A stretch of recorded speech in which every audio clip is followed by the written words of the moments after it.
Hey everyone, welcome to my channel for the most spine-tingling true scary stories that will keep you on the edge of your seat. These are real horror experiences, creepy encounters from everyday life, terrifying tales of the unknown, and bone-chilling true ghost stories that have captivated audiences around the world. If you're searching for True Scary Stories 2025, real horror narrations, creepy true stories to fall asleep to, or horrifying real-life encounters that make you question everything, you've found the perfect spot. Hit that subscribe button right now and turn on notifications so you never miss these nightmare-inducing true horror stories. Before we jump into the first story, let me know in the comments. Where are you watching from? What country are you in? And don't forget to like this video if these real scary stories give you chills. Let's dive right in. The haunted old house in the Midwest. It was the fall of 2016 when I decided to move into this old duplex on the edge of a quiet college town in Indiana. The building dated back to the 1880s, originally part of the university's grounds that had long since turned into an overgrown park frequented by transients and folks down on their luck. The rent was cheap, which should have been my first red flag, but as a broke student starting my first real job, I couldn't pass it up. The place was divided oddly, one side for me, the other for a neighbor I rarely saw. Walking in, you'd step straight into a cramped living room that flowed into a bedroom. Then a tiny kitchen at the back. No doors separated the rooms except for the bathroom, and a rickety one leading to the shared basement. My buddy who'd lived there before warned me it was haunted, but I laughed it off. Ghosts? Come on. I was more worried about paying bills than some old wives' tale. The first night was uneventful, or so I thought. I unpacked my boxes, set up my bed in the corner of the bedroom, and crashed early after a long day. But around 3 a.m., I bolted awake to the most bizarre sound. It was like someone was drumming on every surface in the living room, walls, floor, even the ceiling. Not a rhythmic beat, but chaotic, frantic pounding that echoed through the thin walls. My heart raced as I lay there frozen, sweat beading on my forehead. It went on for what felt like eternity, maybe 5 minutes, before stopping abruptly. I mustered the courage to peek out, flipping on the light, but nothing was out of place. No one there. I chalked it up to the house settling, or maybe pipes in the old plumbing.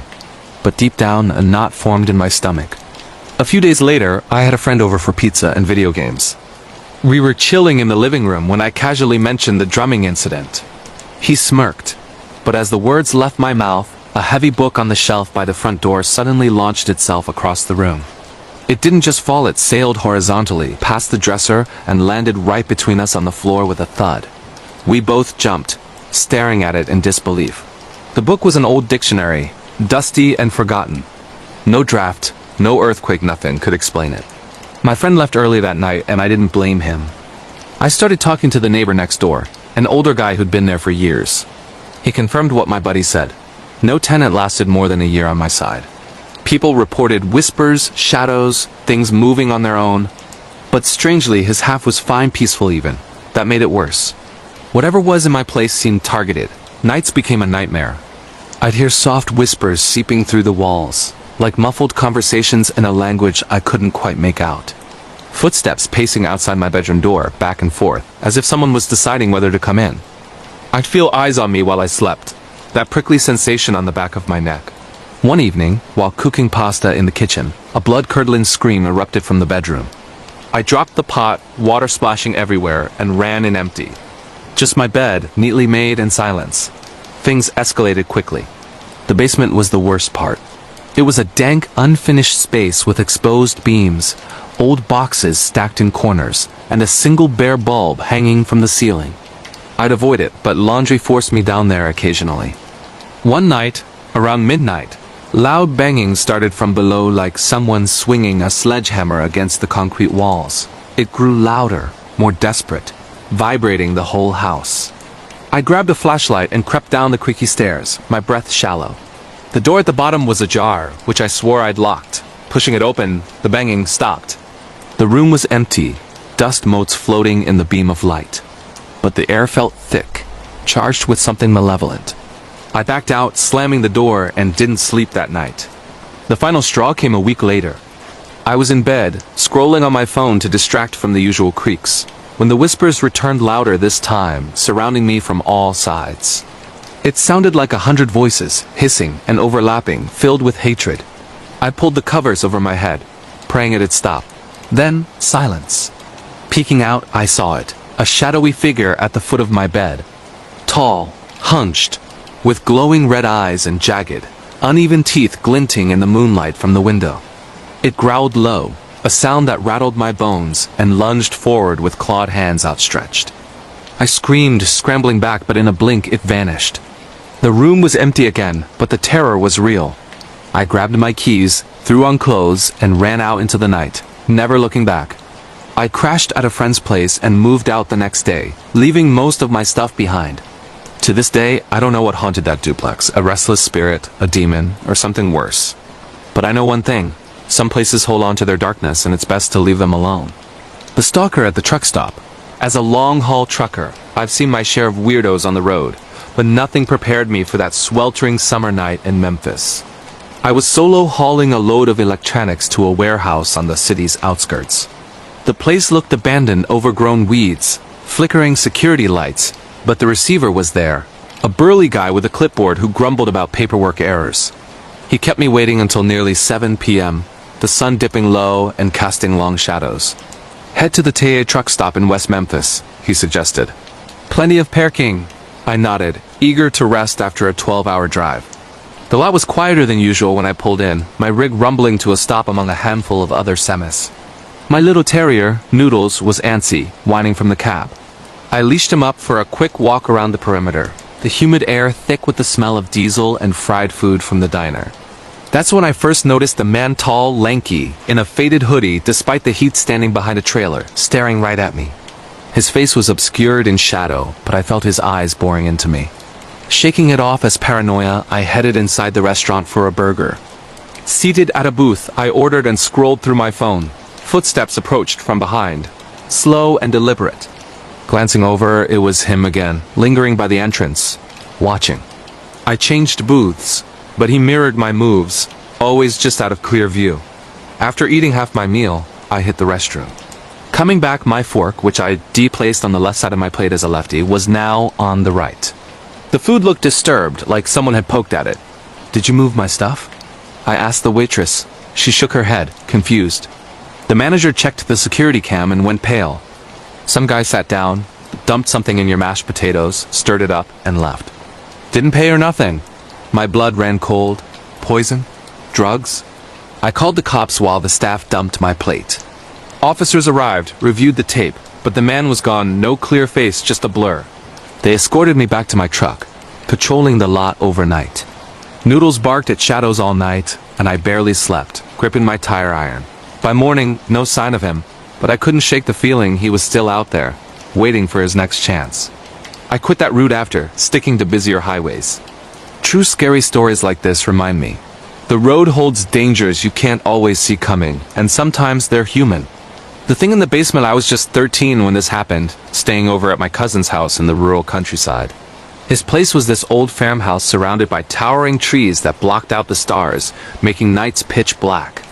Our parents were out for the evening, leaving us alone with video games and junk food. We set up in his upstairs bedroom, blasting away at pixels until he paused the game. "Gotta hit the bathroom," he said, slipping out. Seconds later, I felt a weight shifting on the bed behind me. The mattress dipped like someone sat down. I froze, heart pounding, but didn't turn. The room grew colder, the air heavy. When I finally glanced back, there was an indentation in the blanket, like an invisible body had been there. It slowly faded, but the chill lingered. "Hey, you back?" I called. No answer. Panic rising, I crept down the hall to the bathroom, empty. The house was silent, too silent for a creaky old place. I searched room by room, flipping lights, whispering his name. Nothing. Then a faint whisper from below. "Help me." It came from the basement stairs, dark and forbidding. Descending step by step, the air turned musty and cold. At the bottom, sobbing echoed from the corner. There he was, my cousin, curled up, fetal, tears streaming. "Something grabbed me," he whimpered. Cold hands, not human. It pulled me down here. We bolted upstairs, locking his door, huddling under blankets until the parents returned. We never spoke of it again, but that night changed us. Whatever lurked in that basement wasn't of this world, entity waiting in the shadows for the vulnerable. True horror stories like this prove. Sometimes the scariest things hide right under your home. The repeating phantom on the road, Driving solo on a desolate highway at dusk is eerie enough, but this experience still haunts my dreams. I was heading from a small town toward the city, the road winding through empty fields under a gray sky. In my rear view, a car approached fast, a beat-up sedan. As it passed, I glimpsed the passenger, a woman with a severe bun, face twisted in terror, eyes wide like she was screaming silently. The driver was a shadowy figure. The car swerved ahead and vanished around a bend. Shaken but dismissing it as road fatigue, I continued. Half an hour later, another car overtook me, same make, same color. And there she was again, that woman, identical expression of pure horror. My pulse quickened. Coincidence? Near the city limits, it happened a third time. This time she turned toward me, mouth agape in a soundless plea. I slammed the brakes, pulling over, hands trembling as I dialed emergency services. I saw a woman in distress multiple times, I explained. Cops took my statement, but searches turned up nothing, no reports. No missing persons matching her description. Later, I heard whispers of similar sightings on that stretch. A ghostly apparition replaying a tragic event. Perhaps a kidnapping or worse from years ago. News articles mentioned vulnerable spots on highways where echoes of the past linger, but nothing concrete. I avoid driving alone now, especially at twilight. This true scary story warns. Some roads carry passengers from beyond, and once you see them, they might follow you home. The Whispering Woods Cabin. Back in the summer of 2018, I rented a secluded cabin deep in the Appalachian Mountains for a weekend getaway, hoping to escape the hustle of city life and reconnect with nature. The place was advertised as a rustic retreat, surrounded by dense forests that stretched for miles, with no neighbors in sight. As an avid hiker, I was thrilled fresh air, trails, and solitude. But from the moment I arrived, something felt off. The cabin was old, with creaky wooden floors and walls lined with faded photos of past visitors smiling obliviously. The owner, an elderly man with a weathered face, handed me the keys and muttered, "Stay on the paths. The woods whisper, but don't listen." I brushed it off as local folklore, unpacked my gear, and settled in with a book by the fireplace. That first night, as dusk fell and the forest came alive with chirping insects, I heard a faint whispering outside the window. It sounded like distant voices murmuring in unison, too low to make out words, but rhythmic and insistent. I peeked through the curtains, but saw only swaying trees in the moonlight. Shrugging, I turned up my music and went to bed. Around midnight, the whispers grew louder, seeping through the cracks in the walls like smoke. They circled the cabin, sometimes laughing softly, other times hissing warnings. My dog, who I'd brought along, whimpered and hid under the bed, ears flat against his head. I grabbed a flashlight and stepped onto the porch, beaming the light into the darkness. Nothing. Just endless trees.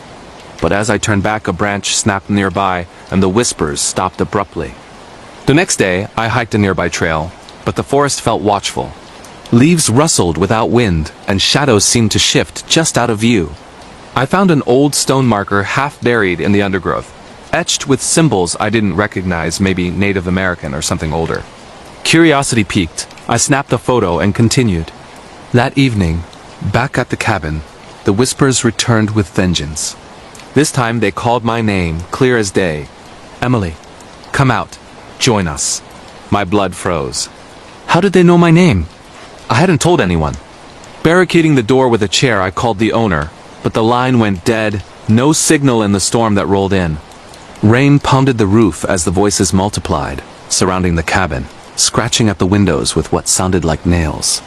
Panic set in when the power flickered out, plunging everything into blackness. I huddled in the corner with my phone's flashlight, heart thundering. Then, knock slow, deliberate on the door. 3 knocks, pause, 3 more. I didn't answer. Through the peephole, I saw figures in the rain. Tall, emaciated silhouettes with elongated limbs, faces hidden in shadow, swaying like trees in the wind. They whispered promises of eternal peace if I just opened the door. My dog barked wildly, snapping me from the trance. I waited it out till dawn, the knocks persisting until the first light broke through. When morning came, the figures were gone, but footprints, bare, human-like, but with too many toes, circled the cabin. I packed up and fled, tires spinning on the gravel road. Later, researching online, I learned the area was infamous for disappearances dating back centuries. Hikers who heard whispers and wandered off, never to return. Locals spoke of ancient spirits guarding the woods, luring the unwary to join their eternal vigil. I never went back, and to this day, certain winds carry echoes of those voices, reminding me that some secrets in the wild are best left unheard. If you're into true scary stories from remote getaways, real forest horror encounters, or chilling woodland hauntings that keep you awake, this one's a nightmare you won't forget. The forgotten attic doll. Growing up in a Victorian-era house in New England during the early 2000s, I always avoided the attic. It was a dusty, cobweb-filled space crammed with my grandparents' old belongings, furniture shrouded in sheets, trunks of yellowed letters, and forgotten toys from generations past. My parents used it for storage, but as a kid, I'd hear strange noises from up there. Soft thumps, like footsteps, or faint giggling that echoed down the stairs. Mom dismissed it as the house settling or rats, but I knew better. One rainy afternoon, bored out of my mind, I snuck up there with a flashlight, determined to explore. Pushing open the creaky door, the air hit me musty and cold like a tomb. Boxes towered like sentinels, and in the far corner, under a beam of light from a small window, sat an antique porcelain doll. She was beautiful in an eerie way, curly blonde hair, glass eyes that seemed to follow you, dressed in a frilly Victorian gown now faded and torn. Her name was etched on the base. Evelyn. I picked her up, dusting her off, and felt a strange warmth in her cold body. That night, as I lay in bed, I heard the giggling again, but closer, from my closet where I'd stashed her. Opening the door, she was there, but her head was turned toward me, smiling wider than before. Things got weirder. I'd wake to find toys rearranged in my room, drawings on my walls in childish scrawl. "Play with me." My little sister claimed to see a girl in old clothes peeking from doorways, waving. We thought she was imagining, but then photos started appearing, old black and white ones slipping under doors, showing a family from the 1800s, with a girl who looked just like the doll. Researching the house history at the local library, I discovered a tragic tale. Evelyn, a child who lived there in 1892, died mysteriously in the attic during a game of hide-and-seek. Her spirit, they said, lingered, seeking playmates. The climax came one stormy night. Alone while my parents were out, the giggling turned to cry-sobbing from the attic. Compelled, I climbed up, doll in hand. The room was alive, shadows dancing, wind howling through sealed windows. Evelyn's ghost appeared, a translucent girl, eyes pleading. "Stay forever," she whispered, reaching out. I dropped the doll and ran, but the stairs seemed endless, twisting. Finally bursting out, I locked the attic and never went back. We moved soon after, leaving the doll behind. But sometimes, in quiet moments, I hear faint laughter, wondering if she's still waiting. For fans of true doll horror stories, possessed toy encounters, or Victorian ghost tales that chill to the bone, this real scary story will haunt your dreams. The midnight elevator ride, working the night shift at a high-rise office building in downtown Chicago back in 2022, I often rode the elevator alone after hours. The building was modern, all glass and steel, but rumors swirled about its past, a hotel in the 1920s where a fire claimed dozens of lives. As the security guard, I'd patrol floors, checking locks and lights, but the elevator always gave me creeps. It had a habit of stopping on unoccupied floors, doors opening to empty hallways with flickering fluorescents. One particularly quiet night, around 2 a.m., I stepped in on the ground floor, pressing for the 15th. The doors closed smoothly, but as we ascended, it jolted to a stop on the 7th. A floor under renovation, dark and dusty. Doors opened to pitch black, no one there. I hit close, but nothing happened. Then, a cold draft swept in, carrying whispers, fragmented voices like echoes of conversations long past. Stepping out to investigate, I heard footsteps approaching from the shadows, slow, dragging. My flashlight beam caught a glimpse. A charred figure, skin blistered, eyes hollow, reaching out with burned hands. Heart pounding, I dashed back in, mashing buttons. The doors finally shut, but the elevator plummeted not down, but felt like free fall. Lights flickered, and suddenly, the panel showed floor 13, but the building skipped 13 for superstition. Doors opened to a hallway straight out of the past. Art Deco walls, smoky air, screams echoing from afar. Phantoms rushed past people in 1920s attire, fleeing flames that weren't there. A woman grabbed my arm, her touch icy. "Help us!" I screamed, slamming the close button. The elevator lurched up, returning to normal, depositing me on the 15th like nothing happened. I quit that job the next day, but not before reviewing security footage. It showed me entering, the elevator stopping on 7, me stepping out, then static for minutes before I reappeared, pale and shaking. No explanation. Locals say the fire's victims ride eternally, pulling the living into their nightmare. If you're searching for true elevator horror stories, building hauntings, or urban ghost encounters that make high-rises terrifying, this bone-chilling tale is one you can't unhear. The Cursed Family Heirloom. Inheriting my great-aunt's estate in rural Texas in 2019 came with surprises, including an antique mirror that dominated her bedroom wall. Ornate, gold-framed, with intricate carvings of vines and faces twisted in agony, it had been in the family for generations. Aunt Clara's will specified it stay with the house, but I ignored that, packing it from my apartment back home. From the start, reflections in it seemed off, my image delayed, like a lag in a video call or shadows moving independently. Nights were the worst. I'd catch glimpses of figures behind me in the glass pale faces peering over my shoulder, vanishing when I turned. I'd wake frozen, staring at the mirror across the room where a dark entity slithered out, crawling toward my bed on all fours, its form twisting unnaturally. Whispers emanated from it. Family secrets, sins of ancestors' murders, betrayals tied to the mirror's origins, cursed by a vengeful witch in the 1800s. One evening, researching its history, I found old diaries. Each owner met misfortune, accidents, madness until passing it on. Desperate, I tried smashing it, but the glass wouldn't break, only reflecting my horrified face multiplied. Finally, during a ritual from online forums, the entity manifested fully. A grotesque woman with hollow eyes, screeching curses. I fled, donating the mirror to a museum anonymously, but echoes remain. Sometimes in other mirrors, I see her watching. For those craving true cursed object stories, family heirloom horrors, or mirror hauntings that reflect your deepest fears, this real terror tale will leave you avoiding reflections forever. The nosy neighbor next door. Living in a quiet suburban neighborhood in the Pacific Northwest back in 2020, I never thought my biggest threat would come from the house right next door. The area was picture-perfect manicured lawns, friendly waves from porches, kids biking down the street. But when the new neighbor moved in, everything changed. He was an unassuming guy in his 50s, always in overalls, tinkering in his garage. At first it was harmless. He'd nod hello, comment on the weather. But soon, I noticed him watching, staring from his window as I mowed the lawn, or lingering by the fence when I grilled out back. I'd catch glimpses of binoculars glinting in the sunlight, pointed my way. One evening, after a long day at work, I found a note slipped under my door. "You left your lights on last night. Be careful." Harmless, right? But how did he know? My bedroom faced away from his house. Shrugging it off, I double-checked locks and went to bed. That night around 2 a.m., my phone buzzed with a text from an unknown number. "Your cat's out again. Better get her before she wanders." My heart skipped. My cat was indoor only, asleep on my bed. Rushing outside with a flashlight, I scanned the yard. Empty. But across the fence, his silhouette stood in the dark, waving casually. Things escalated. Packages arrived at my door, items I'd browsed online but never bought. Books on privacy laws, a home security camera set. "Thought you might meet these," another note read. I confronted him the next day, pounding on his door. He answered with a smile, denying everything, but his eyes darted to my house like he knew its layout better than I did. That afternoon, installing cameras of my own, I reviewed the footage.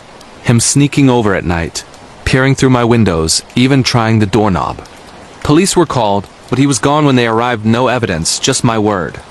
The breaking point came during a power outage from a storm.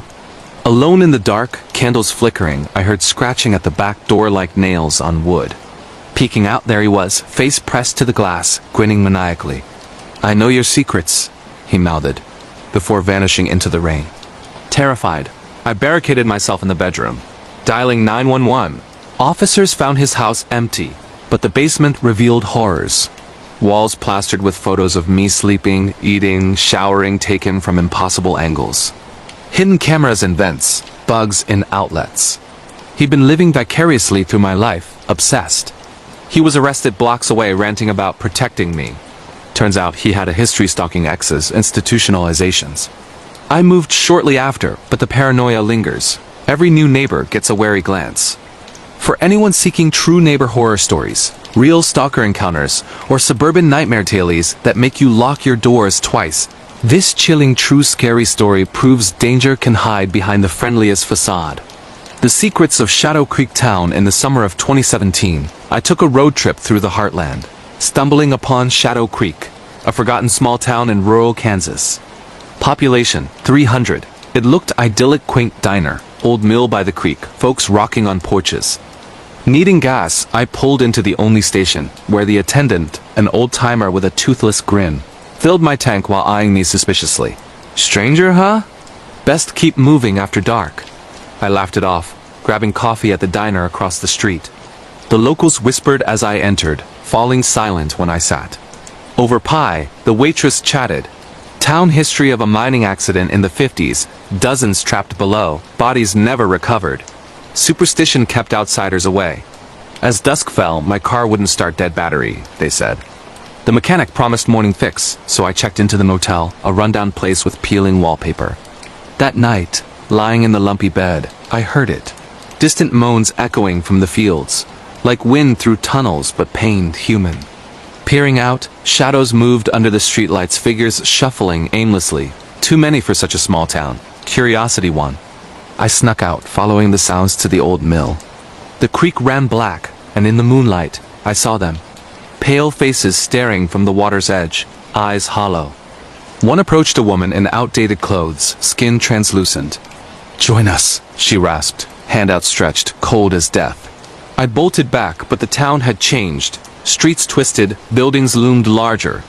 Locals emerged from homes, surrounding me with vacant stares. "You heard the calls," the attendant said, blocking my path. The lost ones beckoned newcomers to fill their ranks. Panic surging, I fought through, hot-wiring my car and desperation skills from a misspent youth. Tires screeching, I fled as hands banged on windows. Miles away, checking the map, Shadow Creek wasn't listed erased, perhaps by those who knew better. Online forums later confirmed. Travelers vanished there, chalked up to accidents. True small-town horror stories like this warn. Some places cling to their dead, pulling the living into eternal silence. If you're into real creepy rural encounters, ghost town hauntings, or backroad nightmares that redefine road trips, this bone-chilling tale will have you avoiding detours forever. The boot camp phantom enlisting in the Marines in 2014, I headed to boot camp at Parris Island, South Carolina, infamous for its grueling training and humid hell. As a recruit, days blurred into drills, shouts, and exhaustion. But nights brought something worse. Whispers of the phantom drill instructor, a spectral figure haunting the barracks since World War II. Veterans joked about it, but our platoon sergeant warned seriously. Ignore the extra commands at night. I dismissed it until week 3. After lights out, in the stifling bunk, I heard footsteps crisp, military precise pacing the aisle.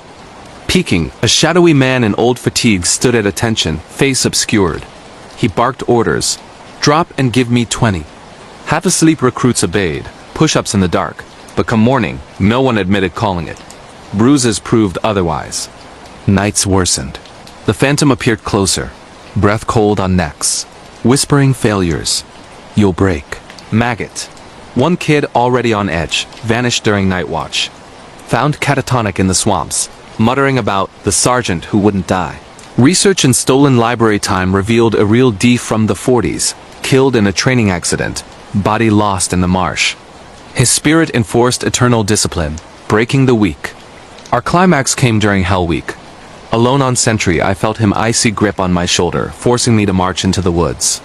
Trees closed in, ground soft underfoot. Fighting the trance, I screamed for help, snapping free as buddies pulled me back. The phantom faded with dawn, but not before one last glare. I graduated, but the experience scarred me.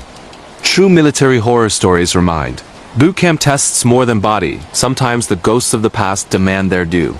For fans of real boot camp hauntings, phantom soldier encounters, or training ground terrors that mix grit with the supernatural, this spine-tingling true scary story will march through your mind long after. The depths of the forgotten cave exploring abandoned sites was my hobby in 2021, but the cave system in the Ozarks pushed me too far. Tipped off by urban explorer forums, I geared up headlamp, ropes, map, and descended alone, against all advice. The entrance was hidden in a forested ravine, a jagged maw swallowing light. Initial chambers were stunning, stalactites glistening, echoes of dripping water. But deeper, the air thickened. laced with a metallic tang, and markings appeared on walls, ancient scratches, like warnings.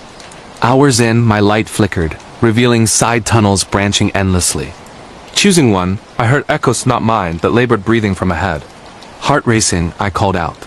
Silence. Pressing on. The passage narrowed, forcing a crawl. That's when claws scraped rock behind me sharp, deliberate. Glancing back, eyes gleamed in the dark. Multiple pairs, low to the ground, advancing. Panic fueled me forward into a vast cavern, bioluminescent fungi casting eerie glows. In the center, bones human, scattered amid tattered clothes. A journal nearby, pages crumbling. An explorer from the 80s, lured by voices promising treasures, trapped by creatures pale, humanoid, adapted to darkness. They hunted intruders, mimicking sounds to lure. As I read, they emerged. Gaunt figures with elongated limbs, skin like marble, teeth filed sharp. One lunged, claws raking my arm. I fled blindly, dropping gear, squeezing through cracks as they pursued with guttural cries. Emerging battered and bloody, I collapsed outside, rescuers finding me days later from my parked car. The cave was sealed, but whispers persist online. The forgotten depths claim souls yearly. True cave exploration horror stories warn, some voids hold guardians that never let go. If you're drawn to real underground terrors, deep earth encounters, or spelunking nightmares that burrow into your fears, this harrowing true scary story will leave you claustrophobic for life. The vanishing hitchhiker on Route 66 out on the open road during a cross-country trip in the dead of winter 2019. I picked up what I thought was a stranded motorist along a desolate stretch of Route 66 in Arizona. The sun had set hours ago, leaving the highway bathed in the pale glow of my headlights, with nothing but cacti and endless desert on either side. She appeared suddenly in the beam, a young woman in a white dress. Thumb out, looking chilled to the bone despite the mild night. I pulled over, rolling down the window. Need a lift? I asked. She nodded silently, climbing into the passenger seat without a word. Her skin was pale, almost translucent, and she smelled faintly of wildflowers, which struck me as odd in the dry air. We drove for miles in awkward silence. I tried small talk. Where you headed? She murmured something about a town up ahead, her voice soft like wind through leaves. Glancing over, her eyes reflected strangely in the dashboard, light empty, like staring into a void. Unease crept in, but I focused on the road, radio static crackling with no stations tuning in. Suddenly, she pointed to a side road. Turn here.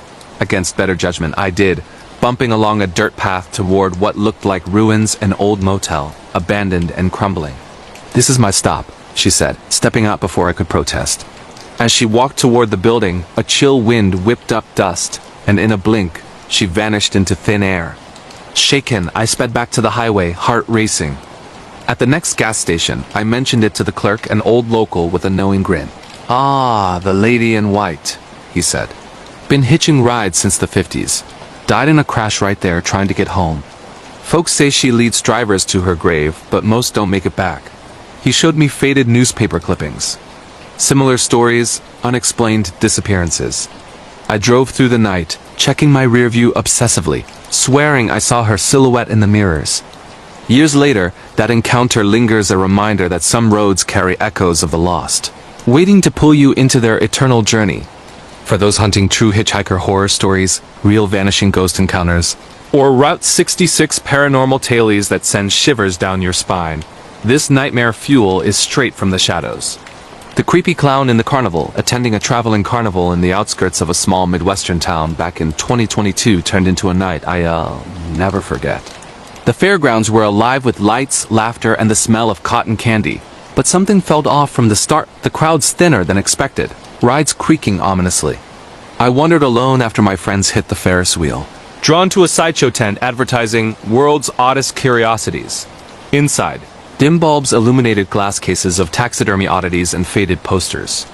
At the far end stood a clown statue, life-sized, with exaggerated makeup, a ruffled collar, and eyes that seemed to track my movements. As I stared, a carny approached. Like him? Old Bozo here's been with us for decades. Some say he's cursed brings bad luck. I chuckled, but as I turned away, I heard a faint giggle behind me. Spinning back, the statue was unchanged, but the air grew heavier. Later, riding the tilt-a-whirl, I spotted it again, the clown, now outside the tent, standing motionless amid the crowd. Blinking hard, I dismissed it as a trick of the lights. But throughout the night, he reappeared. Lurking by the game booths, peeking from alleyways between trailers, always closer, his painted smile widening.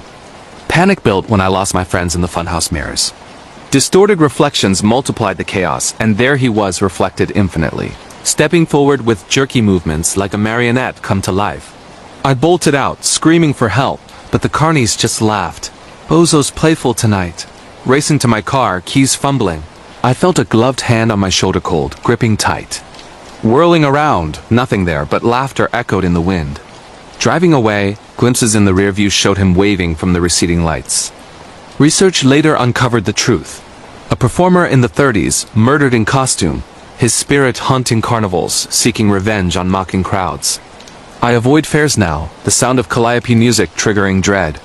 If you're into true clown horror stories, carnival ghost hauntings, or sideshow terrors that clown around with your sanity, this real scary tale will have you sleeping with the lights on. The possessed smartphone in early 2023, upgrading to a second-hand smartphone from a sketchy online seller, seemed like a steal latest model, half price, barely used. But from day one, glitches plagued it, apps opening on their own, battery draining overnight, random texts from unknown numbers saying, "I'm watching." I figured malware, running scans that found nothing. Then, the camera activated alone, snapping photos of my empty room. But upon review, shadowy figures lurked in the backgrounds, distorted faces pressed to windows, hands reaching from under beds. Nights were hell. The phone would vibrate at 3 a.m., screen lighting up with videos I'd never recorded. Me sleeping, filmed from impossible angles, as if held above my bed. Whispers emanated from the speaker, garbled voices pleading, "Help me," or hissing threats. One evening, a call came from my own number answering. I heard my voice echoing back, recounting secrets I'd never shared. Terrified, iFactory reset, but it rebooted with a custom wallpaper, a selfie of a stranger, eyes black voids, grinning maniacally. Digging into the seller's history revealed horrors. Previous owner died suspiciously. Phone found clutched in their hand. Suicide note claiming it won't let go. Forums buzzed with similar Tales devices possessed by digital entities, spirits trapped in tech, jumping hosts. Smashing it with a hammer, shards scattered, but the next day, my new phone glitched the same way. I ditched all devices, going analog, but echoes persist in every ringtone. True possessed technology stories like this weren't. Some gadgets carry more than data, they harbor souls hungry for connection. For fans of real smartphone horror encounters, digital ghost hauntings, or tech nightmare tales that make you unplug, this chilling true scary story is a call you can't ignore. The Abandoned Asylum Echoes. Venturing into an abandoned asylum on the fringes of an East Coast city in late 2020 was my dumbest idea yet, egged on by urban explorer friends chasing thrills.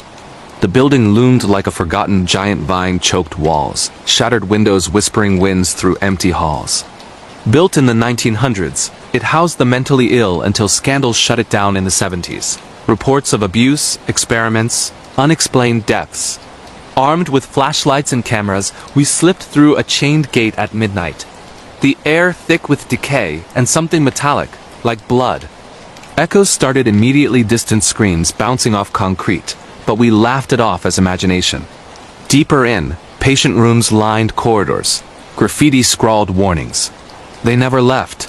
In the electroshock therapy wing, equipment rusted in place, and that's when shadows moved, fleeting figures darting between doorways, clad in tattered gowns. My buddy froze, whispering he felt hands pushing him. Then, laughter erupted maniacal, from all directions, overlapping like a chorus of the damned.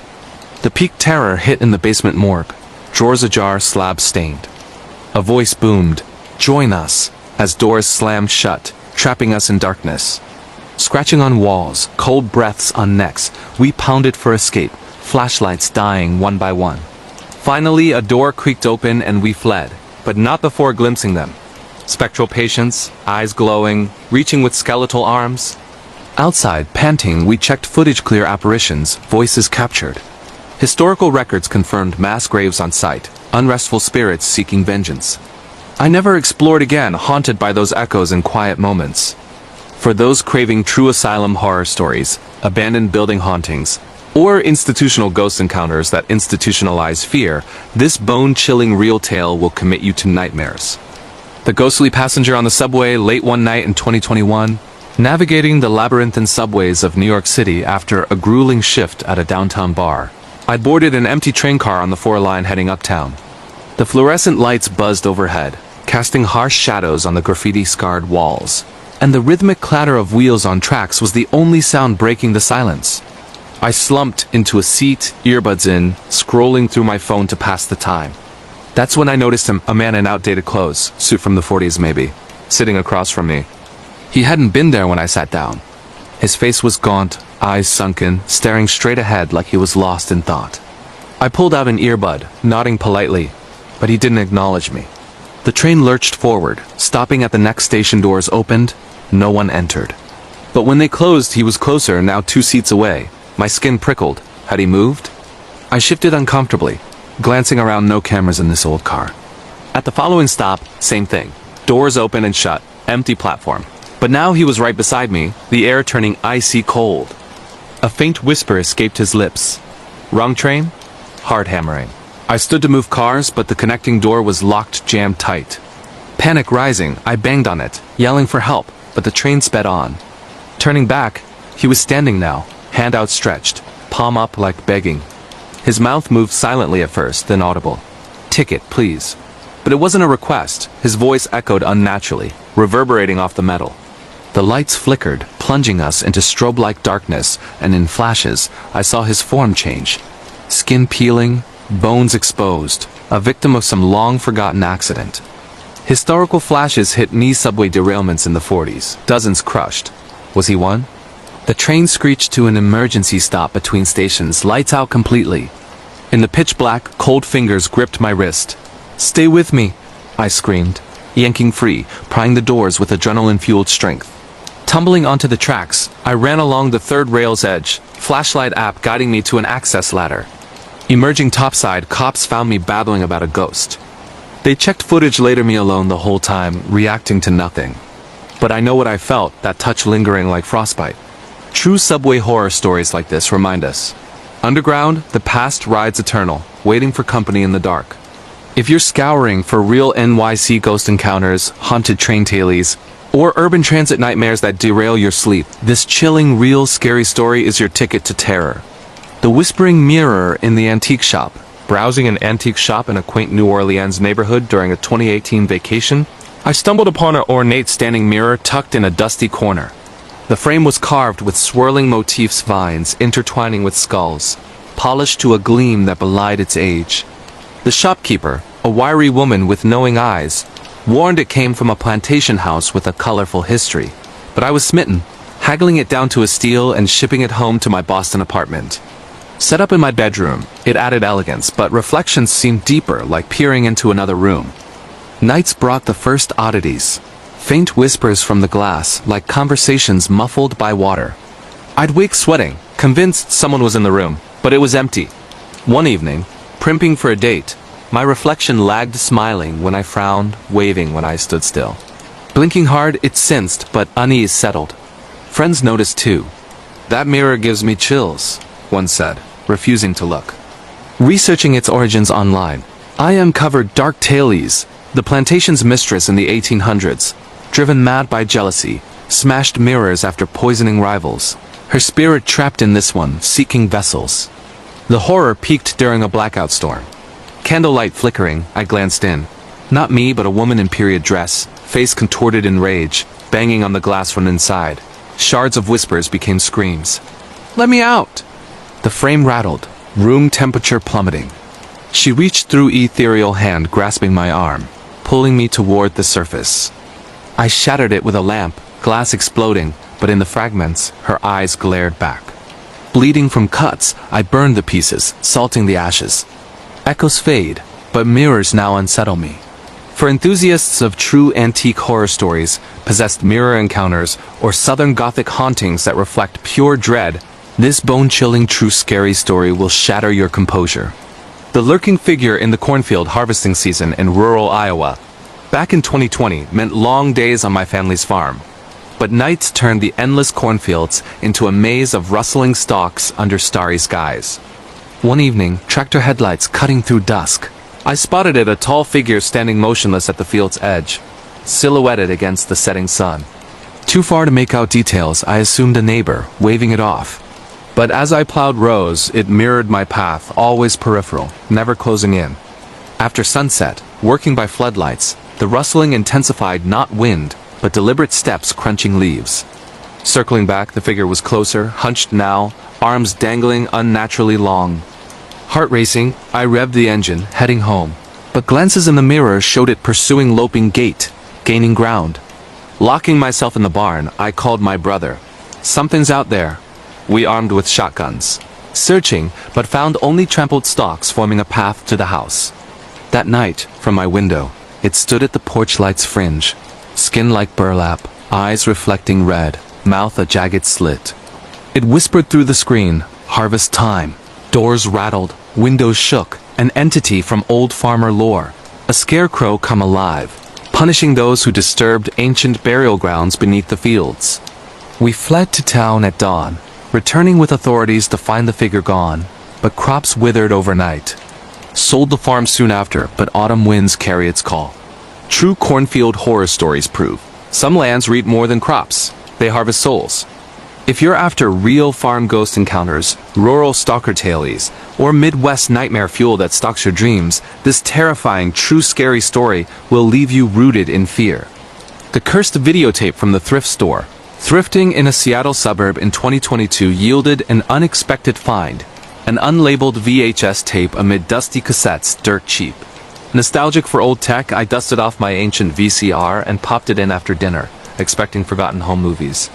Static cleared to grainy footage. A dimly lit room, empty at first. Then a figure emerged, hooded, chanting in a guttural language, circling a pentagram on the floor. Chills hit, but curiosity glued me urban legend vibes like a bootleg horror flick.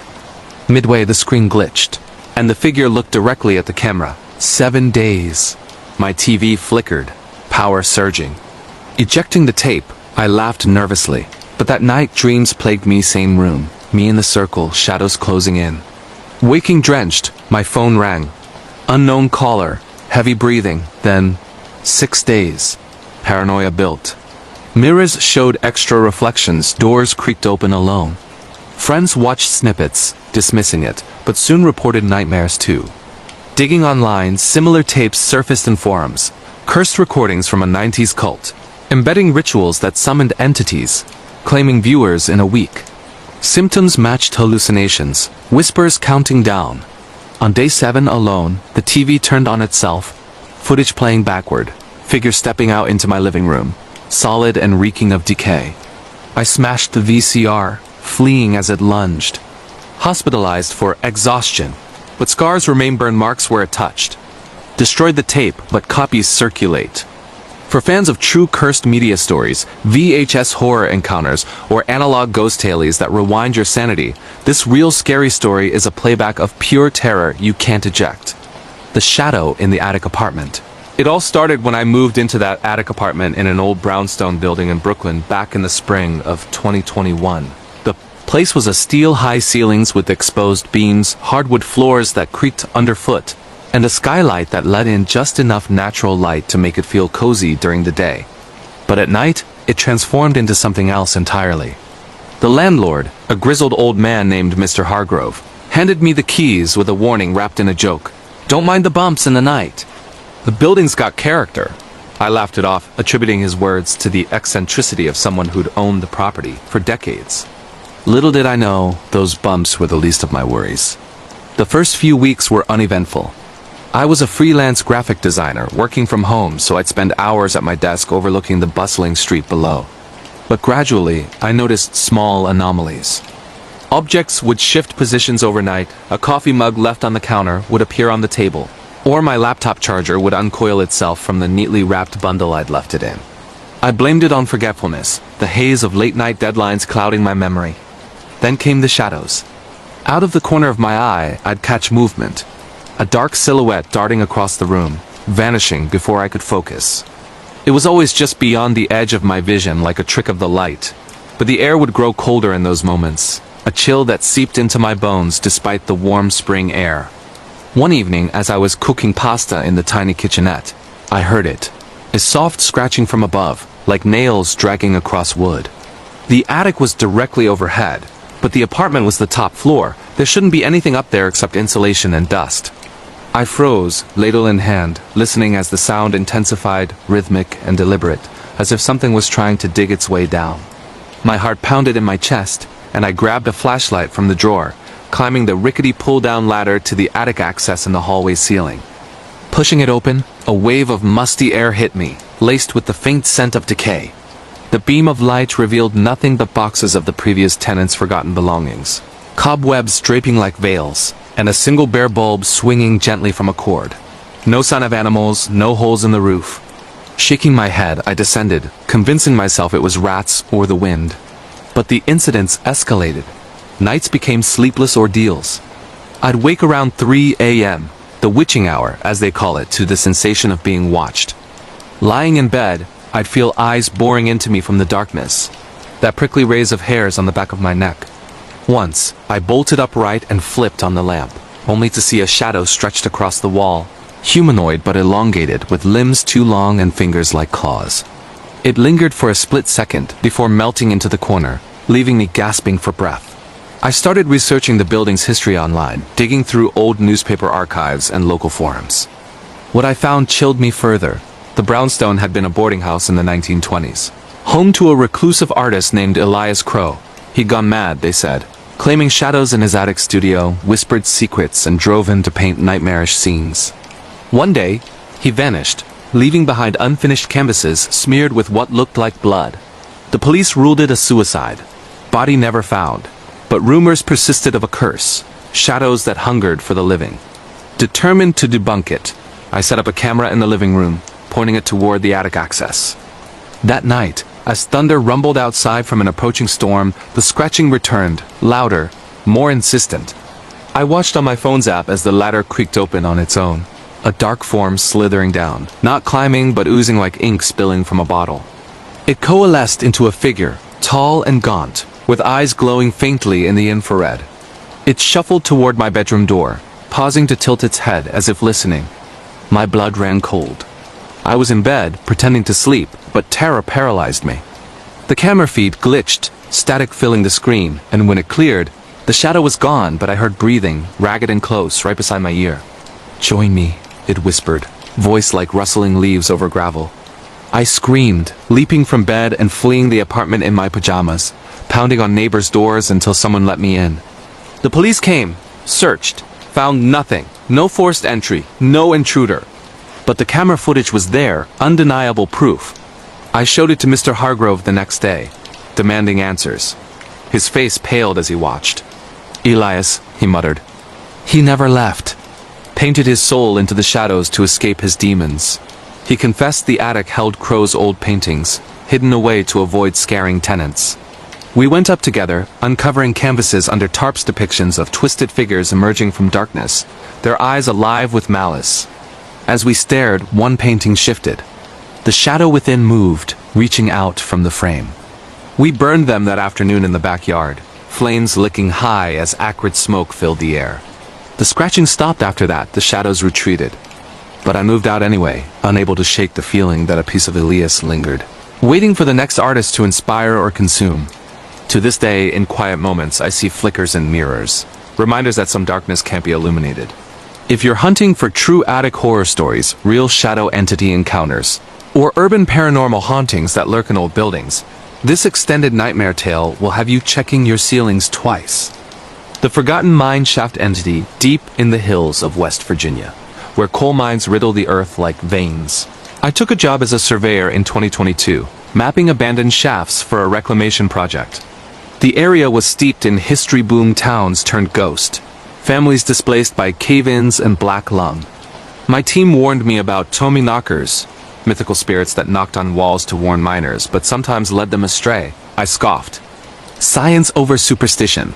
Our site was Shaft 47, sealed since a 1950s collapse that buried 12 men alive. We breached the entrance with caution, the wooden boards splintering under crowbars, releasing a gust of stale air heavy with dust and regret. Equipped with helmets, lamps, and radios, we descended via a rickety elevator cage, the shaft dropping 500 feet into darkness. The tunnels branched like a labyrinth, walls glistening with moisture, timbers groaning under the weight of the mountain. My task was to laser scan for stability, but from the start, anomalies plagued us. Tools went missing, only to reappear in odd places. A hammer balanced precariously on a ledge. Or my notepad flipped open to blank pages scrawled with crude drawings of stick figures trapped in boxes. Whispers echoed through the vents, faint at first like wind but forming words. Deeper.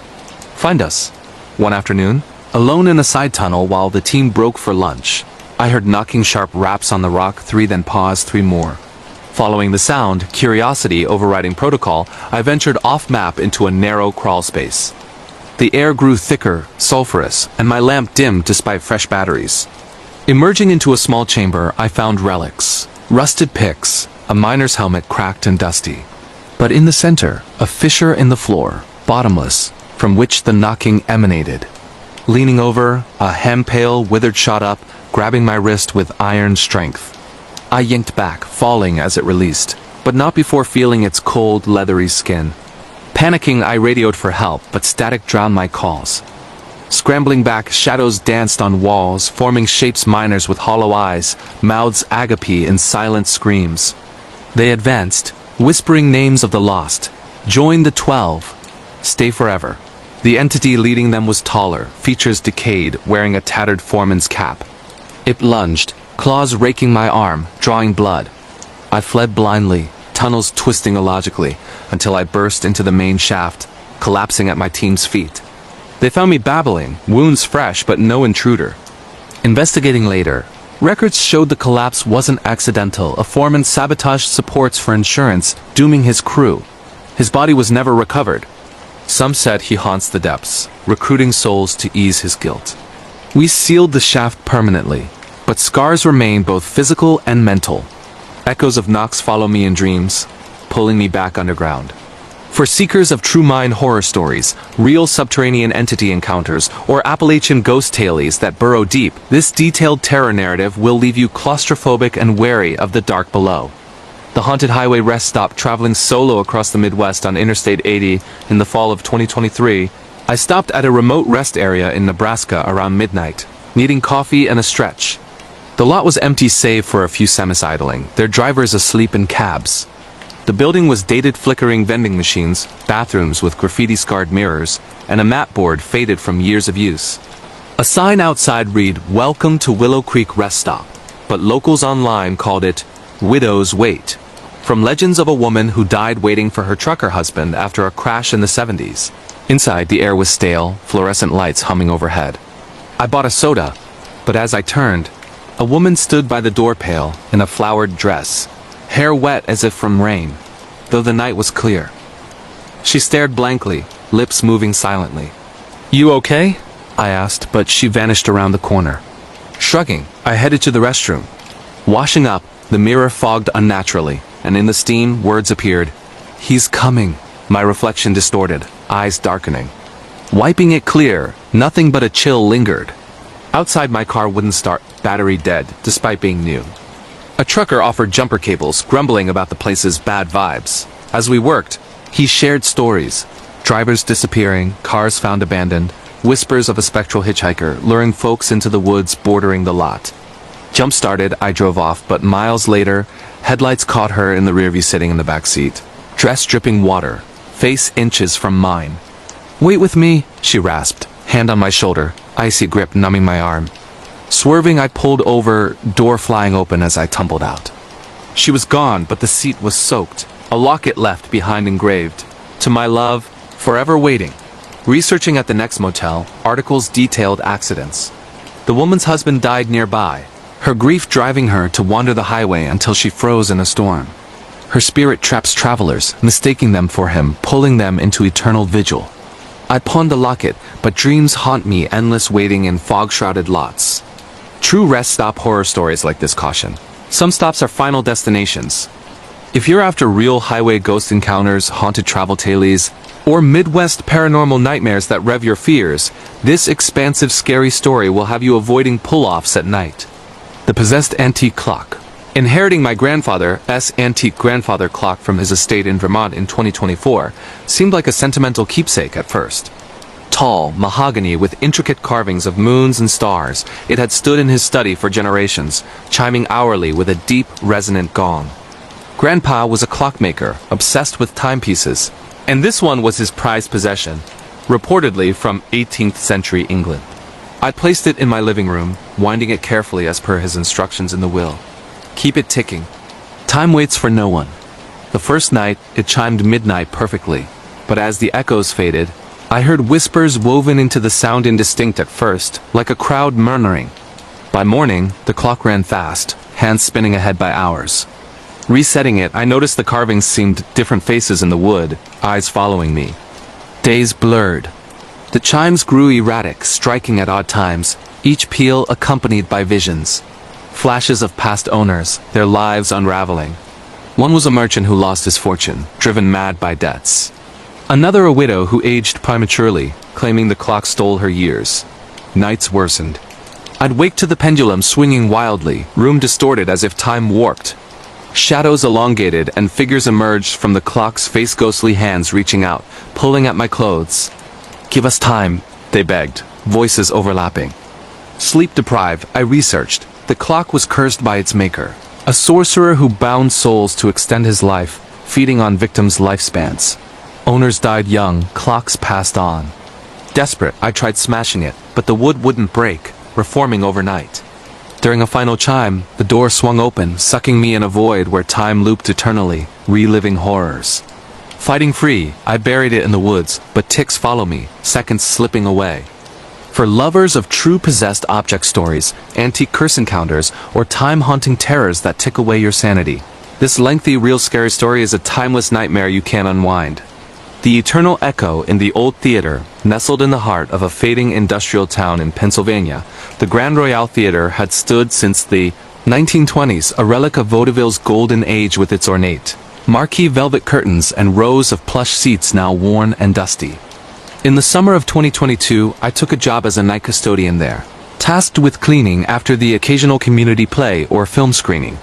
The pay was meager, but as a history buff and part-time actor, I relished the solitude, wandering the empty aisles under the dim house lights, imagining the applause of long-gone audiences. The manager, Miss Evelyn, a stern woman in her 60s with a penchant for red lipstick, gave me the keys with a cryptic smile. The stage has a way of remembering. Don't linger too long after midnight, I nodded politely, attributing her words to theatrical superstition. My first shift was unremarkable, sweeping popcorn kernels, mopping sticky floors, and polishing the brass railings. But as I worked in the balcony, I heard faint laughter echoing from the stage below, like a distant recording. Peering over the edge, the theater was empty, the curtain drawn tight. Shaking it off as an acoustic quirk, I continued. Later, in the dressing rooms backstage, mirrors fogged up despite the warm air, and in the steam, faint outlines appeared, faces, smiling eerily. Wiping them clear, nothing remained, but a chill settled in the room. The air heavy with the scent of old perfume, floral, and cloying. Nights progressed, and the echoes grew. During lulls, I'd sit in the front row, listening to the building creak, but soon, whispers joined the symphony, fragments of dialogues from old shows, lines from Shakespeare or musical numbers half-sung. One evening, as I dusted the orchestra pit, a spotlight flickered on by itself, illuminating the center stage where a shadowy figure stood, dressed in a tuxedo, bowing to an invisible crowd. It turned toward me, face obscured in shadow, and extended a hand as if inviting me to join. My mop clattered to the floor. I backed away, heart thundering, and the light snapped off, leaving darkness. Curiosity drove me to research the theater's past at the local library. Archives revealed a tragic fire in 1935 during a packed performance of The Phantom of the Opera. Ironic, isn't it? The lead actor, Victor Lang, perished in the blaze, trapped under collapsed scenery, his final bow unfinished. Survivors spoke of hearing his voice post-fire, echoing pleas for applause that never came. The theater rebuilt, but hauntings persisted, props moving, lights malfunctioning, custodians quitting after invitations from the beyond. Miss Evelyn's family owned it since, keeping it open despite losses, perhaps out of guilt or fear. Determined to confront it, I stayed late one night, setting up a voice recorder on stage. As midnight struck, the whispers swelled into a cacophony, applause thundering from empty seats, music swelling from silent pits. The curtain rose on its own, revealing Victor's ghost, translucent but vivid, performing his final scene. "Encore!" he cried, voice booming, eyes locking on mine. The air vibrated, pulling me forward against my will, feet dragging across the boards. I fought, grabbing a rope, but tendrils of shadow wrapped my limbs, whispering promises of eternal fame. In desperation, I shouted, "The show must end!" echoing a line from the play. The apparition faltered, fading with a sorrowful bow, the theater falling silent. I quit the next day, but echoes follow. In quiet rooms, faint applause reminds me that some performances never curtain call. For devotees of true theater horror stories, real stage ghost encounters, or vaudeville hauntings that applaud your fears, this protracted tale will have you avoiding spotlights forever. The Whispering Waves of the Beach House. Renting a beach house on the Oregon coast for a writing retreat in the winter of 2023 seemed idyllic crashing. Waves for inspiration, isolated shores for solitude, and a quaint cottage with ocean views from every window.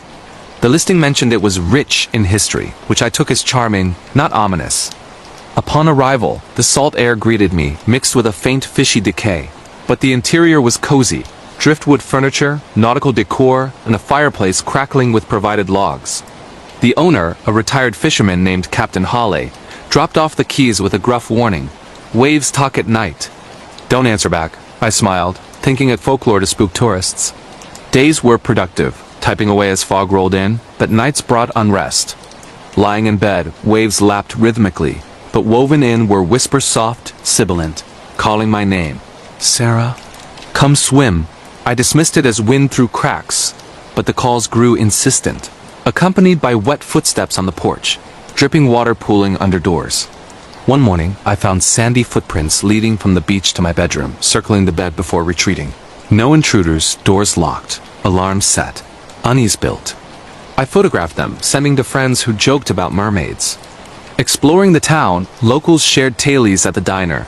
The house built on a shipwreck site from 1887, the SS Whispering Tide sinking with all hands, captain's log speaking of siren songs luring them to rocks.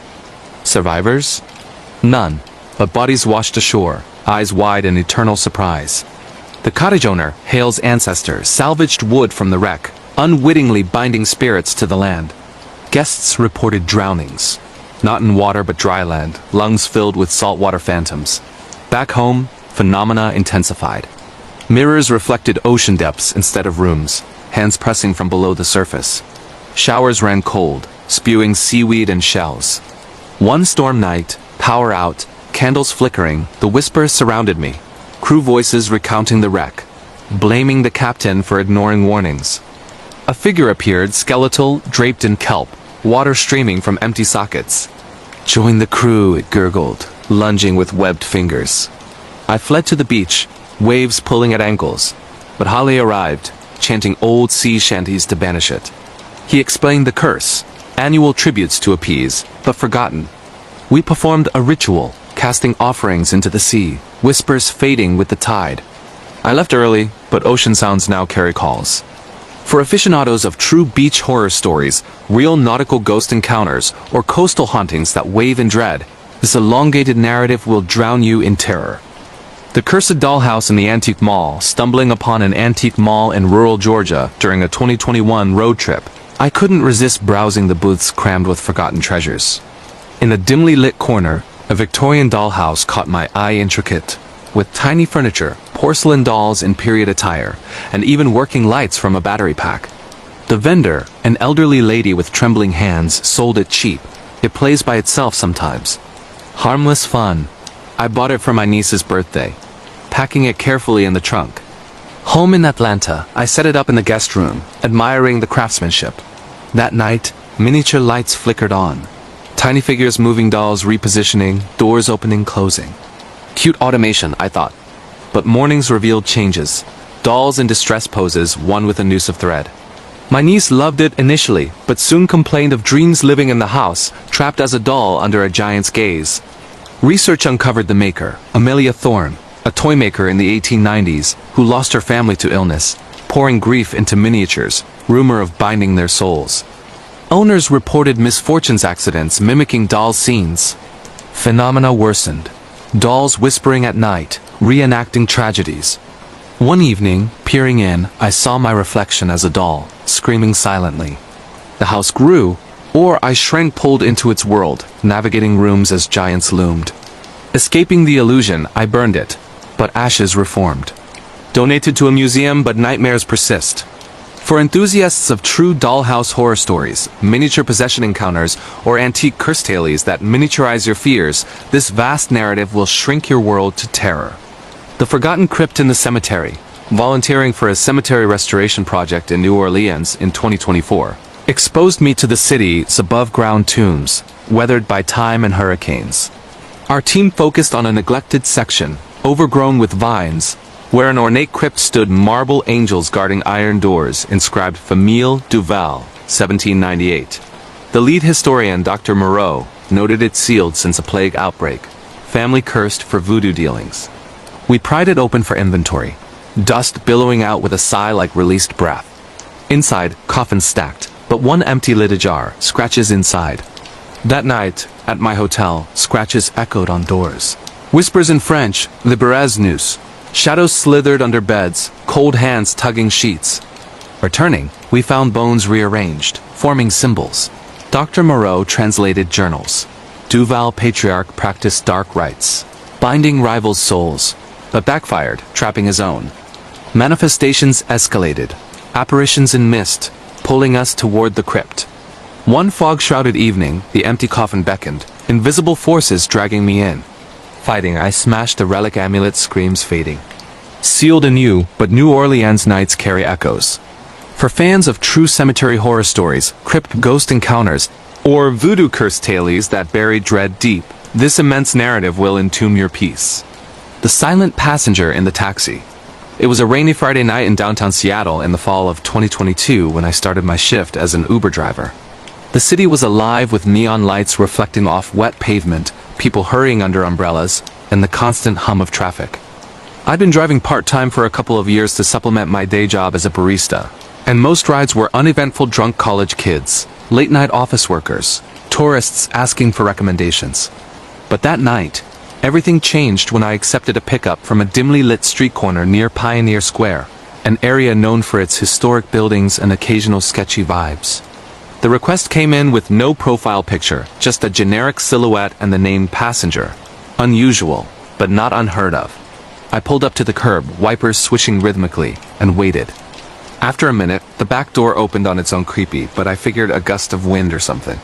No one visibly got in, but the app registered the ride as started, the seat sensor triggering. Hello? I called, glancing in the rearview. Empty. Shrugging, I started driving toward the destination, an address in a residential neighborhood across the bridge, about 20 minutes away. The rain intensified, drumming on the roof like fingers tapping impatiently. That's when I felt it, a subtle shift in the air, colder in the back, like an open window, though all were closed. The radio crackled with static, stations flickering unbidden. In the mirror, a faint outline appeared. A man in a fedora and trench coat, face obscured in shadow, sitting motionless. My heart skipped. Had he been there all along? Sir, you okay back there? No response. Just silence, heavy and oppressive. As we crossed the bridge, streetlights strobing through the windows, he leaned forward slightly. The temperature plummeted. My breath fogged the glass. Whispers started barely audible at first, like wind through cracks, but forming words. Turn left. No, right. Home. The GPS glitched, rerouting erratically to abandoned lots or dead ends. I ignored it, sticking to the original path, but the pressure built, a weight on my chest making breathing hard. Halfway there, the whispers turned pleading. I missed my ride. 1954, accident, chills raced down my spine. I recalled old urban legends about phantom hitchhikers in Seattle, tied to a fatal taxi crash decades ago, where a passenger vanished after a wreck. His spirit forever seeking the ride home he never completed. Pulling over under a street lamp, I turned to confront him. Look, if this is a prank, but the seat was empty again, yet the indentation remained, damp as if from rain-soaked clothes. The app pinged arrival, but we were nowhere near the address, instead at an old cemetery overlooking the sound. The door unlocked itself and a gust pushed me out. Standing there soaked, I watched as fog rolled in, the outline waving goodbye before dissolving. The ride ended, Tip included inexplicably. I deleted the app that night, but rainy evenings bring echoes silent requests I never accept. For those searching true taxi horror stories, real phantom passenger encounters, or urban rideshare nightmares that hail from beyond, this deeply immersive tale will make you think twice about backseat solitude. The hidden room behind the wall renovating my newly purchased fixer-upper home in a quiet suburb of Denver in early 2023 revealed more than bad wiring and outdated plumbing. The house was a 1940s bungalow, charming with original hardwood and a basement ripe for conversion into a man cave. As I knocked down a false wall in the downstairs den to open up space, dust billowed, revealing a sealed door wooden, painted over multiple times with a rusted knob that turned reluctantly. Prying it open, a narrow room appeared, about 8 by 10 feet, windowless, with a single bulb dangling from the ceiling. Inside, a child's bed, toys scattered, dolls with porcelain faces cracked, a rocking horse frozen mid-sway, and walls covered in frantic crayon drawings. Stick figures holding hands, but one always alone, crying. The air was stale, untouched for decades, with a faint scent of lavender masking something sour. My tools clattered as a chill hit. This wasn't storage, it was hidden deliberately. That night, upstairs in bed, childish laughter echoed from below, giggles turning to sobs. Footsteps pattered on stairs that creaked under no weight. Investigating with a flashlight, the door was ajar though I'd locked it, toys rearranged into scenes from the drawings. Researching deeds at the county office uncovered tragedy.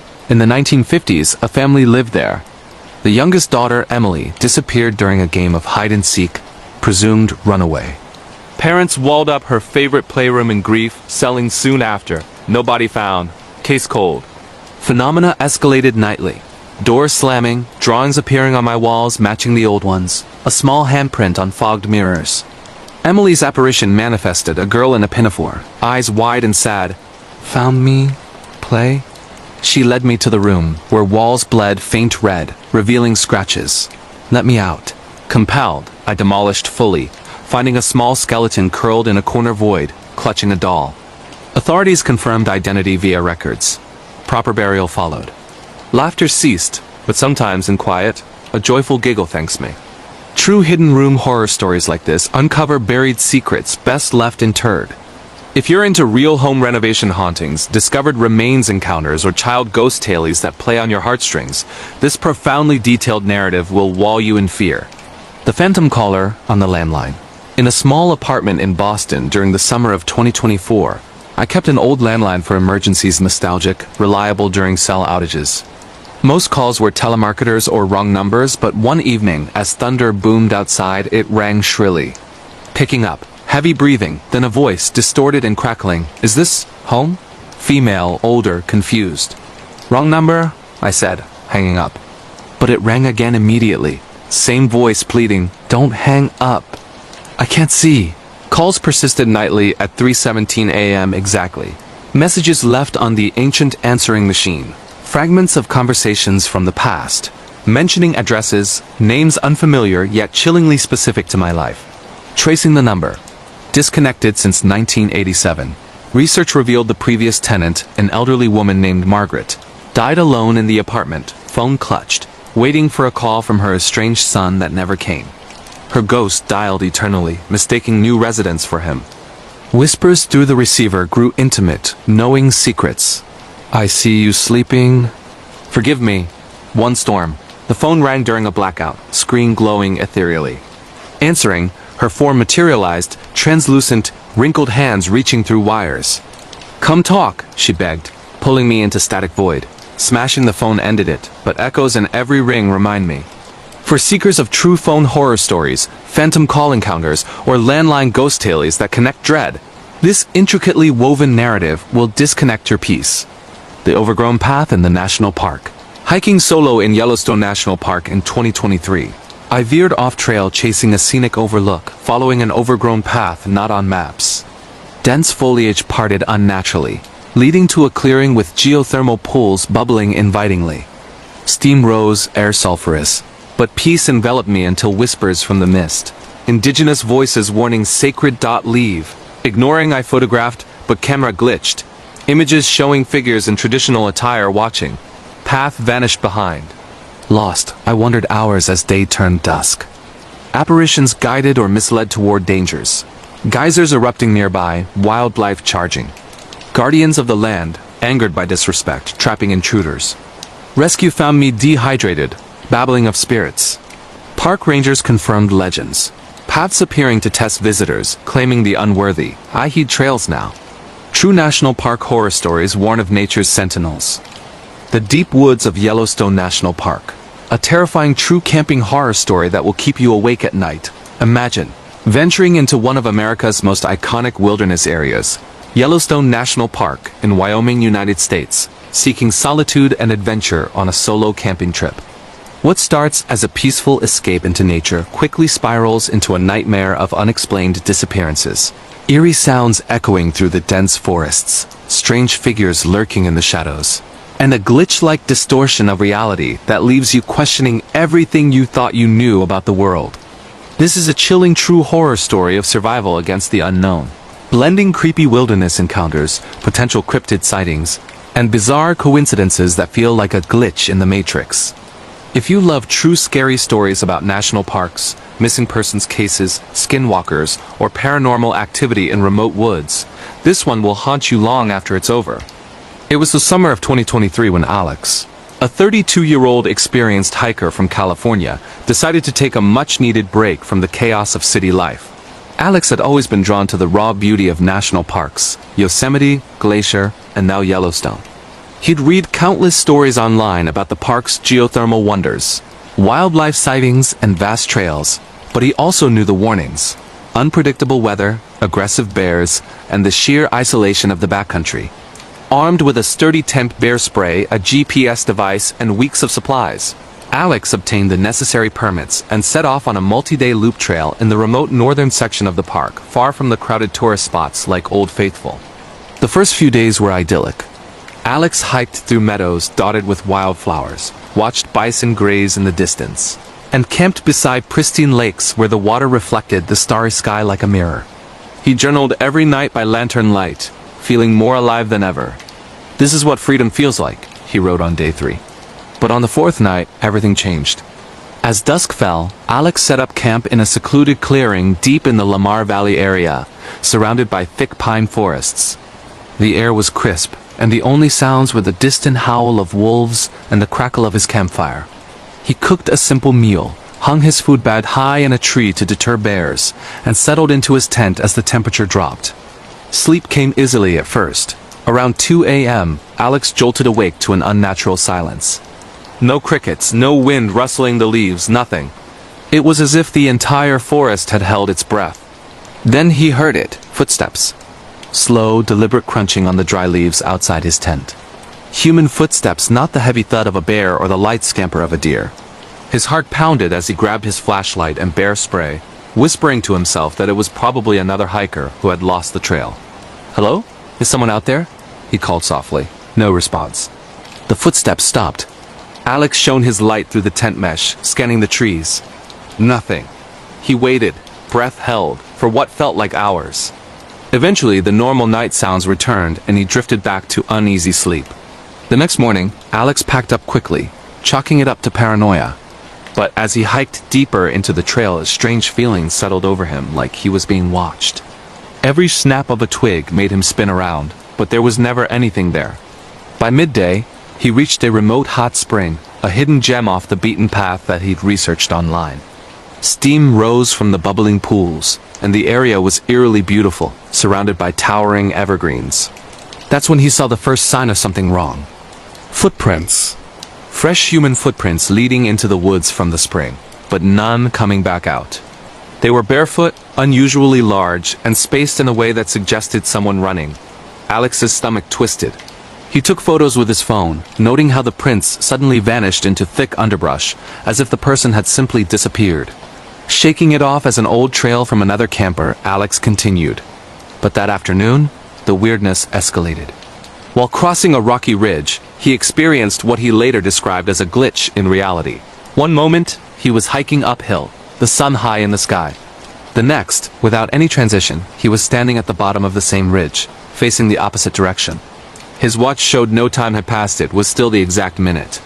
His GPS beeped erratically, showing him miles off course in a location he'd never been. Panic set in. Had he blacked out? Fallen and hit his head? But there were no injuries, no signs of a stumble. Alex recalibrated his devices and pushed on, but the forest seemed different. Trails that should have looped back appeared straight and endless. Familiar landmarks, like a distinctive boulder formation he'd passed earlier, were gone. It felt like the park itself was shifting around him. That night, camped in an abandoned-looking clearing with signs of old fire rings, the encounters turned terrifying. As Alex lay in his tent, he heard voices whispers in the wind, calling his name. Alex! Come here, Alex! The voices were distorted, almost mimicked, like someone imitating a loved one but getting it slightly wrong. He recognized one as sounding like his late grandmother, who had passed years ago. Chills ran down his spine. This couldn't be real. Grabbing his knife, he unzipped the tent and stepped out. The whisper stopped. But in the moonlight, he saw it. A tall, thin figure standing at the edge of the tree line. It was humanoid, but wrong limbs too long, skin pale and stretched, head tilted unnaturally. It didn't move, just stared with dark, hollow eyes. Alex froze, bear spray in hand. Then, in a blink, it was gone. No footsteps, no rustle of leaves. Just vanished. He barricaded himself in the tent, heart racing, barely sleeping. Dawn couldn't come soon enough. As he broke camp, he found something that made his blood run cold. His food bag, which he'd hung 15 feet up a tree, was on the ground, untouched but surrounded by those same large bare footprints. Inside the clearing, scratched into the dirt, was his name, Alex. Desperate to escape, Alex abandoned parts of his gear and hiked at a grueling pace toward the nearest ranger station. Along the way, more anomalies piled up. He crossed paths with what looked like the same deer 3 times in the exact same pose as if time was looping. His phone, with full signal earlier, now showed no bars and a battery that drained impossibly fast despite being off. Hours blurred into what felt like days. Exhaustion set in, and Alex began hallucinating, or so he thought.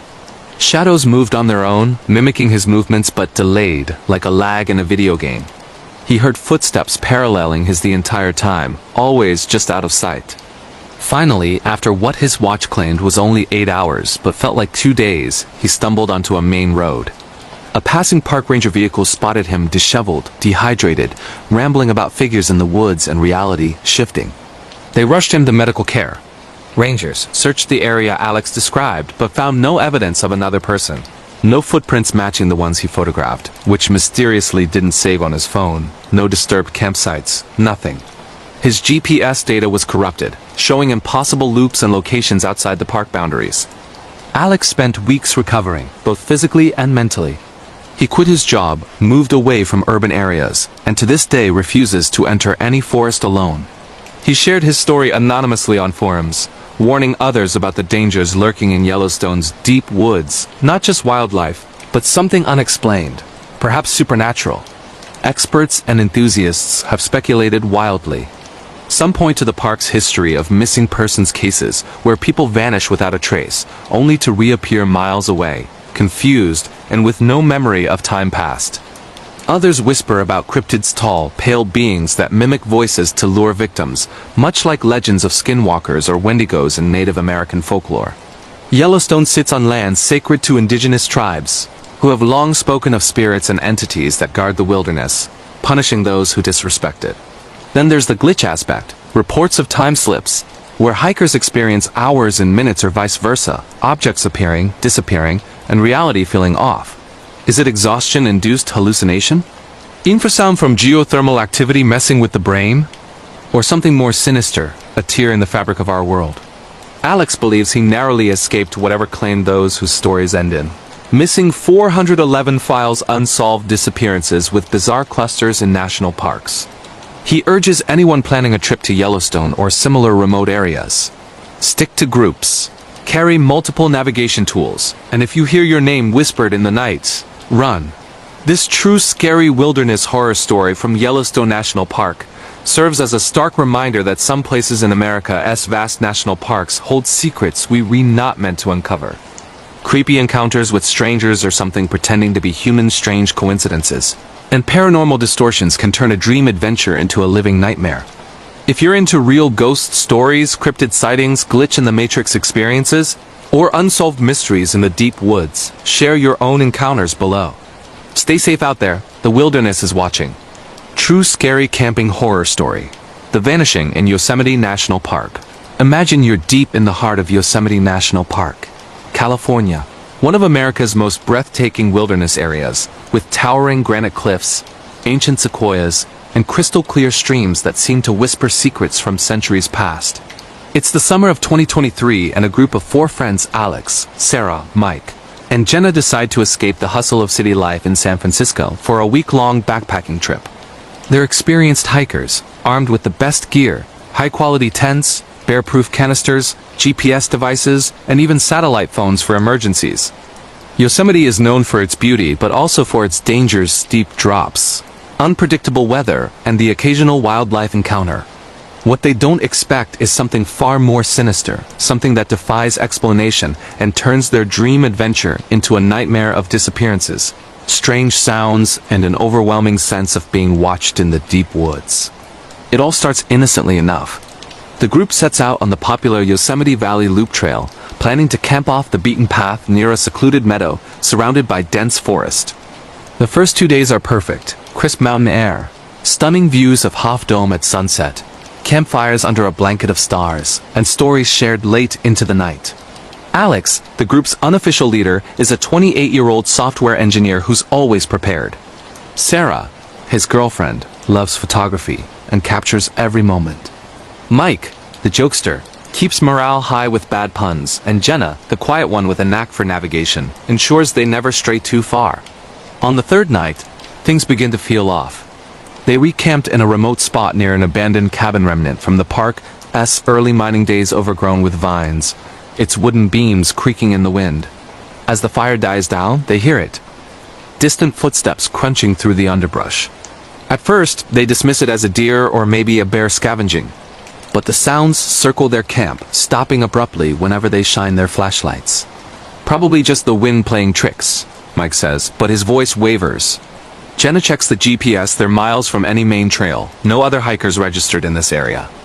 That night, Sarah wakes up around 2 a.m. to the sound of whispering. Not wind, not animals, actual voices, low and indistinct, coming from outside the tent. She nudges Alex, who grabs his bear spray and unzips the flap. Nothing. Just darkness and the faint glow of embers. But as he scans the tree line, he swears he sees a silhouette tall, unnaturally still, before it melts back into the shadows. They all huddle together until dawn, chalking it up to exhaustion and altitude playing with their minds. The next morning, Mike is gone. His tent is empty, sleeping bag unzipped, backpack untouched. No signs of struggle, no blood, no tracks leading away. Just his boots neatly placed outside, as if he'd stepped out for a moment and vanished. Panic sets in. They search the immediate area, calling his name until their voices echo off the cliffs.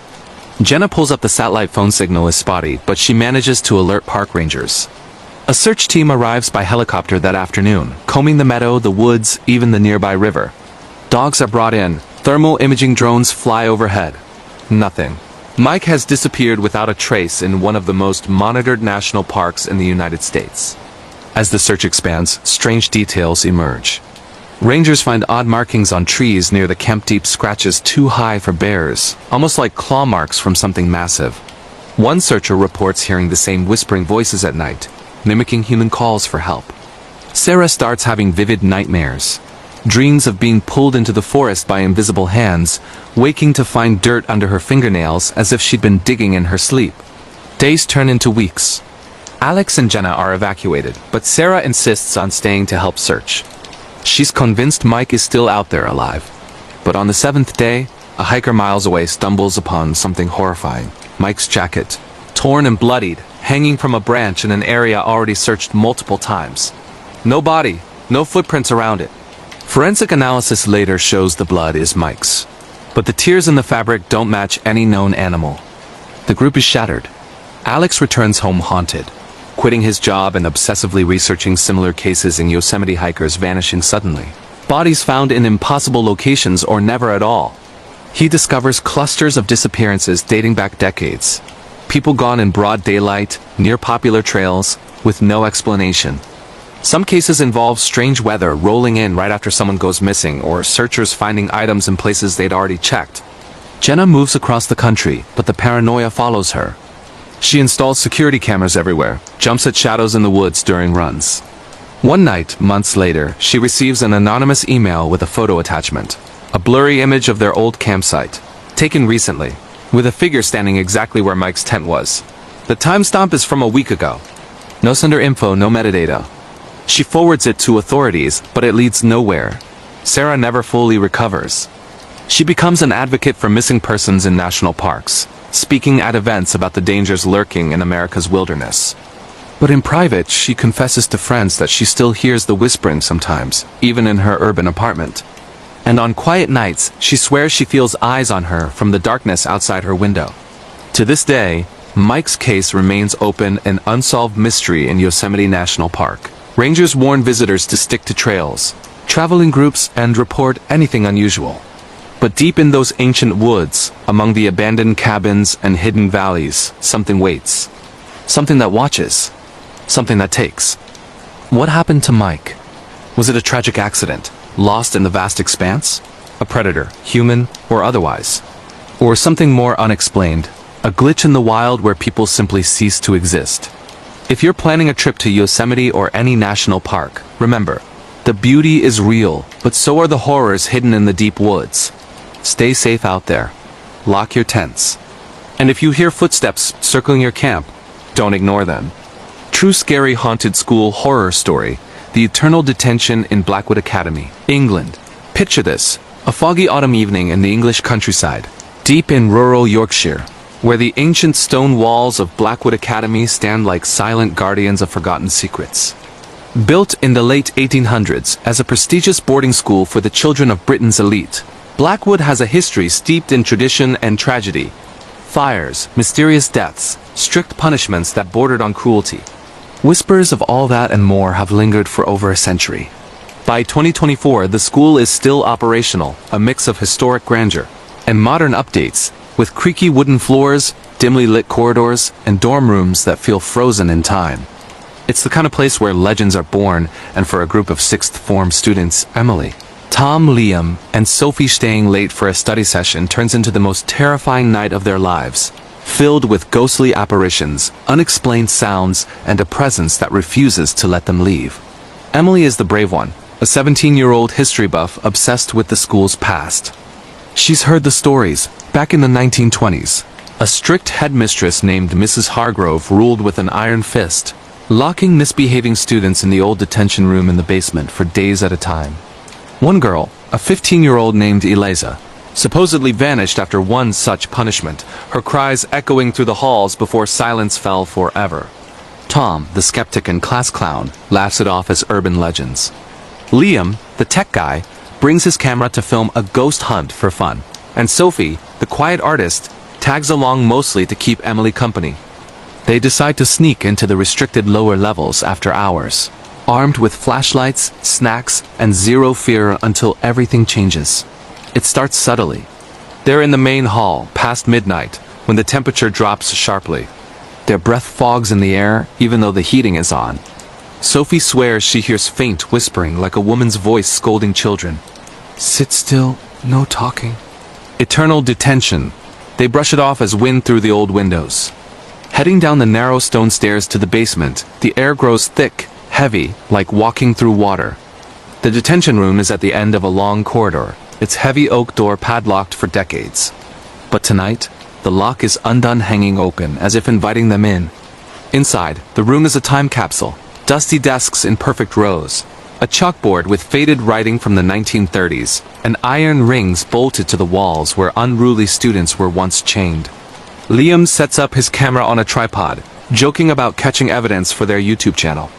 Emily reads aloud from an old-school ledger she found in the library earlier, entries about Eliza's disappearance, punishments that went too far, even rumors of the headmistress's own mysterious death in that very room. As she speaks Eliza's name, the lights flicker violently. Tom's phone dies instantly, despite a full battery. Then, the door slams shut behind them with a thunderous boom that echoes like a gunshot. Panic sets in slowly. They bang on the door, no one hears them. The school is empty except for the night janitor upstairs who wears headphones. Sophie notices scratches on the desks, fresh ones, deep gouges spelling help, and she sees. Liam's camera captures something chilling on playback. A shadowy figure of a woman in Victorian dress standing in the corner, staring directly at them. But when they look, nothing's there. The whispering returns, louder now, circling the room, children's voices pleading, "Let us out, please." It's cold. Emily feels a tug on her sleeve, like icy fingers. She spins around no one. Hours pass. They try to pry the door open, but it's stuck fast, as if sealed by an invisible force. Tom starts hyperventilating, confessing he's scared of the dark since childhood. Sophie sketches frantically in her notebook to calm down, drawing the room, and later realizes the figure of a young girl appears in her drawing, one she swears she didn't add. Liam hears footsteps pacing outside the door, slow and deliberate, like a teacher patrolling. He yells through the keyhole, "Who's there?" The response is a low, guttural laugh, a woman's voice saying, "Detention is forever." By 3 a.m., things escalate into pure terror. The chalkboard erases itself, letters forming on their own. Eliza was here. Desks scrape across the floor, rearranging into a circle around the group. Emily sees her first full apparition, a translucent girl in an old uniform, pale and sobbing, pointing at the wall where faint outlines of chains still hang. The girl mouths, "She won't let go." Then the headmistress appears. Tall, severe, with eyes like black voids, her mouth moving in silent commands. The room fills with the sound of crying children, overlapping, deafening. Sophie breaks down, screaming that something cold is touching her neck. Red marks appear, like handprints. Tom tries to climb the small window grate, but it's barred solid, and he swears he feels pushed back by unseen hands. Liam's camera battery drains impossibly fast, but not before capturing orbs of light swirling aggressively, and a doorknob turning on its own from the outside. Emily, drawing on her knowledge, starts reciting prayers and demanding the spirits leave them alone. For a moment, silence falls. Dawn approaches. The door creaks open by itself at exactly 6 a.m. as the first light filters through the upper windows. They stumble out, shaken to their cores, racing upstairs to alert the janitor. He looks at them strangely, says the basement door has been welded shut since a renovation in the 90s, impossible to open, but there it stands ajar. Security footage later shows the group entering, but nothing else. No slamming door, no figures. Just them, sitting in an empty room for hours, faces twisted in fear. The aftermath is devastating. Sophie transfers schools, plagued by nightmares of chains and whispering voices, even hearing them in her new dorm. Liam uploads the footage anonymously online, but it gets taken down repeatedly for unknown reasons, though clips go viral in horror communities. Tom becomes withdrawn, avoiding basements forever, convinced he saw Eliza's face in his reflection that night. Emily stays, but becomes an advocate for investigating the school's dark history, uncovering records of multiple unexplained student deaths tied to that detention room. To this day, Blackwood Academy in Yorkshire, England remains open, but staff report ongoing issues. Doors locking on their own, children's laughter in empty halls, and shadows in the basement corridors. Students are strictly forbidden from the lower levels after dark. But some say, if you linger too long past curfew, you'll hear the call for detention, and once you're in, the spirits of Eliza and Mrs. Hargrove make sure you never truly leave. True scary urban exploration horror story. The shadows beneath Paris catacombs, France. Deep beneath the glittering streets of Paris, France, lies a labyrinth that stretches for hundreds of miles, an endless network of ancient quarries, ossuaries, and forgotten tunnels known as the catacombs. Officially, only a tiny fraction is open to tourists, neatly arranged with walls of skulls and bones staring silently at visitors. But the real catacombs, the illegal miles of unmapped passages, flooded chambers, and collapsed sections, draw a dedicated subculture of urban explorers willing to risk everything for the thrill of the forbidden's underground. In the spring of 2024, 3 experienced cataphiles, Lucas, Marie, and Victor, descend into this hidden world for what they plan as a routine overnight expedition. They're seasoned, maps memorized, headlamps with spare batteries, wetsuits for flooded areas, and a strict code of leaving no trace. What they encounter down there changes them forever, turning a passion for urban exploration into a lifelong nightmare of being followed. strange echoes, and the terrifying realization that something ancient might be using the tunnels to hunt. Lucas, 29, is the navigator, a quiet architect who spends his weekends sketching forgotten sections of the city below. Marie, his girlfriend of 3 years, is the photographer, capturing haunting black and white images that she shares anonymously online. Victor, their oldest friend, is the adrenaline junkie, always pushing for deeper, riskier routes. They enter through a discreet manhole in a quiet southern arrondissement after midnight, descending rusted ladders into cool, damp air that smells of earth and time. The first few hours are exhilarating, narrow passages lined with graffiti from decades of explorers. Rooms filled with street art installations, even an underground lake they wade through up to their waists. They mark their path with subtle chalk arrows, laughing quietly about how alive the city feels when you're under it. Around 4 a.m., they reach a section Victor swears is new, an unmarked tunnel branching off from a known gallery. The walls here are different. Rougher, older, with strange carvings that don't look like modern tags. Faint symbols, almost like tall figures with elongated limbs. Marie snaps photos, fascinated. Lucas feels a slight unease, the air is heavier, the silence absolute. No distant echo of metro trains, no drip of water. Just their breathing and footsteps. They press on, curiosity winning over caution. That's when the lights start playing tricks. Headlamps flicker without reason, casting long, distorted shadows that seem to move independently. Victor jokes about low batteries, but they've all changed them fresh before descending. Marie hears it first, a soft scraping sound behind them, like something dragging across stone. They stop. Silence. Turn around, nothing but darkness swallowing the tunnel. Lucas checks his compass. It's spinning wildly, useless. They decide to turn back, but the chalk marks they left are gone. Erased, as if wiped clean. Panic creeps in slowly. They retrace their steps, but passages that were straight now seem to curve differently. Rooms they passed through earlier have changed, graffiti altered, or missing entirely. Victor insists they're just disoriented, a common effect in the catacombs known as getting turned around. But Marie notices something worse. Fresh footprints in the dust alongside theirs. Bare feet. Larger than any of theirs, leading in the same direction they're going. Not behind, ahead. Hours blur into a desperate search for any familiar landmark. They find an old bunker from World War II, its rusted doors creaking open to reveal a chamber with bones, not neatly stacked like the ossuary, but scattered, as if disturbed recently. Skulls arranged in deliberate patterns on the floor, circles, arrows pointing deeper. Lucas swears he hears whispering in French, too faint to make out words, but the tone is urgent, warning. Marie's camera malfunctions. Every photo she takes shows blurred shapes in the corners, tall, thin figures that aren't there when she looks up. By what they guess is dawn above ground. Though time means nothing here, exhaustion sets in. They huddle in a dry alcove to rest, taking turns watching. Victor nods off first and jolts awake screaming about hands grabbing his ankles from below the floor. No marks, but he's convinced something pulled him.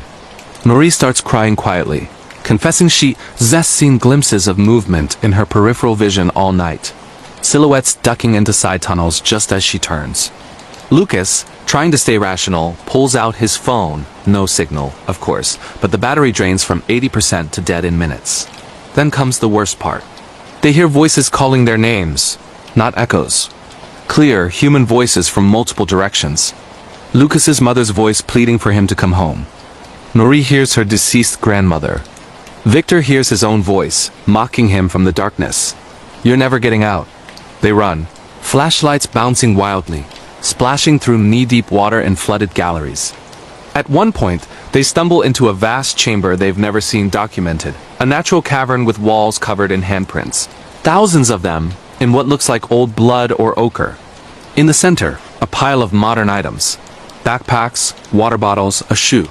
All belonging to missing cataphiles from the past decade.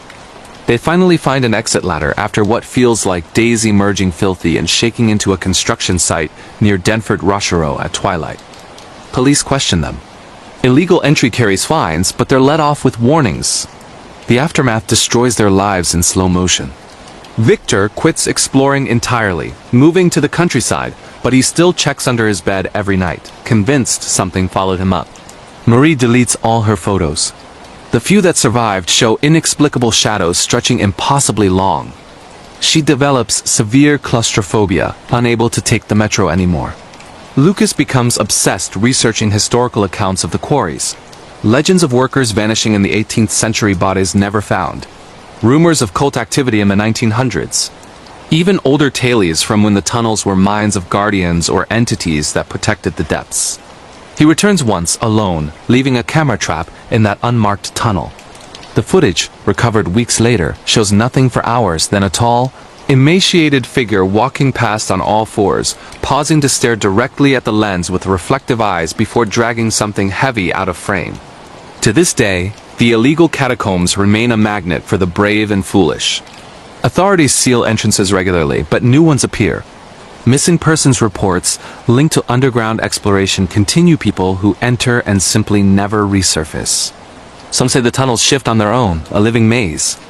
Others claim something down there collects intruders, adding their gear to hidden troves, waiting for the next group to wander too deep. True scary hospital night shift horror story. The patient who wouldn't stay dead in St. Mary's Hospital. Scotland, nestled in the misty hills of Edinburgh, Scotland, stands the imposing Victorian-era structure of St. Mary's Hospital, a once grand facility that has served the city for over 150 years. Parts of it date back to the 1870s, with winding corridors, thick stone walls, and basements that flood during heavy rain. By 2025, large sections have been modernized, but the old East Wing remains in use for long-term care and palliative patients, those nearing the end. The night shift there is notoriously quiet, almost oppressively so, broken only by the beeps of monitors and the occasional groan of old pipes. For nurse practitioner Ira Mackenzie, a 32-year-old veteran of 12 years on nights, what happened during a stormy November shift would shatter her belief in rational explanations and leave her questioning every shadow in every room she enters. Ira works the 7 p.m. to 7 a.m. shift in the East Wing, 3rd floor, with only one other nurse, Callum, and a healthcare assistant named Fiona. The floor has 12 patients that night, most elderly and frail. One in particular stands out, Mr. Alistair Reed, 78, admitted 2 days earlier with terminal lung cancer. He's heavily medicated, barely responsive, and his chart notes that death is expected within hours. Ira checks on him first during rounds. His breathing is shallow, skin mottled, pulse weak. She adjusts his morphine drip and moves on, expecting the end to come quietly before dawn. At midnight, the storm hits hard. Thunder rattles the old windows. Rain lashes against the glass, and the power flickers several times before the backup generator kicks in with a low hum. Callum radios from the nurse's station that one of the monitors in room 312, Mr. Reed's room, is alarming. Ira hurries down the dimly lit corridor, her footsteps echoing. She enters to find the monitor flatlining, no pulse, no respiration. She calls the code, but in palliative care, they follow DNR orders. Mr. Reed is gone. Time of death. 0:17. She closes his eyes, covers him with a sheet, and begins the paperwork. Callum helps move the body to the morgue lift in the basement later, standard procedure. The rest of the night should be routine. But around 2 a.m., Ira is charting at the desk when she hears it. The distinct creak of a bed in room 312. The room is empty now, stripped and waiting for cleaning. She exchanges a glance with Callum. He heard it too. They both go to check. Nothing. Door still locked from the outside as protocol requires after a death. Bed made up fresh. But the air feels colder than the rest of the floor, and there's a faint smell like damp earth and antiseptic mixed. By 3:30 a.m., things escalate. Fiona radios in a panic from the far end of the hall. She swears she saw a figure in a hospital gown walking slowly past the medication room, tall, thin, bald, just like Mr. Reed. When she followed, the corridor was empty. Security cameras show nothing but static during those exact minutes. Ira tries to calm her, blaming tricks of tired eyes and storm-induced paranoia. But then the call bell for room 312 rings. Not once, repeatedly, insistently. The panel lights up clear as day. 312, the empty room. Callum pulls up the old blueprints on his tablet. The East Wing was built over the site of a 19th century plague hospital, with mass graves discovered during renovations in the 1980s. Bodies relocated, supposedly. But stories persist among staff. Patients who die suddenly seeing figures at the foot of their beds, nurses, hearing footsteps in empty rooms, and one legend about a man who died of tuberculosis in 1892, and still walks the 3rd floor looking for his family. Isla, ever the professional, goes to unplug the call bell in 312. As she enters, the overhead light flickers. She reaches for the panel and freezes. The bed is unmade. Sheets rumpled as if someone just got up. On the pillow, a damp outline, like a head had rested there recently. And in the corner, by the window, she sees him, Mr. Reed. Standing upright, eyes open, staring directly at her. Not translucent solid. Skin gray, lips blue, but moving. He takes one slow step forward, arms reaching out slightly, mouth opening as if to speak. Isla screams and backs out, slamming the door. Callum runs up, and together, they reopen it. Nothing. Bed perfectly made again. No damp marks. But the room is freezing, frost forming on the inside of the window despite the heat being on. They call security. A sweep of the floor finds all doors locked, no intruders. The morgue confirms Mr. Reed's body is still in the cooler downstairs, tagged and undisturbed. The rest of the shift is pure dread. Every monitor glitch, every shadow seems alive. Fiona refuses to go near 312 and spends the remaining hours at the station. At 5 a.m., Isla is doing final meds when she hears whispering from the vents Mr. Reed's hoarse voice. Faint but clear. I'm not ready. Let me back. She records it on her phone. Playback reveals only static. Callum admits he's heard similar things before, but always dismissed them. When the day shift arrives at 7 a.m., Eula briefs them and leaves, shaken but determined to forget it as grief-induced hallucination from working too many deaths. But the aftermath follows her. Days later, she receives an anonymous text, a photo of room 312 taken from inside, showing her standing at the door the night before from an angle impossible unless someone was in the room with her. No sender. She changes her number. Fiona quits within a week, moving south to England, claiming she still hears the call bell in her sleep. Callum requests a transfer to days. Isla stays, but installs a small camera in the corridor outside 312. Over months, it captures anomalies, doors opening on their own, shadows stretching too long, and once a clear figure of a man in a gown standing motionless for minutes. Before vanishing frame by frame, St. Mary's Hospital in Edinburgh continues to operate, with the East Wing still housing the dying. Staff whisper about room 312 being left empty whenever possible. New nurses are warned about residual energy, but no one speaks the truth openly. That some patients refuse to leave, even after death is declared. And on stormy nights, when the generator hums and thunder rolls, footsteps echo in corridors that should be silent. True scary road trip and truck driver horror story.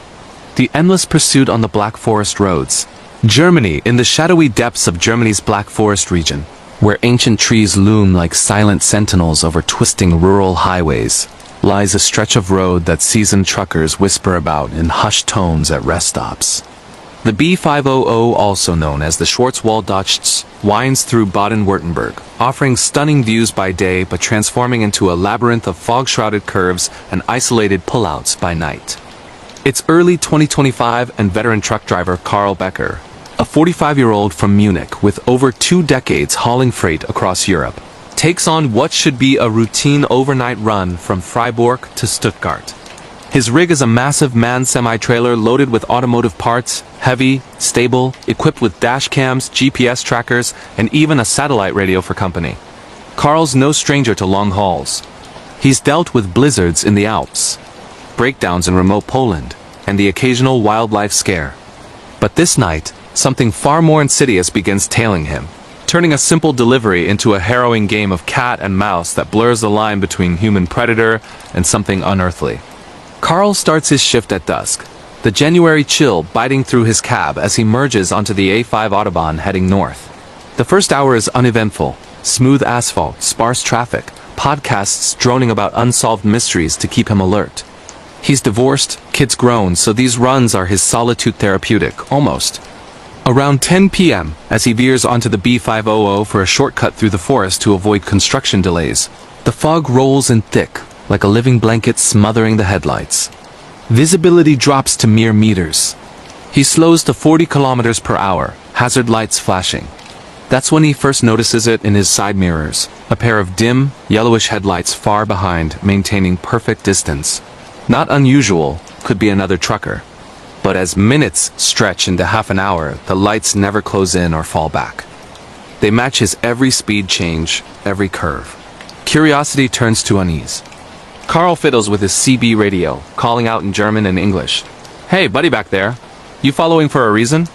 Need help?"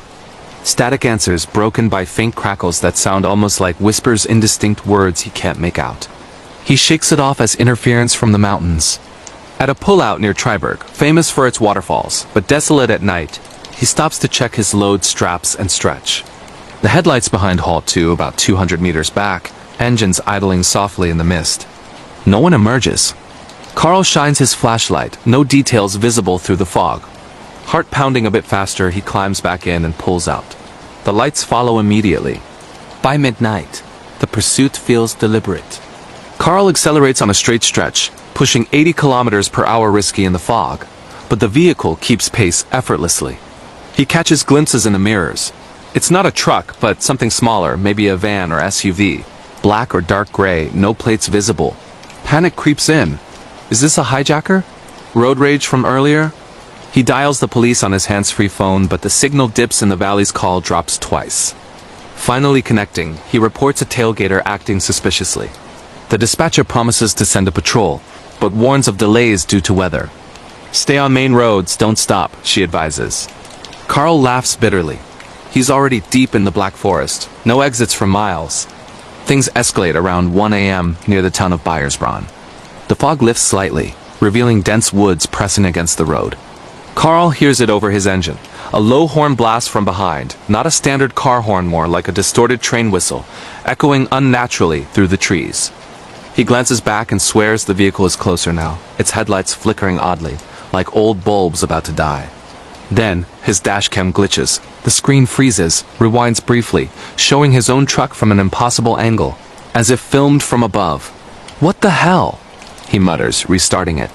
The radio switches channels on its own, landing on static laced with voices. Snippets of German news from years ago, reports of missing drivers on this very route. One story catches his Ira trucker vanished in 2018. Rig found abandoned with doors locked from inside. No signs of struggle.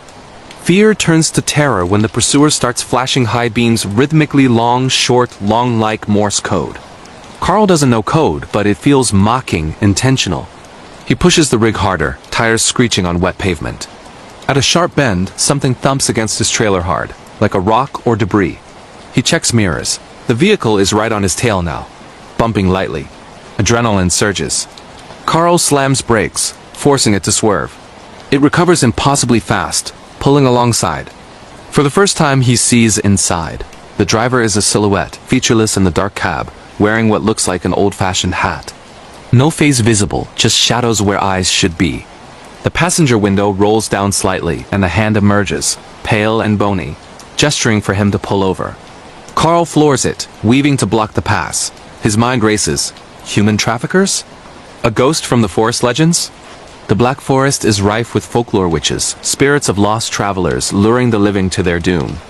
He dismisses it as stress, focuses on survival. Spotting a rare side road to a hiking trailhead, he veers off, hoping to lose them in the narrower path. Bad idea, the rig scrapes trees, branches whipping the cab. The pursuer follows, undeterred. In the chaos, Carl's phone buzzes a text from an unknown number. Stop now. It's time. No signal bars, yet it came through. He replies frantically. Who is this? Immediate response. You know. The chase peaks at an abandoned rest area, overgrown with vines, a relic from the 1970s when the road was busier. Carl pulls in, kills the engine, grabs his tire iron for defense. The vehicle stops at the entrance, lights glaring. Silence stretches. Then, footsteps scrunching gravel, circling the truck. Carl locks doors, peers out. Nothing visible in the beams. A knock on the passenger door soft, insistent. He yells, "Back off. Police are coming." Laughter echoes low, guttural from multiple directions. His mirrors show shadows darting between trees too fast for humans. The truck rocks slightly, as if something climbs the trailer. Dashcam captures blurs elongated figures whispering. Hours feel like minutes. Dawn breaks around 5 a.m., fog lifting with the sun. The vehicle is gone, no tire tracks, no evidence. Carl starts the engine. races to the nearest town, Schluxy. Police arrive. They find scratches on his trailer deep, like claws not from branches. His phone logs show no texts. Dashcam footage? Corrupted except for one frame. A face in the mirror, pale, eyes hollow, smiling. Investigators dismiss it as a prank or fatigue hallucination, but Carl knows better. Similar reports surface online drivers tailed by phantom vehicles on the B500, some never making deliveries. The aftermath destroys Carl's life gradually. He quits trucking, sells the rig, moves to a city apartment. But nightmares persist. Endless roads, lights in the rearview. One night, parked outside, he sees them again, dim headlights down the street. Waiting. He installs cameras everywhere, joins support groups for road hauntings. Months later, an anonymous email arrives. A photo of his old truck on that rest area, time-stamped that night, with a figure standing beside it, hat, pale hand waving. To this day, the Black Forest roads claim victims' disappearances chalked up to accidents, but locals know the truth. Truckers avoid the B500 after dark, sharing warnings at diners. If you're hauling through Germany or planning a European road trip, stick to lit highways, check your mirrors often. And if lights follow too perfectly, don't stop ever. The Whispering Shadows of Elmwood Manor, a true horror story from rural America, in the quiet, fog-shrouded hills of New England, where the autumn leaves turn blood red and the wind carries whispers from forgotten graves. The Thompson family thought they had found their dream home. It was 2025, and after years of city chaos in Boston, Mark Thompson, a tech entrepreneur burnt out from endless Zoom calls and algorithm tweaks, decided it was time for a fresh start. His wife, Sarah, a freelance writer specializing in true crime podcasts, agreed eagerly. Their two kids, 12-year-old Emily and 8-year-old Jack, were thrilled at the prospect of a big old house with rooms to explore and woods to play in. Elmwood Manor, built in 1892 by a wealthy industrialist named Elias Hawthorne, stood tall on a sprawling estate, its Victorian spires piercing the sky like skeletal fingers. The real estate agent had glossed over the rumors, local legends of strange deaths and disappearances, but the price was too good to pass up. "Just old wives' tales," she said with a nervous laugh. Little did the Thompsons know, those tales were rooted in a darkness that had festered for over a century, waiting for new souls to feed on. The move happened on a crisp October morning, the kind where the sun struggles to break through the clouds. As the moving truck pulled up the gravel driveway, Emily spotted something odd, a shadow flitting across an upstairs window, like a figure watching them arrive. She tugged at her mom's sleeve. "Mom, did you see that? It looked like a person up there." Sarah dismissed it as a trick of the light, but deep down, a chill ran through her. That night, as they unpacked boxes in the grand living room with its ornate fireplace, Jack found an old leather-bound journal tucked behind a loose floorboard. The pages were yellowed, filled with frantic handwriting. "The shadows whisper my name," one entry read. "They promise eternal company, but at what cost?" Mark laughed it off as some antique novelty, but Sarah, with her true crime instincts, felt a pull to read more. The journal belonged to Elias's daughter, Amelia, who had vanished in 1905, along with her siblings. Locals said the house drove the family mad, that Elias had dabbled in occult rituals to cheat death after losing his wife to tuberculosis. The first strange occurrences were subtle, easy to rationalize in a creaky old house. Doors would creak open on their own, as if invisible hands were inviting them in. Emily's bedroom, the one with the bay window overlooking the overgrown garden, became a hotspot. She'd wake up to the sound of faint giggling, like children playing hide-and-seek in the walls. "It's just the wind," Mark assured her. But Emily started drawing pictures of pale faces peering from the shadows, faces with hollow eyes and twisted smiles. Jack, meanwhile, began talking to an imaginary friend named Timmy, who he claimed lived in the attic. "Timmy says he died here a long time ago," Jack said one evening over dinner. "He fell down the stairs because the shadows pushed him." Sarah's research into the house's history revealed a grim truth. Elias Hawthorne had indeed lost his children in mysterious accidents, falls, drownings in the nearby pond, sudden illnesses. The manor was said to be cursed, trapping the spirits of the dead to keep Elias company in his madness. As weeks turned into months, the whispers grew louder. Sarah would hear them while typing her podcasts late at night, voices murmuring her deepest fears. "You're failing as a mother. They'll leave you alone. One night, she followed the sounds to the basement, a dank labyrinth of stone walls and rusted chains. There, she found scratch marks on the doors, as if someone had been locked in and clawed for escape. Her flashlight flickered, revealing a spectral figure, a woman in a tattered gown, her face decayed but eyes burning with rage. It was Amelia, or what was left of her soul, bound to the house by her father's dark rituals. Sarah screamed and fled, but the encounter left her shaken, her sleep plagued by nightmares of being buried alive in the manor's foundations. Mark, the skeptic, tried to hold the family together. He installed smart home cameras and motion sensors, thinking it was all in their heads from stress. But the footage captured the impossible. Orbs of light dancing in the hallways, furniture moving on its own, and worst of all, Emily standing in her room at 3 a.m., staring blankly as a shadowy hand reached from under her bed. "Dad, it's pulling me," she whispered when he reviewed the tape. The family started experiencing physical attacks, bruises appearing on their arms like fingerprints, cold spots that burned like frostbite. Jack went missing for hours one day, found in the attic curled up with old toys that weren't theirs, babbling about the shadow family who wanted him to stay forever. Desperation set in by December as snow blanketed the estate like a shroud. Sarah delved deeper into the journal, discovering Elias had performed a seance to summon his wife's spirit, but instead opened a portal for malevolent entities, the whispering shadows that fed on grief and isolation. They mimicked loved ones, driving inhabitants to madness or death. One stormy night, the power went out and the house came alive. Doors slammed shut, locking them in separate rooms. Mark heard Sarah's voice calling from the cellar, but when he descended, it was a trap. The shadows swarmed, whispering his failures as a husband, showing visions of his family dying. Upstairs, Emily faced the ghostly children, their games turning deadly as they tried to drag her into the walls. Jack, in his room, saw Timmy's true form, a decayed boy with black eyes, grinning as he revealed the house's hunger for new residents. The climax came in the grand ballroom, where the family reunited amid swirling darkness. The shadows manifested as twisted versions of the Hawthorne's Elias, wild-eyed and chanting. Amelia, weeping blood. The children, laughing maniacally. They demanded a sacrifice to appease the curse. Sarah, drawing on her true crime knowledge, realized the key was in the journal's final page, a counter-ritual to banish the spirits. With trembling hands, they recited the words by candlelight, the air thickening with screams as the shadows fought back. Furniture flew, windows shattered, and icy hands clutched at their throats. But as dawn broke, the whispers faded, the figures dissolving into mist. The Thompsons fled Elmwood Manor that morning, never looking back. The house stands empty now, waiting for the next unsuspecting family. If you ever drive through those New England hills and hear whispers on the wind, turn away. Some horrors are better left buried. This chilling tale from rural America reminds us that some homes aren't just built with wood and stone. They're woven with the threads of the damned.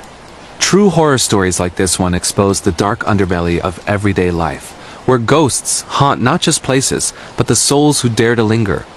The family arrived at Elmwood Manor on October 15, 2025, under a sky heavy with rain clouds. Mark, 42, with his neatly trimmed beard and glasses, unloaded the U-Haul with enthusiasm, his Apple Watch beeping reminders of his fitness goals. Sarah, 38, her hair tied in a ponytail, directed the kids while snapping photos for her Instagram, captioning it, "New beginnings in our historic gem." Hashtag haunted house vibes, little knowing how prophetic that would be. Emily, with her braces and love for TikTok horror challenges, explored the garden, finding an old swing set rusted and swaying as if pushed by invisible hands. Jack, energetic and curious, ran through the halls, his sneakers echoing like gunshots. That first night, they camped in the living room with sleeping bags, the fireplace crackling. The journal discovery happened when Jack pried up a floorboard chasing a ball. The entries were dated 1904-1905, detailing Amelia's descent. Father's experiments have awakened something. The shadows move with purpose now, hungry for our light. Sarah read aloud, her voice trembling, but Mark joked, "Great material for your next podcast episode on real ghost stories from America." The whispers started on day 3. Sarah was in the kitchen, updating her blog on unsolved mysteries, when she heard it, a low murmur, like a radio tuned between stations saying, "Sarah, stay." She checked the Alexa, but it was off. Emily heard them in her room, giggling that turned to sobs. She started sleeping with lights on, her phone recording for EVP's electronic voice phenomena, a trend from YouTube horror channels. By week 2, the physical manifestations began. Mark woke to find his laptop screen filled with repeated words. "Join us." He blamed a virus, but the IT guy found no trace. Jack's Timmy conversations grew detailed. Timmy says his dad locked him in the attic because he saw the shadows eating his mom. Researching. Sarah found news clippings from 1905. The Hawthorne children died one by one, attributed to accidents, but whispers of foul play. One night, during a thunderstorm, the power surged. Emily screamed from her room. A hand had grabbed her ankle from under the bed. Mark rushed in, finding scratches on her leg. The camera footage showed a dark mass slithering away. Sarah contacted a paranormal investigator via Zoom, a woman from a popular YouTube channel on true scary stories who advised smudging with sage. But the shadows laughed at it, the smoke forming faces that mocked them. As November brought early snow, the isolation deepened. Neighbors avoided the house, sharing stories over coffee about past owners who went mad, a 1950s family where the father killed everyone, claiming, "The house told me to." The Thompsons' relationship strained. Mark and Sarah argued, the shadows amplifying doubts. "You're never here for us," the whisper said to Mark, showing visions of Sarah with another man. The attic became the epicenter. Jack led them there, where old trunks held relics, a Ouija board, occult books. They tried to burn them, but the fire turned blue and voices chanted. Amelia's ghost appeared to Sarah, revealing Elias's ritual. He sacrificed his children to bind their souls, creating the shadows to keep him company eternally. The final night, December 23, 2025, a blizzard raged. The shadows attacked in force. Mark was trapped in the basement, visions of his children's deaths tormenting him. Sarah and Emily fought ghostly children in the hallway, their touches like ice burning skin. Jack was lured to the pond, Timmy promising play. They rescued him as the ice cracked, the shadows pulling at his legs. In the ballroom, they found Elias's portrait, eyes following them. Reading the counter-ritual Latin words from the journal, they ignited salt circles. The house shook, walls bleeding black ichor. Ghosts screamed, dissolving as light pierced the darkness. They escaped, the manor burning behind them from a lightning strike, or was it the curse breaking? Now in a safe apartment they warn others. Some American horror stories are real, lurking in the shadows of old homes. Chilling ghost hauntings like this one make you question every creak in the night. The Cursed Echoes of London Fog. A chilling horror story from Britain in the bustling streets of London, where the Thames flows like a vein of secrets and the fog clings to ancient bricks. Aya and Jamal thought they had escaped the horrors of their past. It was early 2025 and the couple, refugees from a war-torn African nation, had been granted asylum in the UK after a harrowing journey across seas and borders. Assigned to a rundown council house in a quiet suburb, they saw it as a new beginning. The house, No 47 Alder Street, was a terraced Victorian building with peeling paint and a garden overgrown with weeds. The social worker handed them the keys with a sympathetic smile, mentioning only that the previous tenants had left abruptly. "Nothing to worry about," she said. But in Britain, where history layers upon itself like sediment, some houses hold echoes of pain that refuse to fade, echoes that feed on the guilt and grief of the living. Aisha, 28, a former teacher with a gentle smile hiding scars. And Jamal, 30, a mechanic whose hands trembled from memories of violence, settled in with sparse furniture from charity shops. Their first night was peaceful, the sound of rain on the roof a soothing contrast to the bombs they remembered. But as days passed, strange things began. Aisha would hear knocking from the walls, like someone trapped and begging for help. Jamal dismissed it as pipes, but when he checked the basement, he found old chains bolted to the floor, rusted but sturdy, as if the house had once been a prison. The vision started subtly. Aisha, cooking dinner, saw a shadow in the corner of her eye, a tall figure with eyes like coals. It vanished when she turned, but left a cold spot that made her shiver. Jamal dreamed of their lost child, the one who didn't survive the journey, calling from the attic. "Baba, why did you leave me?" the voice said. They had buried the pain deep, but the house seemed to dig it up. Researching at the local library, Aisha discovered the house's dark history. In the 1940s, it was home to a family of immigrants during the Blitz. The father, driven mad by loss, locked his family in the basement during air raids, but one night, he never let them out, suffocating them in fear. Locals called it the Echo House, where guilt manifested as ghosts, preying on those with unresolved trauma. As spring bloomed, the manifestations intensified. Objects moved, keys disappearing, reappearing in odd places. Alicia found her necklace, a keepsake from her mother, tangled in the garden vines as if pulled by unseen hands. Jamal heard footsteps upstairs when no one was home, heavy boots like a soldier's. One evening, the TV flickered to static, showing glimpses of their past, the boat capsizing, waves swallowing friends. "It's the house," Aisha whispered. "It's using our memories against us." The ghosts revealed themselves one foggy night. Aisha saw the family, the father, face twisted in regret, the mother clutching ghostly children. They whispered in old English accents, "Join us in the dark. Atone for your sins." Jamal, trying to protect Aisha, was pushed down the stairs by an invisible force, breaking his arm. The pain was nothing compared to the visions they forced upon him, reliving the moment he couldn't save their child. Desperate, they sought help from a local imam and a British paranormal group found on YouTube channels about real British horror stories. The group conducted a seance, but it backfired, the echoes growing louder, walls vibrating with cries. The father ghost confessed.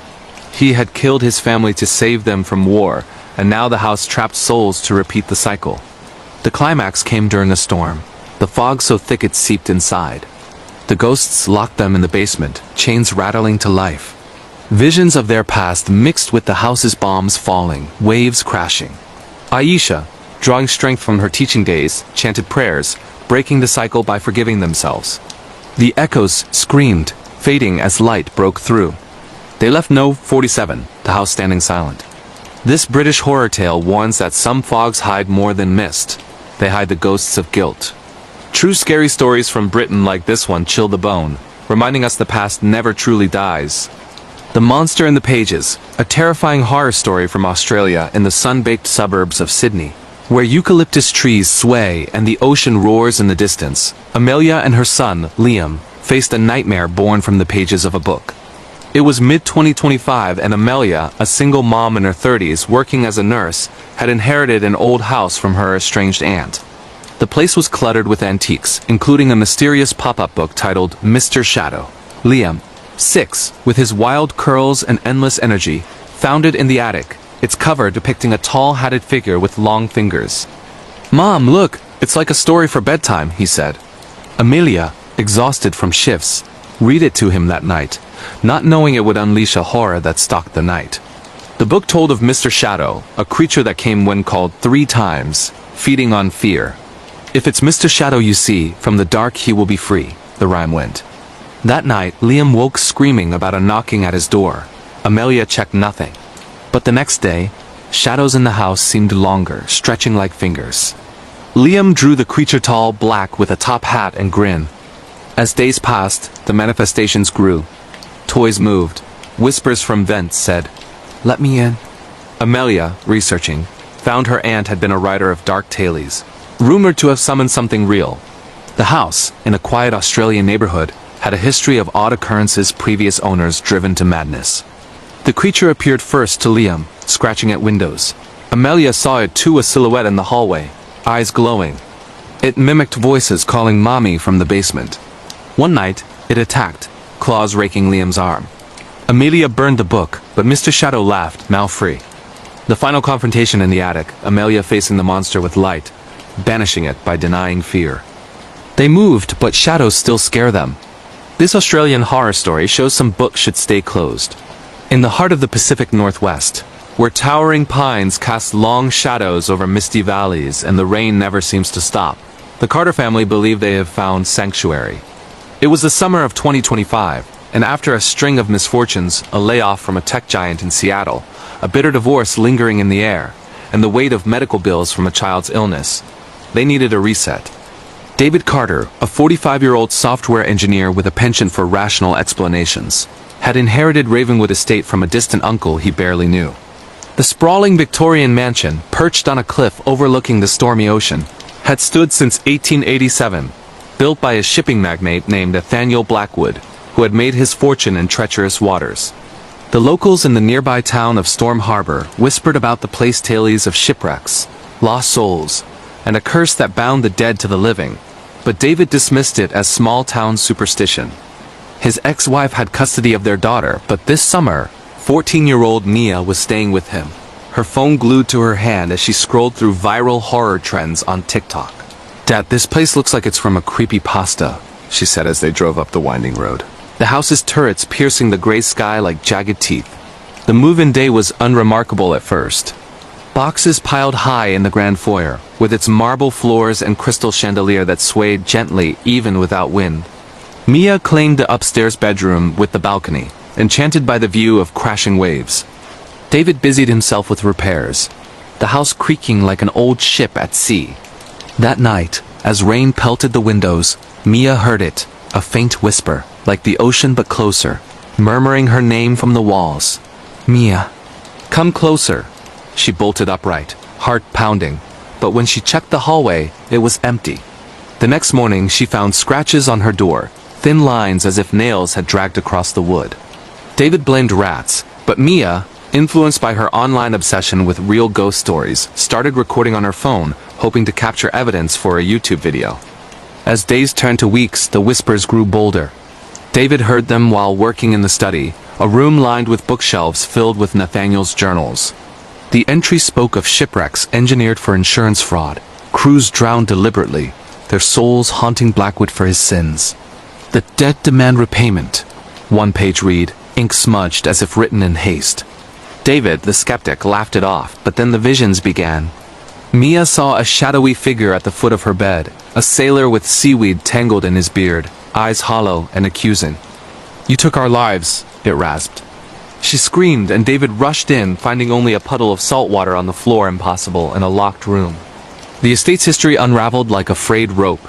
Nathaniel Blackwood had perished in 1912, the same year as the Titanic, but not at sea in the house, found drowned in his bathtub with no water source nearby. His family followed. Wife vanished, children found lifeless in the attic, faces blue as if suffocated by the ocean.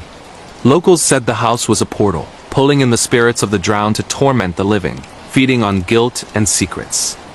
David had his own during the divorce. He had hidden assets, leaving his ex struggling. And Mia knew it, her resentment simmering. The manifestations escalated in August, as storms raged off the coast. Objects flew, books hurling from shelves, whispering pages turning on their own. Mia's phone captured audio. "Pay the debt," repeated in overlapping voices. David experienced the first physical attack in the basement, a cold hand clutching his throat. Visions of drowning overwhelming him, water filling his lungs, the taste of salt. He gasped awake on the floor, bruises circling his neck like a noose. Mia, terrified, researched online forums about haunted estates in America, finding similar stories of cursed homes where the past refused to stay buried. One night, the whispers lured Mia to the cliff's edge. "Jump. Join us," she teetered, wind whipping her hair, but David pulled her back. The house locked its doors, trapping them inside as shadows coalesced into forms, the drowned sailors, their skin pruned and eyes glowing with rage. They revealed Nathaniel's pact. He had summoned sea spirits for wealth, binding them to the estate, and now they demanded new souls to free themselves. The Carters' guilt made them perfect vessels, David's deceit, Mia's anger at her fractured family. The climax unfolded in the attic, amid old sea chests and faded maps. The spirits swarmed, the room flooding with illusory water, waves crashing against walls. David, choking on phantom seawater, found Nathaniel's final journal, a ritual to sever the curse, requiring confession and fire to burn the pact. Mia lit matches, reciting words as shadows clawed at them, nails raking skin, whispers deafening. The house shook, windows shattering, the ocean roaring in fury. As the journal burned, the spirits howled, dissolving into mist carried away by the wind.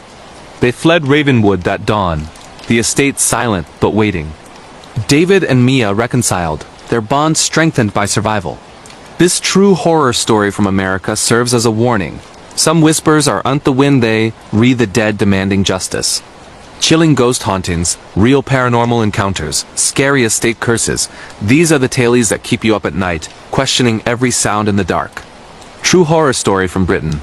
The silent screams of Harrow Lane. Amid the rolling hills of the English countryside, where ancient stone walls divide fields and the mist rolls in like a living entity, the Ellis family sought refuge from the city's grind. It was autumn 2025, and after years in London's hustle, Tom Ellis, a 40-year-old accountant with a stress-induced heart condition, moved his wife, Laura, and their 10-year-old son, Oliver, to a quaint cottage on Harrow Lane in Yorkshire. The property, a 17th-century stone building with thatched roof and ivy-climbing walls, had been vacant for years, bought at auction for a steal. The agent mentioned a quirky history, but Tom, ever practical, saw only potential for a bed and breakfast. Laura, an artist specializing in landscape paintings, was inspired by the views, while Oliver, shy and imaginative, explored the garden with its overgrown hedges and hidden well. "It's like a fairy tale house," he said, unaware that some tales in Britain are dark, rooted in centuries of tragedy and unspoken horrors. The first sign came on their second night. Laura heard screams muffled, as if from far away, echoing through the chimney. She woke Tom, but he heard nothing, blaming the wind whistling through cracks. Oliver, however, drew pictures the next day of a woman in old-fashioned clothes, mouth wide in a silent scream. "She lives in the walls, Mom," he said. Laura chalked it up to his vivid imagination, influenced by bedtime stories from British folklore channels on YouTube. As winter approached, the screams intensified, accompanied by cold drafts that carried the scent of earth and decay. Tom discovered a loose stone in the fireplace, behind which was a bundle of letters from the 1800s. They belonged to Eliza Harrow, the cottage's original owner, a widow accused of witchcraft during a time of famine. Villagers had walled her alive in the house, her screams ignored as she starved. The letters pleaded for mercy, cursing those who condemned her. "My voice will never silence," she wrote. Tom, researching at the village library, learned the cottage had a string of owners who went mad, hearing screams that drove them to self-harm. The family began experiencing the curse firsthand. Oliver woke with nightmares, his room's walls pulsating as if breathing. Laura's paintings twisted on their own landscapes, turning to depictions of a screaming woman. Tom, in the attic, felt hands pushing him toward the rafters, whispers urging, "End it." The silent screams manifested as apparitions. Eliza, emaciated and furious, appearing in mirrors, her mouth moving but no sound until night, when the house amplified her agony. By December, isolation set in with snow blanketing the lane. The screams became deafening at midnight, shaking furniture. Oliver went missing one night, found in the well, clinging to the edge, saying Eliza wanted him to hear her forever. Laura, desperate, contacted a local historian via online forums for real British ghost stories, who revealed a ritual to lift the curse. Acknowledge Eliza's innocence and bury her letters with honors. The final night, as screams tore through the cottage, the family performed the ritual in the garden. Eliza's ghost rose, her form solidifying, eyes pleading. They spoke her truth, the screams fading to sobs as she dissolved. Peace returned, but the Ellis family sold the cottage, warning others. This chilling horror story from Britain highlights the terrors of forgotten injustices. Real witch curses, silent ghost screams, paranormal Yorkshire hauntings, these true scary narratives expose the darkness in history's shadows. True horror story from Australia. The beast of Black Rock Outback in the vast, red dirt expanse of the Australian outback, where the sun beats down mercilessly and the nights are alive with unknown sounds. The Wilson siblings faced a terror that lurked in the land itself. It was January 2025, the height of summer, and siblings Kate, 28, a wildlife photographer from Melbourne, and her brother Ryan, 25, a mechanic, embarked on a road trip to scatter their father's ashes at Black Rock, a remote rock formation sacred to indigenous legends. Their 4WD truck kicked up dust on the endless highway, the radio crackling with stories of missing hikers. "Dad always said the outback has secrets," Kate said, her camera ready for the stunning landscapes. Ryan, skeptical but adventurous, laughed, "Yeah, like dingoes and heat stroke." They didn't know the legends spoke of a beast, an ancient spirit awakened by desecration, hunting those who disturbed the sacred ground. Their campsite at Black Rock was isolated, the massive rock looming like a sentinel. That night, as they scattered the ashes, a low growl echoed from the shadows. Kate dismissed it as a wild dog, but Ryan found tracks, large, clawed prints unlike any animal. The next morning, their truck wouldn't start, battery drained as if siphoned. As they waited for help, the beast revealed itself in glimpses. A massive shape with glowing eyes, fur matted with earth, stalking the perimeter. The attacks began at dusk. Scratches on the truck, whispers in Aboriginal tongues warning, "Leave or become part of the land." Kate's research on her phone signal faint uncovered stories of miners in the 1900s, who dug into black rock, unleashing the beast that tore them apart, their bones scattered. Locals called it the Guardian, protecting the site from intruders. Trapped as night fell, the beast charged, its roars shaking the ground. Ryan fought with a tire iron, but it swatted him away, claws raking flesh. Kate, recalling legends, realized they must return the disturbed earth. They dug, bearing a token, the beast retreating as the ground trembled. They escaped at dawn, hitchhiking to safety. This Australian horror story warns of the outback's wrath. Real beast encounters, outback survival terrors, indigenous spirit curses. These chilling tales make you fear the wide open spaces. True horror story from Canada. The frozen hunger of Wilderness Peak in the rugged wilderness of the Canadian Rockies, where snow-capped peaks pierce the sky and forests hide ancient secrets. A group of friends confronted a hunger that consumed more than flesh. It was February 2025, and after a ski trip gone wrong, Sarah, 22, a university student from Toronto, and her friends Mark, Lisa, and Jake crashed their plane in a blizzard near Wilderness Peak. The small charter flight, meant for a quick hop, plummeted when engines failed, leaving them stranded in the snow. "We'll be rescued soon," Sarah said, her voice trembling as they huddled in the wreckage. But as days passed, with no signal and food dwindling, a darker force emerged, the frozen hunger. A spirit from indigenous lore that drove survivors to madness and cannibalism. The first signs were hallucinations, whispers in the wind promising warmth if they fed. Mark found old bones in a cave, remnants of a 19th century expedition lost and turned on each other. The spirit manifested as a Wendigo-like creature, tall and emaciated, eyes hungry. It stalked them, driving paranoia. Lisa succumbed first, her mind breaking, attacking Jake for food. Sarah and Mark fought the creature in the cave, its claws ice cold. Recalling lore, they burned offerings, banishing it. Rescued weeks later, they carried the scars. This Canadian horror story exposes nature's cruel side. Real Wendigo legends, wilderness survival horrors, frozen cannibal curses, these true scary accounts chill to the core. True horror story from Japan. The digital curse of Tokyo nights in the neon-lit streets of Tokyo, where technology blends with tradition and the night buzzes with life. Young programmer Hiroshi faced a curse born from the digital age. It was March 2025 and Hiroshi, 29, living in a tiny apartment in Shibuya, downloaded a mysterious app called Echo Ghost from a shady forum, promising to connect with the dead. Just a prank, he thought, but after activating it, his phone glitched, showing a video of a woman in white, her hair covering her face, whispering, "7 days." The curse began hallucinations of the woman, Sadako-like, crawling from screens. His friends who watched died mysteriously. Hiroshi traced it to a forgotten urban legend of a suicide in a tech lab, her spirit trapped in code. The final night, as she emerged from his laptop, he deleted the source code, breaking the curse. This Japanese horror story warns of tech's dark side. Real digital ghosts, app curses, Tokyo paranormal encounters, these chilling narratives make you fear your screen. True horror story from Europe. The living nightmares of Paris shadows in the romantic alleys of Paris, where the Seine reflects lights and history whispers from every stone.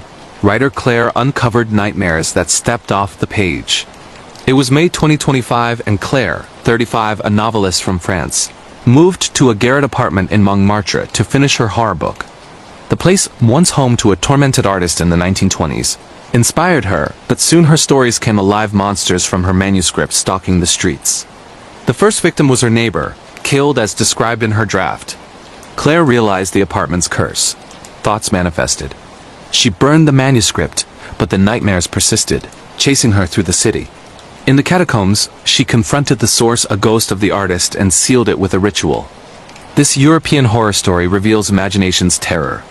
Real living nightmares, Paris ghostwriters, French paranormal curses, these true scary tales haunt the mind. True horror story from America.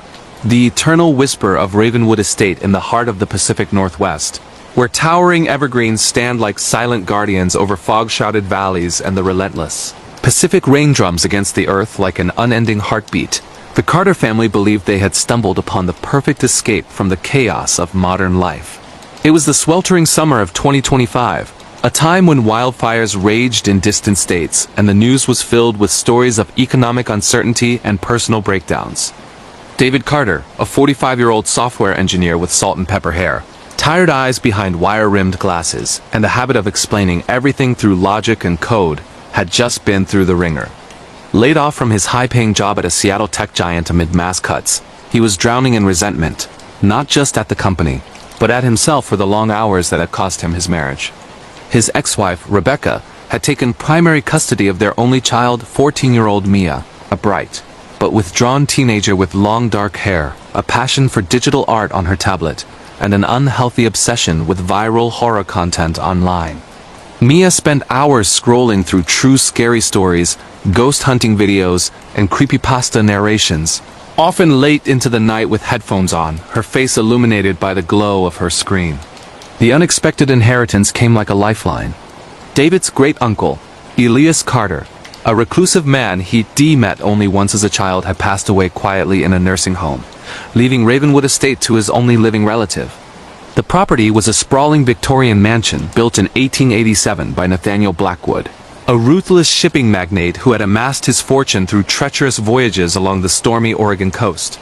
Perched precariously on a cliff overlooking the churning ocean, the house featured steep gabled roofs, wraparound porches weathered by salt air, and turrets that seemed to pierce the perpetual gray sky like accusing fingers. The real estate photos made it look majestic, almost romantic, but the locals in the nearby fishing town of Storm Harbor knew better. Over coffee at the diner or hushed conversations in the general store, they spoke of the Blackwood curse tales of deliberate shipwrecks for insurance money, drowned crews whose bodies washed ashore with eyes wide in eternal accusation, and the darkness that clung to the estate like barnacles on a hull. David, ever the rationalist, brushed off the warnings when the lawyer mentioned them. Superstitions from people who fear change, he told Mia as they packed the U-Haul in Seattle. Mia, excited for an adventure away from her mom's strict rules, agreed, though a part of her thrilled at the possibility of real ghosts for her next TikTok series. They arrived at Ravenwood on a drizzly July afternoon, the gravel driveway crunching under the tires as the mansion loomed into view. The air smelled of salt and pine, and the distant roar of waves crashing against the cliffs below set an ominous tone. Mia's eyes widened as she stepped out, her sneakers sinking into the damp earth. Dad, this place is straight out of a horror movie. Look at those windows, they're like eyes watching us. David chuckled, unloading boxes with forced optimism. That's the charm, kiddo. Historic homes have character. Inside, the foyer was grand but neglected. Dust-covered chandeliers, wallpaper peeling in elegant curls, and hardwood floors that creaked underfoot as if protesting their presence. Mia claimed the largest upstairs bedroom, the one with a balcony offering panoramic views of the endless ocean. I can film sunsets here, she said, already setting up her phone tripod. David took the master suite, its four-poster bed draped in faded velvet, and began organizing his home office in the wood-paneled study overlooking the cliffs. The first night was deceptively peaceful. They ordered pizza from the town delivered by a wary driver who wouldn't step inside, and ate on the porch, watching fog roll in from the sea. Mia fell asleep early, exhausted from the move, but around 3 a.m., she jolted awake to a sound that sent ice through her veins, a faint whisper, soft and insistent, weaving through the walls like smoke. Mia, come to the water. Mia. It wasn't the wind. It was too deliberate, too personal. Her heart racing, she grabbed her phone and hit record, whispering into the mic for her future video. Guys, if you're watching this, something's in the house with us. But when she played it back in the morning, there was only static over her voice, no whisper captured. She showed David, who yawned and attributed it to old house settling, or maybe ocean echoes through the vents. Mia wasn't convinced. She started exploring, finding hidden nooks, a locked attic door, a basement with rusted anchors chained to the walls, and in the study, a stack of leather-bound journals tucked behind loose paneling. David discovered the journals a few days later while setting up his dual monitors. Curiosity piqued, he cracked one open during a late-night coding session to debug a freelance project. The handwriting was Nathaniel Blackwood's frantic entries detailing his schemes. The storms are my allies, one read. Lured the Endeavor onto the rocks tonight. Crew of 20 souls for a payout of thousands. Their screams fade quickly in the waves. Another page described rituals.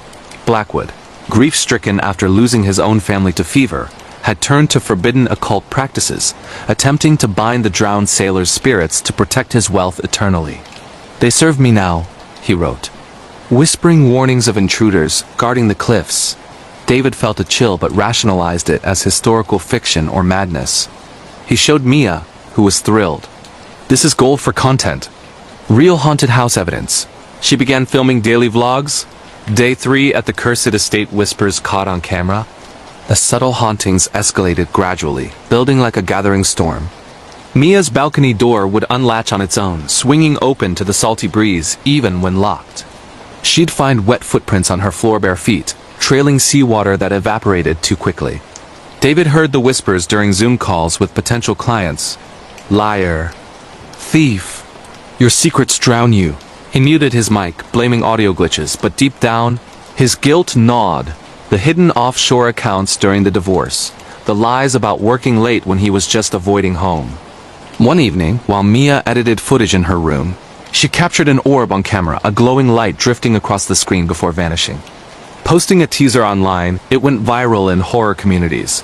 Teen captures ghost orb in real haunted mansion. By mid-August, the physical manifestations turned aggressive. David woke one morning to find his laptop screen cracked, words etched into the glass. "Pay the debt." He replaced it, but the new one displayed phantom file ship manifests, listing drowned names. Mia's drawings, inspired by her online horror fixation, began depicting sailors with hollow eyes, their mouths open in silent screams. She confided in David over breakfast. "Dad, last night, I saw one. At the foot of my bed, a man dripping water, reaching for me." David, protective instincts kicking in despite his skepticism, installed security cameras throughout the house.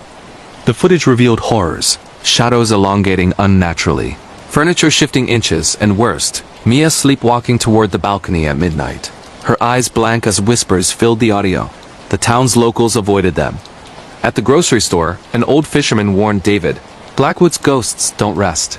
They pull you in, make you face what you've buried."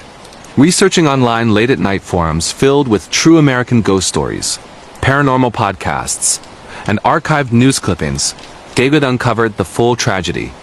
Nathaniel's family had died suspiciously after his rituals. His wife fell from the cliffs. Children drowned in shallow tide pools.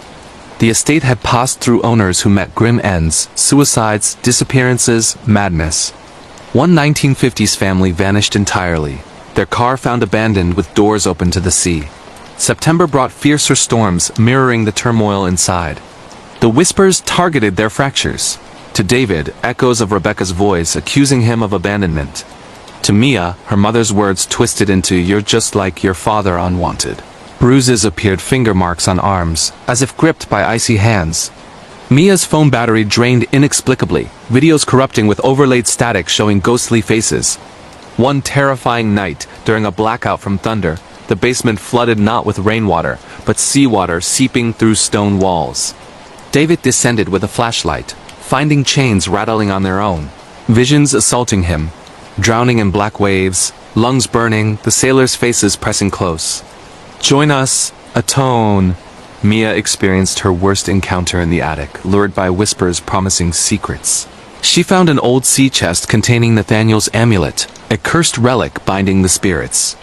Touching it, she was overwhelmed. Visions of shipwrecks, screams of the dying, Blackwood's mad laughter.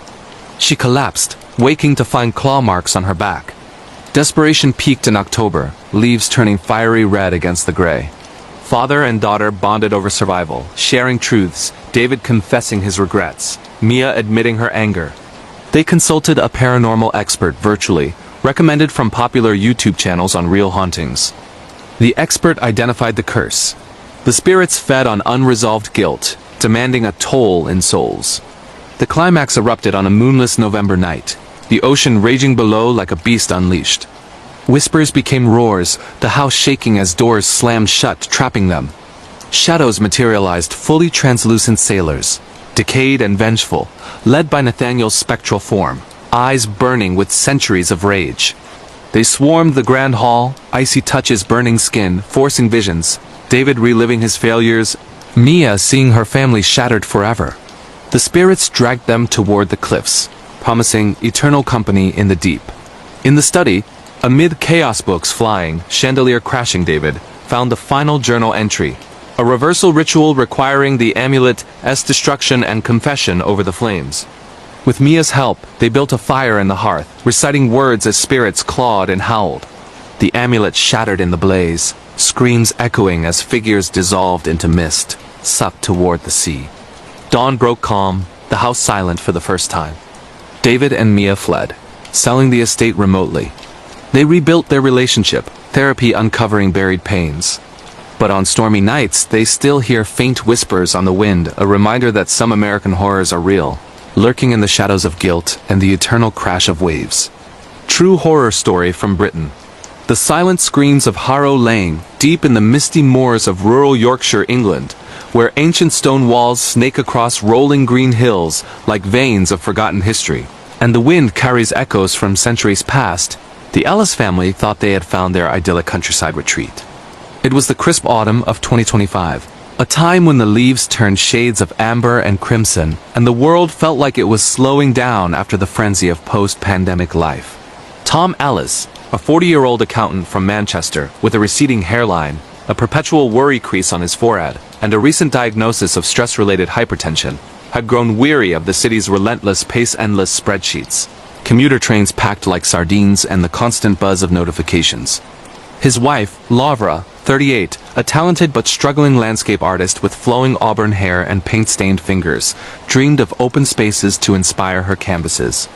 Their son, Oliver, a sensitive 10-year-old with wide blue eyes, freckles across his nose, and a love for drawing fantastical creatures in his sketchbook, was excited to escape the concrete jungle for adventures in nature.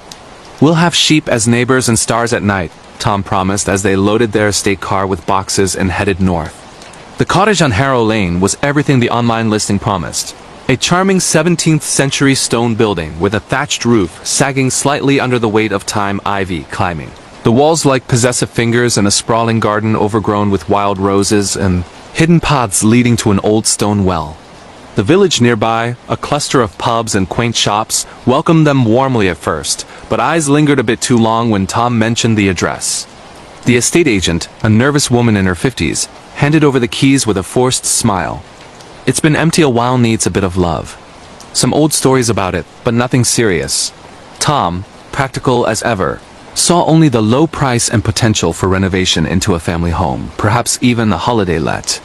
Laura fell in love with the light streaming through the latticed windows, perfect for her studio in the attic. Oliver explored immediately, discovering the well and imagining it as a portal to underground worlds. Their first week was blissful. They unpacked amid laughter, painting walls fresh white and hanging Laura's artworks, sweeping moors under stormy skies. Oliver started school in the village, making friends who shared ghost stories around the playground. That changed on the second Friday night. Laura, unable to sleep after a late painting session, heard it first, a muffled scream, high-pitched and desperate, seeming to come from inside the walls or perhaps the chimney. It wasn't loud, but piercing, like someone gagged and pleading. She shook Tom awake. "Did you hear that?" It sounded like a woman screaming. Tom, groggy, listened but heard only the wind howling through the eaves. Probably foxes, they make eerie noises out here. But Oliver, in his downstairs bedroom, had heard it too. The next morning he showed them a drawing, a pale woman in old-fashioned clothes, her mouth stretched wide in agony, hands pressed against invisible barriers. Laura dismissed it as Oliver's imagination, fueled by his love of British folklore books and YouTube channels narrating real ghost stories from the UK. But the screams returned nightly, always around midnight, growing clearer. Tom, investigating the fireplace one evening, pried loose a stone and found a hidden bundle yellowed letters tied with twine, dated 1692. They were written by Eliza Harrow, the cottage's original inhabitant during the height of witch hunts in England. Elisa, a herbalist widow accused of cursing crops during a famine, described her trial. Villagers, driven by hunger and fear, had bricked her alive inside her own home as punishment, sealing the chimney and doors. Her final letters were frantic pleas. "They ignore my screams. God forgive them. My voice will echo until justice comes." Cursed words followed. "Those who dwell here shall hear my pain eternally, until my name is cleared." Tom, skeptical but unsettled, researched at the local library and online archives. Harrow Lane was named after the lane where they dragged her before the walling. The cottage had a grim history. Owners through the centuries reported silent screams driving them to insanity. A 19th century family abandoned it after the father hanged himself, claiming a woman's cries tormented him. In the 1950s, a couple heard them so vividly the wife scratched her ears bloody trying to make them stop. Locals avoided the property, calling it the Wailing Cottage. As November brought early frosts, the hauntings intensified. The screams manifested physically. Cold spots that froze breath, walls vibrating as if pounded from within. Laura's paintings warped colors, bleeding into depictions of a screaming figure superimposed over landscapes. Oliver began sleepwalking, found one morning at the well, whispering, "She's calling me to listen." His drawings grew darker. Eliza clawing at bricks, bloodied fingers, eyes wild with rage. Tom experienced headaches since to the screams, visions flashing of villagers with torches, Eliza's terrified face. One stormy night, the screams peaked, shaking the cottage. Mirrors cracked, showing Eliza's reflection instead of their own mouth agape, silent but conveying endless suffering. Lavra, in the attic studio, felt hands around her throat, an invisible force squeezing as whispers accused, "Witch! Murderer!" She gasped, bruises forming. Tom rushed up, finding an old locket Eliza's with a portrait inside. Touching it triggered a full apparition. Eliza materializing, translucent and furious, her screams finally audible, deafening, recounting her innocence. The family fractured under the strain. Tom argued with Laura about selling, his hypertension flaring. Oliver withdrew, refusing to speak above a whisper, saying, "She says we're like them, ignoring her." Desperate, Laura contacted a historian through British paranormal forums, popular for true scary stories and haunted location investigations. The expert revealed records proving Eliza's innocence, a later confession by a villager admitting fabricated accusations for land grab. A ritual existed, acknowledge her wrongly, bury the letters with lavender, her herbal specialty, at the well, and speak her exoneration. Winter solstice night, as screams raged like a banshee, the Ellis family gathered at the well under pouring rain. Eliza's ghost loomed, larger than life, winds whipping as if her fury summoned the storm. They read the historical truth aloud, burying the letters and locket. Eliza's form writhed, screams turning to sobs of relief, her image fading into the mist. Peace settled like snow. The cottage felt warm, screams silenced forever. The Ellis family stayed, transforming it into a haven, Laura's art flourishing with themes of redemption. But they warned visitors. Some British horrors stem from historical injustices, echoes refusing silence until heard. True horror story from Australia. The Beast of Blackrock Outback. In the unforgiving vastness of the Australian outback, where the red earth stretches endlessly, under a merciless sun and the night sky explodes with stars untouched by city lights, the Wilson siblings embarked on what they thought would be a healing journey through grief. It was the scorching January of 2025, a summer marked by record heat waves that turned the landscape into a shimmering mirage of dust and desolation, with bushfires threatening distant horizons. Kate Wilson, 28, a freelance wildlife photographer from bustling Melbourne with sun-bleached blonde hair tied in a practical ponytail, a camera always slung around her neck, and a portfolio filled with stunning shots of kangaroos and koalas, had been struggling since their father's sudden death from a heart attack 6 months prior. Her younger brother Ryan, 25, a rugged mechanic with calloused hands, a faded tattoo of a wrench on his forearm, and a no-nonsense attitude honed from fixing trucks in remote mining towns, suggested the road trip as a way to scatter their dad's ashes. He loved the outback, Ryan said as they loaded their dusty 4WD Toyota Land Cruiser with camping gear, water cans, and a map app on Kate's phone. Blackrock's where he proposed to Mum's sacred spot. Kate agreed, hoping the isolation would mend the raw edges of their loss, though she secretly feared the emptiness would amplify it. The drive from Melbourne took 3 days, winding through eucalyptus forests that gave way to scrubby plains, then the true outback flat, red, and indifferent. Blackrock was a massive sandstone formation, rising like a monolithic sentinel from the desert floor, sacred to the local indigenous people with legends etched into its caves. Stories of a guardian spirit, a beast born from the land to protect against those who desecrated it. Tourists rarely ventured there. It was off the beaten path, no facilities, just raw nature. They arrived at sunset, the rock glowing crimson as if bleeding. Kate snapped photos, the click of her shutter echoing unnaturally loud. Ryan set up camp a tent, campfire, and esky full of beers. As night fell, they scattered the ashes at the base of Black Rock, toasting their dad with stories of his adventures. That's when the first growl rumbled low, guttural, from the shadows beyond the firelight. "Dingo?" Kate whispered, shining her torch into the darkness. Ryan shrugged. "Probably." "Stay close." Morning brought unease. Their truck's battery was dead, jumper cables useless. "Must be the heat," Ryan muttered, popping the hood. But Kate noticed tracks circling the camp, massive paw prints, larger than any dingoes, with claws that dug deep into the earth like knives. She photographed them, zooming in on her camera screen. "These aren't normal. Look, 5 toes, almost human-like." Ryan laughed it off, but as they waited for roadside assistance signal spotty, a call barely going through the heat built, mirages dancing on the horizon. By afternoon, whispers started. Faint voices in the wind, speaking in a language neither recognized, ancient and angry.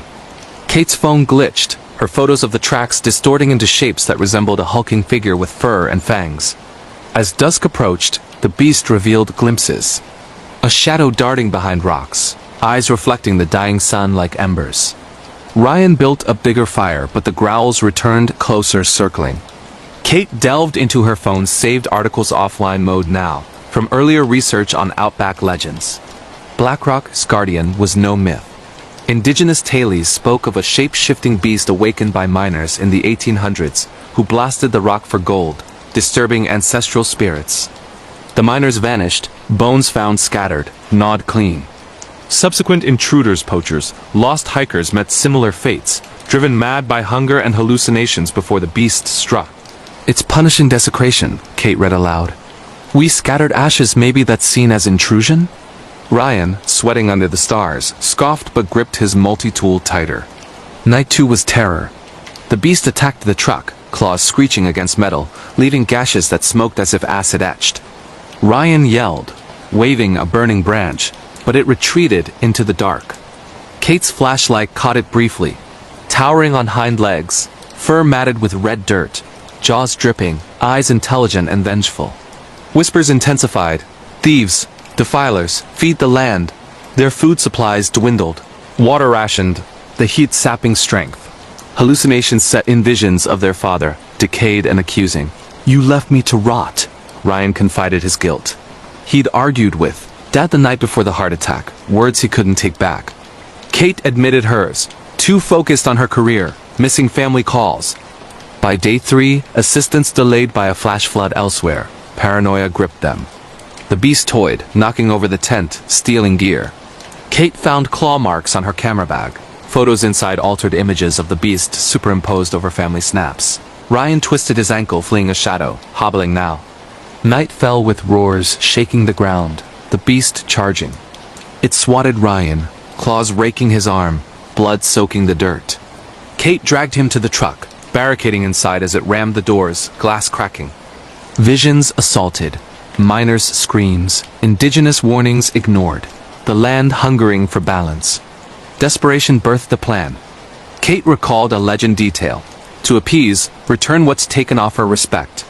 They gathered stones disturbed by their camp, burying a token from Dad's ashes with a whispered apology, acknowledging the land's sovereignty. The beast paused mid-assault, eyes softening, retreating as dawn broke. Help arrived hours later, towing them out. Wounds healed, but scars lingered, physical and emotional. The siblings reconciled, honoring their heritage differently. This Australian horror story unveils the outback's primal fury. Real beast sightings, sacred site curses, outback survival nightmares.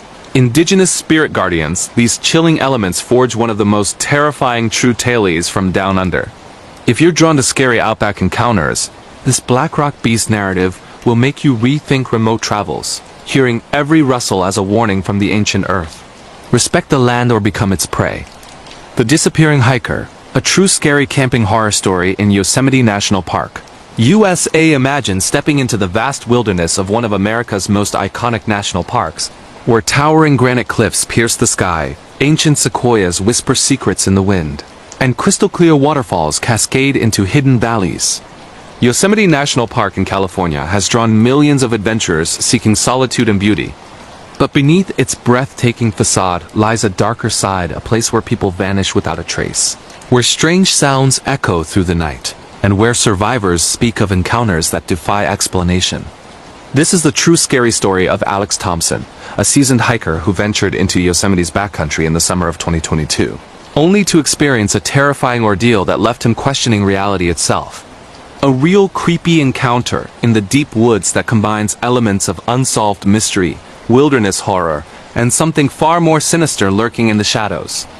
Alex was no stranger to the outdoors. At 32 years old, he was an experienced backpacker from Seattle, Washington, with dozens of solo trips under his belt. He loved the isolation of national parks, the way the modern world faded away, leaving only the raw pulse of nature. Yosemite was his ultimate dream destination. He'd planned this trip for months. A 5-day loop through the remote northern section of the park, starting from the Tioga Road trailhead and heading into the lesser-traveled areas around Yosemite Creek and the Grand Canyon of the Tuolumne River. He filed his itinerary with the park rangers, packed his bear canister, water filter, and emergency beacon, and set off on a crisp July morning. The first 2 days were pure bliss. Alex hiked along rugged trails, passing meadows blooming with wildflowers and spotting deer grazing in the distance. He camped near a secluded lake, cooking his meals over a small stove as the sun dipped behind Half Dome in the far distance. The nights were peaceful, filled with the symphony of crickets and the occasional hoot of an owl. He journaled about the freedom he felt, away from the stresses of city life. "This is what living feels like," he wrote on the second night. But on the third day, things began to shift in subtle, unsettling ways. Alex woke to an eerie silence. No birds chirping, no wind rustling the pines, nothing. He shook it off as early morning fog rolling in from the valley below.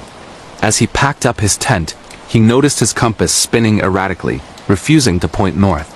Must be magnetic interference from the granite, he muttered to himself, relying instead on his GPS app. The trail that day led him deeper into the wilderness, away from the popular routes. He passed abandoned cabins from old mining days, their wooden frames sagging under decades of snow and rain. One in particular caught his eye, a small, dilapidated structure half swallowed by vines. He snapped a photo, feeling a chill despite the warm sun. By afternoon, Alex reached a remote campsite near a roaring waterfall. He set up his tent, filtered water from the stream, and settled in for the evening. As dusk fell, he heard it for the first time, distant footsteps crunching through the underbrush. He froze, flashlight in hand, scanning the tree line. Nothing. Probably a bear, he thought, hanging his food bag high in a tree as per park rules. But the footsteps returned later that night, circling his campsite in slow, deliberate patterns. Closer each time, Alex shouted into the darkness. "Hey! Who's there?" No response. His heart pounded as he gripped his bear spray, barricading himself in the tent. Sleep came in fits, haunted by dreams of shadowy figures watching from the edges of the forest. When he woke at dawn, his tent was unzipped from the outside. He knew he had secured it tightly the night before.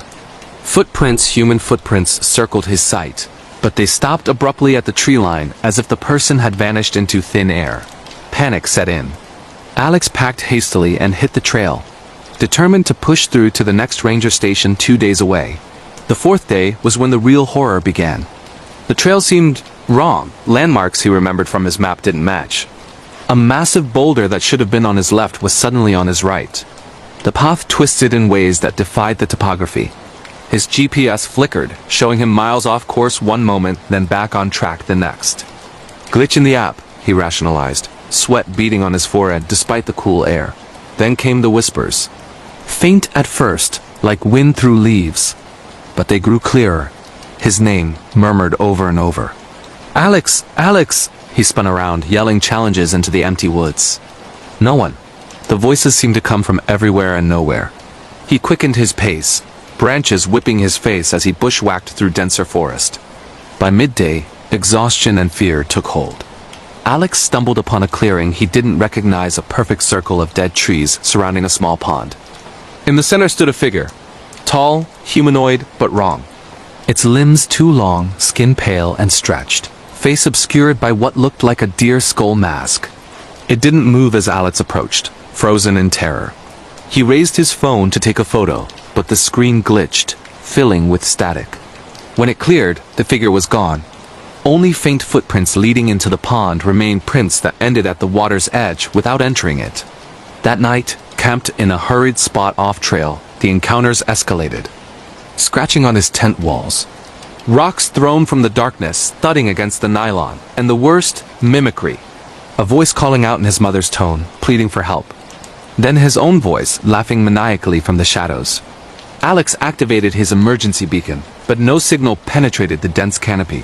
He barely slept, knife in hand, whispering prayers into the void. On the fifth day, broken and delirious, Alex finally emerged onto a main trail. Rangers found him collapsed near Tuolumne Meadows, dehydrated and rambling about watchers in the woods and things that wear skins. He was airlifted to a hospital in Fresno, where doctors diagnosed severe dehydration and possible hallucinatory effects from altitude or exhaustion. But Alex insists it was real.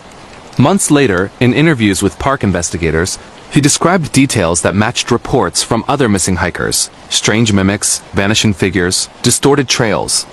Yosemite has hundreds of unsolved disappearances, people who step off the path and are never seen again. Some rangers whisper about forest entities, ancient guardians, or something more malevolent that claims intruders. Alex never returned to camping. He moved back to the city, but nightmares plague him. Endless woods, whispering voices, and that tall figure waiting in the clearing. Yosemite isn't just beautiful, he says now. It's alive.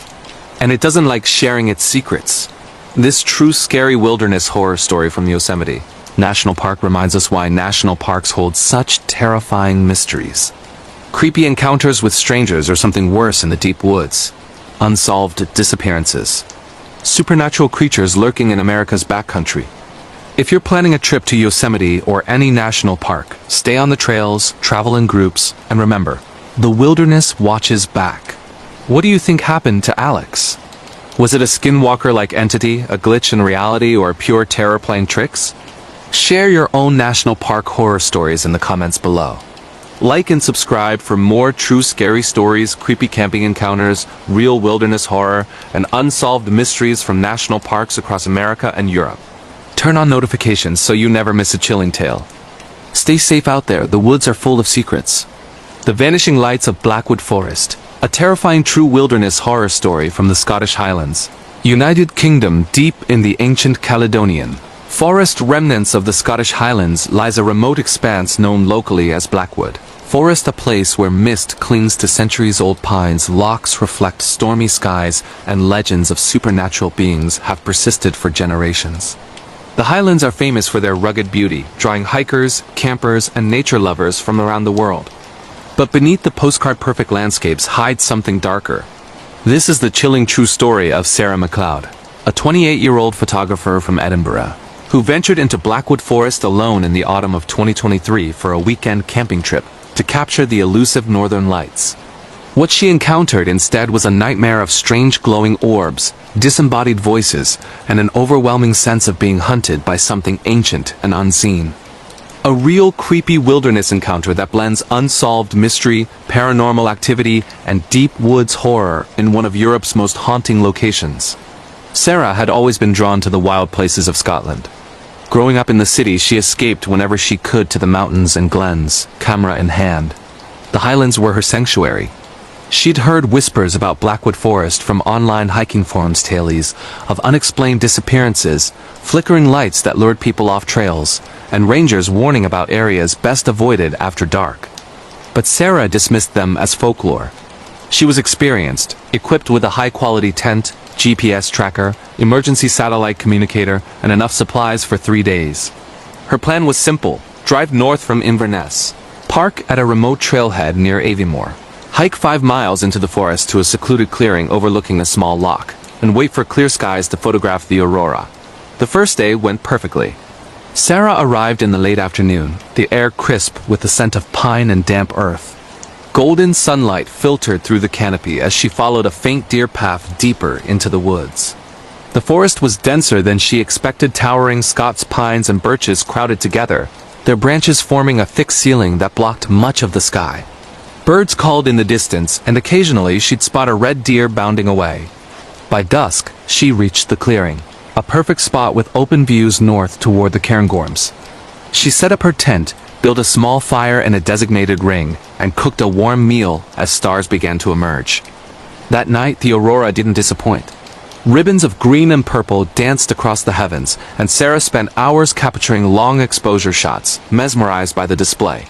Around midnight, exhausted but exhilarated, she crawled into her tent. As she drifted off, she noticed faint lights in the tree-lined soft, blue-white glows bobbing gently like lanterns. Other campers, she thought, smiling at the idea of shared wonder. But the lights didn't approach. They hovered, multiplied, and then vanished. Sarah woke abruptly at 3 a.m. to silence. The forest, usually alive with nocturnal sounds, was deathly quiet. No wind, no owls, nothing. Her breath fogged in the sudden cold inside the tent. Peering out, she saw them again. The lights. Dozens now, weaving between trees in patterns that seemed almost intelligent. They pulsed brighter when her flashlight beam hit them, then dimmed as if hiding.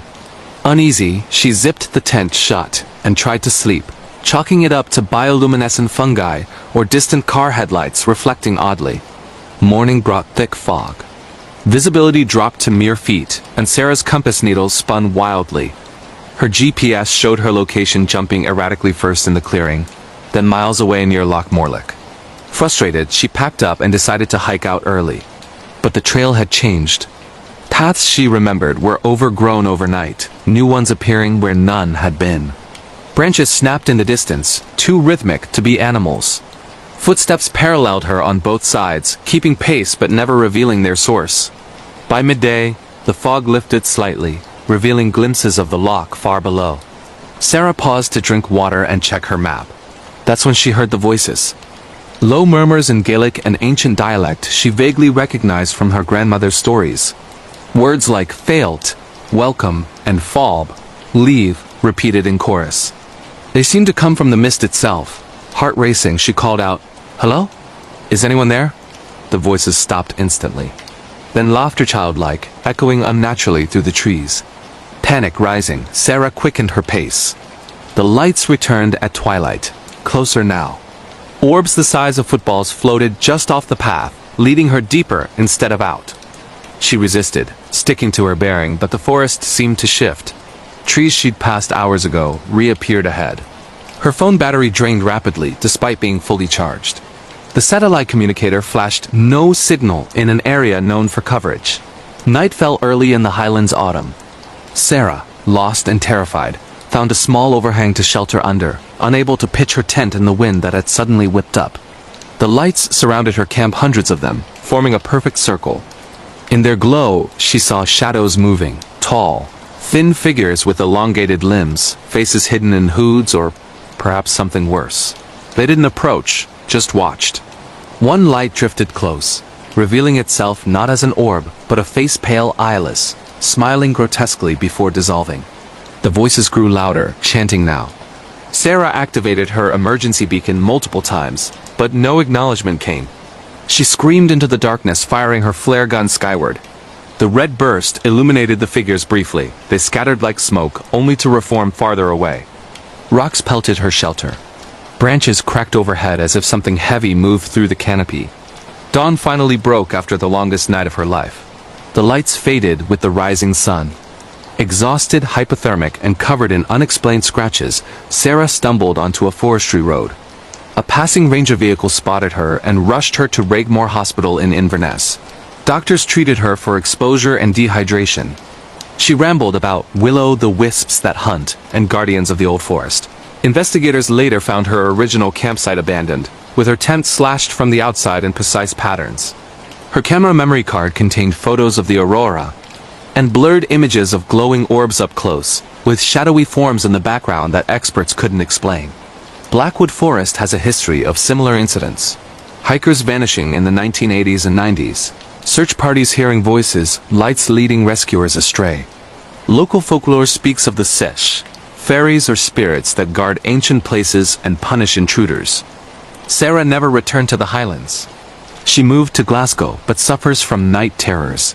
Endless fog, circling lights, and those watching figures. The forest doesn't want us there, she warns anyone who'll listen. It's not empty. It's full of things that have been waiting since before people walked these lands. This True scary camping horror story from the Scottish Highlands serves as a chilling reminder of Europe's ancient wilderness dangers. Creepy encounters with supernatural lights, unsolved mysteries in deep woods, paranormal entities that lure and terrify. Whether you call them will-o'-the-wisps, forest spirits, or something unexplained, the message is clear: respect the old places, or they might not let you leave. Have you experienced strange lights or voices in the woods? Share your own European wilderness horror stories or national park encounters in the comments.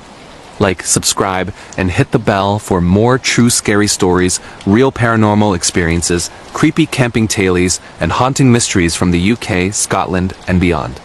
Stay safe on your adventures. The ancient forests are still watching. What do you think Sarah really saw in Blackwood Forest?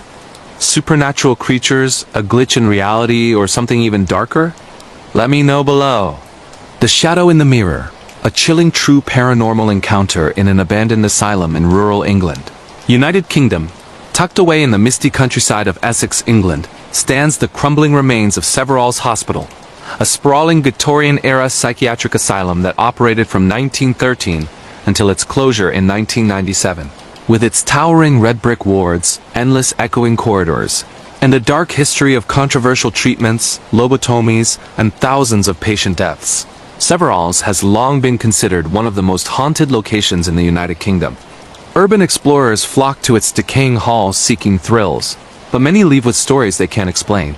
This is the terrifying true account of Jamie Carter, a 25-year-old urban explorer and photographer from London, who along with two friends, broke into Severals Asylum on a foggy November night in 2024. What started as a routine exploration turned into a night of unrelenting paranormal terror centered around a single, cracked mirror in the old women's ward. A real ghost haunting, demonic presence, and terrifying supernatural encounter that still haunts Jamie to this day. Jamie had been urban exploring for years. He and his friends, Liam and Sophie, had visited dozens of abandoned sites across England, old factories, military bases, even haunted mansions. Severals had been on their list for months. They'd watched countless videos and read forums filled with stories of shadow figures, disembodied screams, and doors slamming on their own. But they were skeptics at heart, armed with flashlights, GoPros, EMF readers, and a spirit box app on their phones. They waited for a moonless night, slipped through a known gap in the perimeter fence, and entered the asylum just after midnight. The air inside was thick with damp and decay. Peeling paint hung from walls like dead skin, and broken furniture littered the corridors. Their footsteps echoed unnaturally loud as they moved deeper into the complex, passing padded cells with rusted restraints still bolted to the walls. The first hour was exhilarating, capturing eerie photos of operating theaters frozen in time, nurses' stations covered in decades of dust, and long wards where rows of iron bed frames stood like skeletons. They reached the women's ward on the upper floor around 2 a.m. Moonlight filtered weakly through boarded windows, casting long shadows across the tiled floor. In one of the larger day rooms, they found it, a massive ornate mirror mounted on the far wall. It was cracked diagonally from corner to corner, the glass spiderwebbing outward, yet somehow still intact. The frame was carved with strange symbols that none of them recognized. Sophie joked that it looked like something from a horror movie. Jamie set up his camera for a group photo in front of it.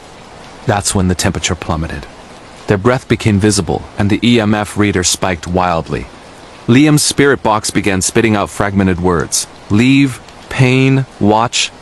They laughed nervously at first, blaming cold drafts and faulty equipment. But then Jamie noticed something in the mirror. Behind their reflections, in the darkened corner of the room, stood a figure. Tall, thin, wearing what looked like an old nurse's uniform, but the face was wrong, featureless, just smooth darkness where eyes and mouth should be. He spun around. Nothing was there. They all saw it in the reflection now. The figure didn't move, just stared or seemed to, with that blank void. Sophie whispered that they should leave, but Jamie, ever the skeptic, stepped closer to the mirror. As he did, his own reflection lagged. Just a fraction of a second, but enough to notice. His hand raised in the glass a beat after he moved it. The others froze, watching in horror as the reflection slowly smiled, a wide, unnatural grin that Jamie was definitely not making. The spirit box erupted. Jamie, see me, stay, in a distorted female voice. They backed away, but the corridor lights they'd left on began flickering violently. Doors down the hall slammed shut in sequence, getting closer. Heavy footsteps echoed from the stairwell they'd just climbed. Something was coming. They ran toward the opposite exit, but found the door bolted from the outside impossible, since they'd entered that way and left it open. Trapped in the ward, they huddled in a side room. The mirror was visible through the open doorway. In its reflection, the entire ward was different, clean, lit, filled with patients in old-fashioned gowns shuffling aimlessly. Nurses in starched uniforms moved between them, but their faces were blurred, smudged like wet paint. And in the center stood the shadow nurse, now holding what looked like a long surgical tool. Jamie's GoPro, still recording, captured audio none of them heard in the moment. Whispers overlapping, crying, pleading. "Don't let it see you," one voice repeated. Sophie began crying uncontrollably, saying she felt hands grabbing her ankles from under the beds. Liam tried calling emergency services, but every phone showed no signal despite full bars minutes earlier. The EMF reader pegged at maximum and stayed there. Then the mirror cracked further. A new fracture spidered across the glass with an audible snap, though nothing had touched it. Black liquid began seeping from the cracks, dripping upward against gravity, pooling on the ceiling above them. That's when Jamie saw his reflection step forward out of sync completely now. The reflection walked toward the glass while he stood frozen. It pressed its hands against the inside of the mirror, pushing. The glass bulged outward like soft plastic. Fingers, pale, elongated, began emerging through the surface. They screamed and bolted, smashing through a boarded window onto a lower roof, then jumping to the ground below. Bruised and bleeding, they ran through thorn bush until they reached their car parked half a mile away. They didn't stop driving until they were back in London. The footage from that night went viral in urban exploration circles. Experts analyzed it frame by frame. The lagging reflection, the impossible room in the mirror, the black liquid defying physics. Jamie developed severe insomnia and panic attacks. He saw the shadow nurse in every reflective surface from months' car windows, phone screens, even puddles. Therapists diagnosed PTSD, but he knows what he saw was real. Severalls has since been more heavily secured, but reports continue. Security guards quitting after seeing figures in mirrors. New explorers finding fresh handprints on the inside of that same cracked glass. Locals say the mirror was used in experimental treatments, patients forced to stare into it for hours, supposedly to confront their inner demons. Some never looked away again. Jamie never explored another abandoned place. He destroyed every mirror in his flat and covers them when away from home. It wasn't a ghost, he tells anyone who asks. It was waiting. And it almost came through. This true scary urban exploration horror story from England reminds us why some places should remain abandoned and untouched. Real paranormal encounters, haunted asylums, demonic mirrors, and terrifying ghost hauntings in one of the UK's most infamous locations. Never explore alone. Never trust reflections in forgotten places, and always respect the dead or whatever still lingers.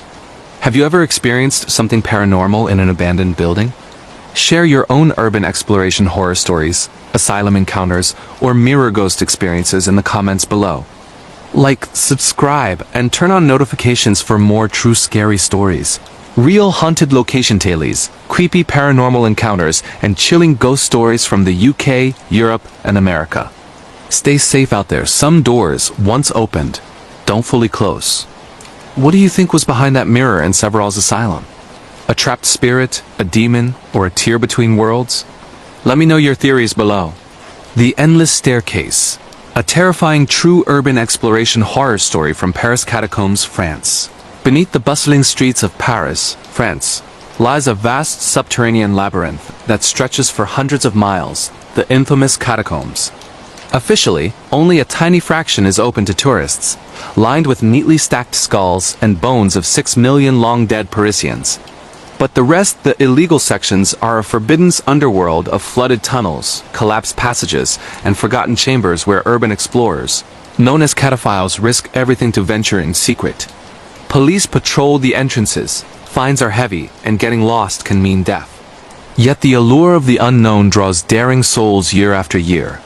This is the harrowing true story of Matthew Laurent, a 29-year-old experienced cataphile from Lyon, who in March 2025 descended into the restricted southern network with 3 friends in search of a legendary section, rumored to contain an endless spiral staircase leading to nowhere. What they found instead was a descent into pure terror, an unrelenting paranormal nightmare involving echoing footsteps that never caught up, voices calling from impossible directions, and a staircase that defied reality itself. A real urban exploration horror filled with ghostly encounters, reality distortions, and the chilling feeling of being hunted in the dark depths below one of Europe's most romantic cities. Matthew had been exploring the catacombs for over 8 years. He knew the maps by heart, carried multiple light sources, spare batteries, chalk for marking paths, and even a handmade compass calibrated for the magnetic interference underground. His group, consisting of his longtime friend Clara, her boyfriend Victor, and a newer member named Elise, had done several successful runs before. This time they entered through a hidden manhole in the 14th arrondissement at 1 a.m., descending a rusted maintenance ladder into the cool, dripping darkness. The air smelled of wet stone and ancient dust. They moved quietly, headlamps casting long beams across graffiti-covered walls and shallow puddles reflecting their lights like black mirrors. The first few hours were routine. They navigated familiar quarries, passing faded inscriptions from 18th century workers and occasional piles of bones pushed aside by previous explorers. Laughter echoed softly as they shared stories and snacks in a small chamber dubbed the Beach by Cataphiles, a rare dry spot with sand-like limestone dust. Matthew sketched their route on his waterproof map, marking turns with precise arrows. Spirits were high. They were heading toward a restricted zone south of Denfert Rochereau, where old forum posts described a perfectly preserved spiral staircase carved into the rock, descending far deeper than any official level. Rumors claimed it went on forever, or looped back impossibly, and that strange sounds emanated from its depths. By 4 a.m., they reached the entrance to the forbidden section, a narrow crawlspace behind a collapsed wall. Squeezing through one by one, they emerged into pristine tunnels untouched by modern graffiti. The stone here was smoother, the air heavier, almost oppressive. Their voices sounded muffled, as if swallowed by the rock. Soon, they found it. The staircase. A beautiful, wide spiral carved with precision, railing intact, descending into pitch blackness. No dust on the steps, no debris as if it had been swept clean recently. Elise ran her hand along the wall, marveling at the craftsmanship. "This shouldn't exist," Victor muttered, checking his depth meter. They were already 30 meters below street level, deeper than most catacomb sections. They decided to descend just a few flights for photos, agreeing to turn back after 10 minutes. The steps curved gently, lights bouncing off the central pillar. At first, it was exhilarating, the thrill of discovery. But after what felt like 50 steps, something felt off. Their altimeters showed no change in depth. They should have dropped several meters, but readings stayed fixed. Matthew laughed it off as equipment malfunction in the high mineral environment. They kept going. Then came the sounds. Soft footsteps echoing from below, steady, unhurried, ascending toward them.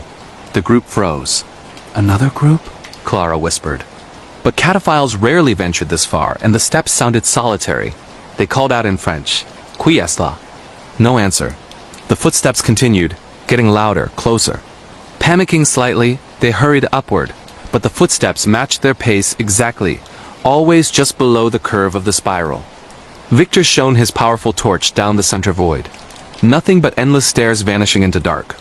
They ran upward now, legs burning. But after minutes of climbing, they arrived back at the exact spot they'd started, the crawlspace entrance. Breathless, they crawled out into the previous tunnel, sealing the collapse behind them with loose stones. Relief washed over them. Mass hallucination from bad air, Matthew rationalized. They sat to rest, drinking water and checking gear. But the footsteps didn't stop. Now they echoed from the tunnel ahead, the way they'd come. Slow, deliberate. And voices joined them. Faint whispers in Old French, words like rest, stay, and descends, descend. Elise began shaking, saying she felt cold fingers brushing her neck. Their lights flickered in unison, dimming to half strength despite fresh batteries. The compass spun wildly. Desperate to exit, they followed their chalk marks back north. But the tunnels had changed. Marks were gone, walls appeared freshly scraped clean. Passages that should have been straight now curved illogically. They walked for hours, depth meters fluctuating wildly, showing them at street level one moment, then 100 meters deep the next. Water levels rose in sections that had been dry, forcing them to wade waist-deep through freezing floods. Around what their watches claimed was noon, though time felt meaningless underground, the whispers became personal. Matthew heard his deceased father's voice calling his name from side passages. Clara swore she heard her childhood dog barking in the distance. Victor captured audio on his recorder, layered screams and cries overlapping, like an asylum ward. Elise broke down completely when a child's voice sang a nursery rhyme she'd only ever sung to her little sister, who had died years ago. They found another staircase, this one straight, narrow, leading up. Hope surged. They climbed frantically, emerging into the same spiral chamber, the endless staircase again. But now, faint handprints glowed on the walls, luminescent, as if painted with phosphorus. Hundreds of them, all descending. Lights failing, they huddled together. Shadows detached from walls, forming humanoid shapes that mimicked their postures but moved independently. One reached for Elise, brushing her arm, leaving frostbite like burns on her skin. She screamed as the shadows closed in. In blind terror, Matthew remembered an emergency exit route he'd memorized, a flooded siphon leading to a service tunnel near Montparnasse. They backtracked through rising water, lungs burning, until they found it. Swimming through the icy passage, they surfaced in a maintenance room and climbed a ladder to street level, emerging disheveled and hypothermic into daylight near a busy cafe. Passersby stared as police arrived, arresting them for illegal entry. In the hospital, doctors treated exposure and minor injuries. The burns on Elise's arm formed perfect handprints, 5 fingers, too long to be human. Matthew's recorder held hours of voices none of them remembered hearing. Photos showed orbs and shadowy figures crowding the frame edges. Elise never spoke again properly, institutionalized for severe psychosis. Victor quit exploring forever. Clara moved abroad. Matthew tried to return once, months later, to prove it was illusion. He descended alone but turned back when he heard the footsteps starting again, matching his exactly. The catacombs police later sealed several southern entrances after multiple groups reported similar experiences. Endless stairs, personal voices, shadows that touch. The Paris catacombs hold secrets deeper than bones. Some sections aren't meant to be mapped. Whatever guards the endless staircase doesn't want company, but it loves to play. This true scary urban exploration horror from the Paris catacombs warns why some underground worlds should stay forbidden. Real paranormal encounters in hidden tunnels, ghostly voices from the past, reality-bending staircases, and terrifying shadow entities below France's capital. If you ever think about entering the illegal catacombs, remember, not everything down there is dead. Some things are waiting for fresh footsteps to follow. Have you explored underground places and felt watched? Share your catacomb stories, urban exploration horrors, or Parisian paranormal experiences below. Like, subscribe, and hit notifications for more true scary stories, real European horror tales, creepy tunnel encounters, and chilling unsolved mysteries from France and beyond. Stay above ground, the depths have their own rules. What do you think lives in that endless staircase? Lost souls, interdimensional guardians, or something ancient awakened? Drop your theories in the comments. The Whispering Walls of Poveglia Island, a bone-chilling true paranormal horror story from Venice, Italy. Off the coast of Venice, Italy, in the serene Venetian lagoon, lies a small forbidden island that has earned the infamous title of the most haunted place on Earth.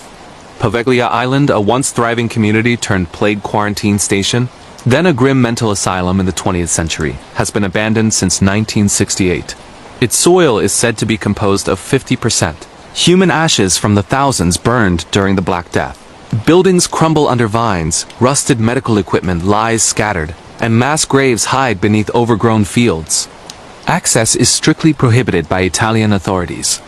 Even fishermen avoid its waters, claiming bells still ring from the empty bell tower at night.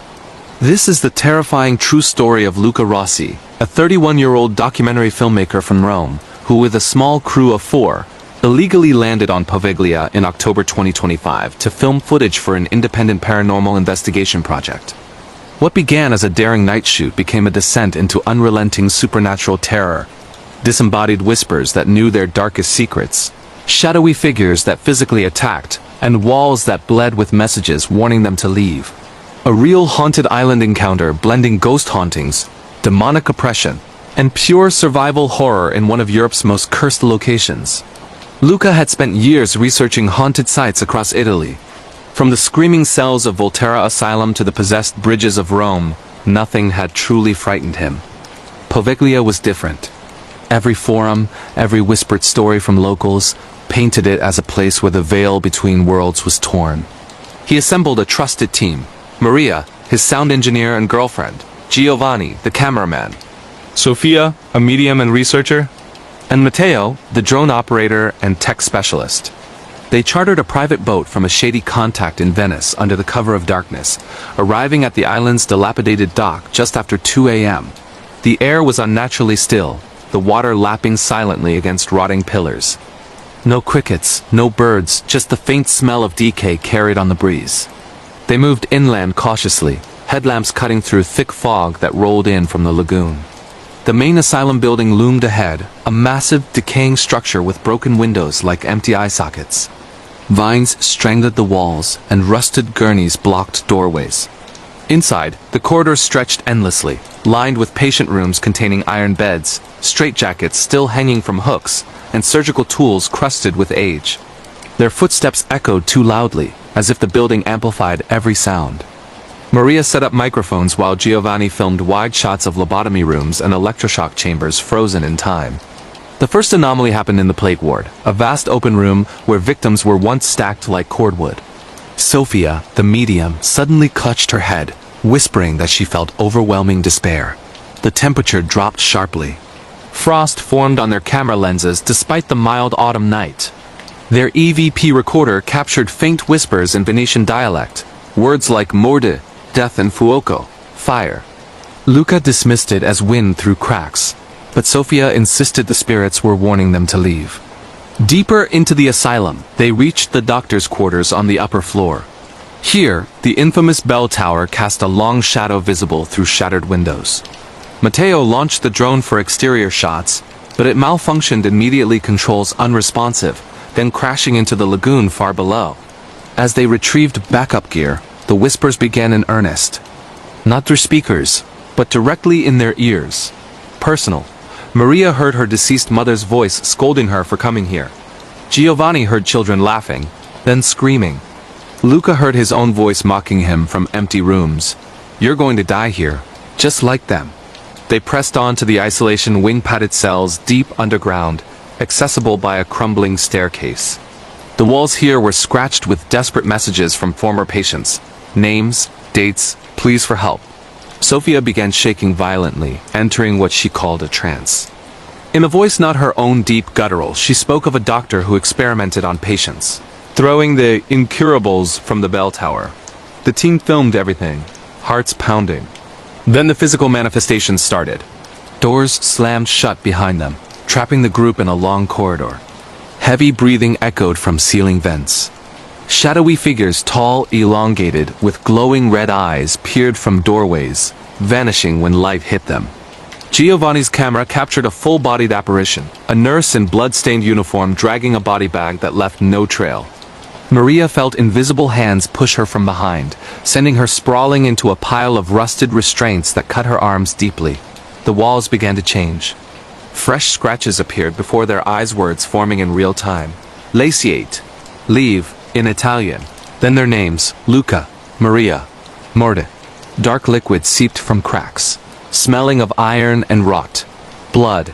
It pooled on the floor, forming arrows pointing toward the exit, then reversing, pointing deeper inside. Panic set in. They ran toward the main entrance, but corridors looped impossibly. Rooms they'd passed reappeared ahead, gear they'd left behind now scattered differently. The bell tower began ringing on its own deep, mournful tolls that vibrated through their bones. Sophia screamed that hundreds of spirits were swarming, angry at being disturbed. Matteo, trying to force a window, was yanked backward by unseen force, his neck bearing handprint bruises that appeared instantly. In the central courtyard, under the shadow of the tower, the worst occurred. Dozens of shadow figures materialized, plague victims in tattered robes, patients with lobotomy scars. The mad doctor himself with a noose around his neck, legend says he jumped after being tormented by ghosts. They encircled the group, whispering secrets. Luca's hidden guilt over a past betrayal, Maria's private fears, Giovanni's childhood trauma. The air grew thick, breathing difficult. Sophia collapsed, convulsing as if possessed, speaking in multiple voices begging for release. Luca grabbed a flare gun from their emergency kit and fired it skyward. The bright red light scattered the entities momentarily. They bolted for the dock, leaping over overgrown graves where bones protruded from soil. Behind them, the island erupted in chaos, windows shattering, doors banging, agonized screams filling the night. Their boat captain, waiting offshore, saw the flare and sped in to rescue them. As they sped away, Poviglia's bell tolled one final time, and figures stood on the shore watching. Back in Rome, the aftermath was devastating. Footage showed impossible phenomena. Figures appearing only on camera, blood writing manifesting frame by frame, voices responding intelligently to questions. Maria required stitches and developed severe anemia doctors couldn't explain. Sofia never recovered fully, institutionalized with constant hallucinations of burning plague victims. Giovanni destroyed his equipment after reviewing tapes alone, claiming something followed him home. Matteo quit filmmaking entirely. Italian authorities investigated the illegal landing but found no evidence of entry. The dock pilings had collapsed further, making access impossible. Luca tried to upload the raw footage online, but files corrupted inexplicably. He suffers night terrors of whispering walls and burning flesh. Poveglia isn't haunted, he warns. It's alive with pain. Every stone, every brick holds screams that never stopped. This true scary paranormal horror story from Poveglia Island stands as one of Italy's darkest modern encounters. Real ghost hauntings on a plague island, demonic whispers that know your secrets, violent supernatural attacks, and an abandoned asylum where the dead outnumber the living 1,000 to 1. Some places are cursed for a reason never disturb the unrested. Have you visited haunted islands or felt spirits attack? Share your Italian horror stories, Poveglia theories, or European paranormal experiences in the comments. Like, subscribe, and turn on the bell for more true scary stories, real haunted location nightmares, creepy plague island tales, and chilling ghost encounters from Italy, Venice, and across Europe. Stay away from forbidden places. The dead remember intruders. What do you think still walks Poveglia at night? Plague souls seeking vengeance, the mad doctor's curse, or something demonic feeding on centuries of suffering? Tell me your thoughts below. The Midnight Passenger, a terrifying true road trip horror story on Autobahn A81, Germany. Stretching across the heart of Germany, the Autobahn is famous worldwide for its sections with no speed limit, where drivers push their vehicles to the edge under endless gray skies and dense black forest shadows. But beneath the thrill of high-speed travel lies a darker reputation: isolated rest stops, foggy stretches where accidents claim lives yearly, and countless reports of phantom hitchhikers, ghostly vehicles, and unexplained disappearances. The A-Bailly, running from Würzburg in the north to the Swiss border in the south, passing through Baden-Württemberg's remote hills and thick woodlands, is one of the most notorious for nighttime horrors. This is the chilling true story of Anavik, a 27-year-old nurse from Stuttgart, who in January 2025 drove alone late at night on the 81 after a long hospital shift. What started as a routine 200-kilometer journey home turned into a night of pure terror involving a mysterious passenger who appeared in her back seat, vanishing lights that chased her car, and a presence that refused to let her escape the highway alive. A real road trip horror, blending creepy encounters with strangers, ghostly apparitions, and survival against something supernatural on one of Europe's most dangerous motorways. Anna had worked the night shift at a busy Stuttgart hospital, finishing at 11 p.m. exhausted, but eager to get home to her apartment in Heilbronn. She grabbed a coffee from the vending machine, checked her tires in the parking lot, and hit the road. The A81 was quiet, that winter nightlight, snow flurries dancing in her headlights, temperatures hovering just below freezing. She turned on the radio for company, cruising at a steady 140 kilometers per hour in the left lane where traffic was sparse. The highway cut through rolling hills dotted with dark pine forests, rest areas appearing every 30 kilometers like lonely islands of fluorescent light. The first hour passed uneventfully. Anna sipped her coffee, called her boyfriend briefly on hands-free to say she was on the way, and settled into the rhythmic hum of the engine. Around midnight, as she passed the exit for Tauberbischofheim, she noticed her rearview mirror reflecting something odd. A faint silhouette in the backseat, tall, hunched forward, as if someone was sitting directly behind her. She glanced over her shoulder quickly. Nothing. Empty seats covered in a light dusting of shopping bags and a blanket. Tired eyes playing tricks, she muttered, turning up the heat and cracking the window for fresh air. Minutes later, the radio began cutting in and out static bursts, interrupting music, then strange whispers bleeding through the speakers. Words in German, low and distorted. Hilf, kalt, bleib. Help, cold. Stay. Anna switched stations, then turned it off completely. Silence filled the car, broken only by tire noise on asphalt. That's when the interior lights flickered. Once. Twice. Then stayed dim, as if the battery was draining. Her dashboard warning lights illuminated one by one ABS, engine, battery, despite the car running perfectly. Uneasy now, Anna sped up, passing a slow-moving truck and moving back to the center lane. In the mirror again, the silhouette, clearer this time. A pale face pressed close to the headdress behind her, eyes wide and unblinking, mouth open in a silent scream. She slammed the brakes instinctively, pulling onto the emergency shoulder near a forested section. Heart pounding, she twisted around, flashlight from her phone illuminating the back seat. Empty. No one. No sign anyone had been there. No condensation on windows, no displaced items. Shaking, Anna locked all doors, checked her phone for signal, full bars, and considered calling roadside assistance. But everything seemed normal again. Lights bright, radio working when she tested it. Chalk it up to fatigue and highway hypnosis, she decided, pulling back onto the Autobahn. She promised herself no more night shifts alone. But the presence returned almost immediately. This time, cold spots bloomed in the car, her breath visible despite the heater blasting. The passenger seatbelt clicked fastened by itself. Then the whispering started not from speakers, but inside her head. A man's voice pleading, "Don't leave me here. Again," Anna screamed, swerving slightly before correcting. She floored the accelerator, pushing 200 kilometers per hour, desperate to reach the next service area at Boxburg.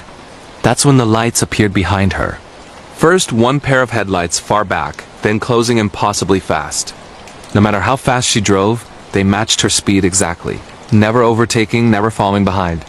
High beams flashed repeatedly, blinding her in mirrors. She moved lanes. They followed perfectly. No other traffic around, just her car and this pursuer on an empty stretch. Anna flashed her hazards, slowed down hoping they'd pass. Instead, the lights vanished completely. Gone. Mirror empty. Relief lasted seconds. The headlights reappeared not behind, but directly in front, emerging from darkness as if materializing. An old black Mercedes, vintage model from the 1980s, driving the wrong way toward her at high speed. She veered right, tires screeching, barely avoiding collision as it passed inches away. In that split second, she saw the driver, the same pale face from her back seat, now grinning maniacally through the windshield, hands not on the wheel. The car spun out on icy patches, but Anna regained control, pulling into the Boxburg rest stop, shaking uncontrollably. The parking lot was deserted except for a few parked trucks. She ran inside the 24-hour facility, banging on the locked door until the attendant let her in. Sobbing, she explained someone was following her, possibly trying to run her off the road. The attendant, an older man named Klaus, calmed her with coffee while checking security cameras. Nothing. No cars entering after hers. No black Mercedes anywhere. Klaus knew the stories. That stretch of A81 had dozens of fatal accidents over decades, many involving lone drivers at night reporting phantom vehicles or passengers before crashing. One case from 1998 matched perfectly. A man who picked up a hitchhiker near Wurzburg, only to find the backseat empty later. He crashed miles down the road, dying on impact. Witnesses reported seeing an old black Mercedes fleeing the scene, but it was never found. Anna waited 2 hours until dawn, escorted partway by a police patrol. She made it home safely but never drove that route alone again. Her car dashcam, reviewed later, showed anomalies. Frames where a figure sat in the back seat clear as day, then vanished. Audio captured the whispers perfectly. Temperature logs from the car's computer showed unexplained drops to near freezing inside while outside was only -2 degrees Celsius. Months later, Anna learned more from highway forums and police reports. The ghost is believed to be a victim of a 1987 accident. A hitchhiker killed by a hit-and-run black Mercedes whose driver fled. Both are said to haunt the A81, repeating the night endlessly. The passenger seeking rides that end in tragedy, the Mercedes chasing victims to recreate the crash. Anna sold her car, moved jobs to day shifts only, and avoids highways at night. She still hears the whispers sometimes when driving alone. Don't leave me here. This true scary road trip horror story from Germany. Autobahn A81 reminds us why some highways feel cursed after dark. Real creepy encounters with phantom passengers, ghostly pursuing vehicles, terrifying chases on no-speed limit roads, and unsolved supernatural mysteries across Europe's motorways. Always check your backseat. Never pick up hitchhikers. And remember, some passengers never reach their destination, and they don't want you to either. Have you experienced something terrifying on a late-night drive? Share your Autobahn horror stories, phantom hitchhiker encounters, or German road trip nightmares in the comments below. Like, subscribe, and hit the notification bell for more true scary stories. Real European highway horrors, creepy stranger encounters, and chilling ghost tales from Germany and beyond. Drive safe out there, the road remembers its dead. What do you think was in Anna's car that night? A lost soul seeking justice, a demonic entity, or a curse tied to the highway itself? Let me know your theories in the comments. The Cursed Cabin in the Bavarian Forest. A terrifying true camping horror story from Bavaria, Germany. Deep within the ancient Bavarian Forest in southeastern Germany, one of the largest contiguous woodland areas in Europe, lies a remote region of dense pines, misty valleys, and forgotten trails that stretch along the border with Czechia. This national park, known as Bayerischer Wald, is a haven for hikers and campers seeking untouched nature, with wolves and lynx roaming free in glass-clear streams cutting through moss-covered rocks. But locals have long whispered about certain areas best avoided, especially old hunting cabins abandoned after World War II, where strange disappearances and eerie encounters have been reported for decades. This is the bone-chilling true story of Lena Muller, a 26-year-old outdoor enthusiast from Munich, who in July 2025 planned a solo weekend camping trip deep in the Bavarian forest. She discovered an unmarked cabin on an old map and decided to use it as shelter during a storm.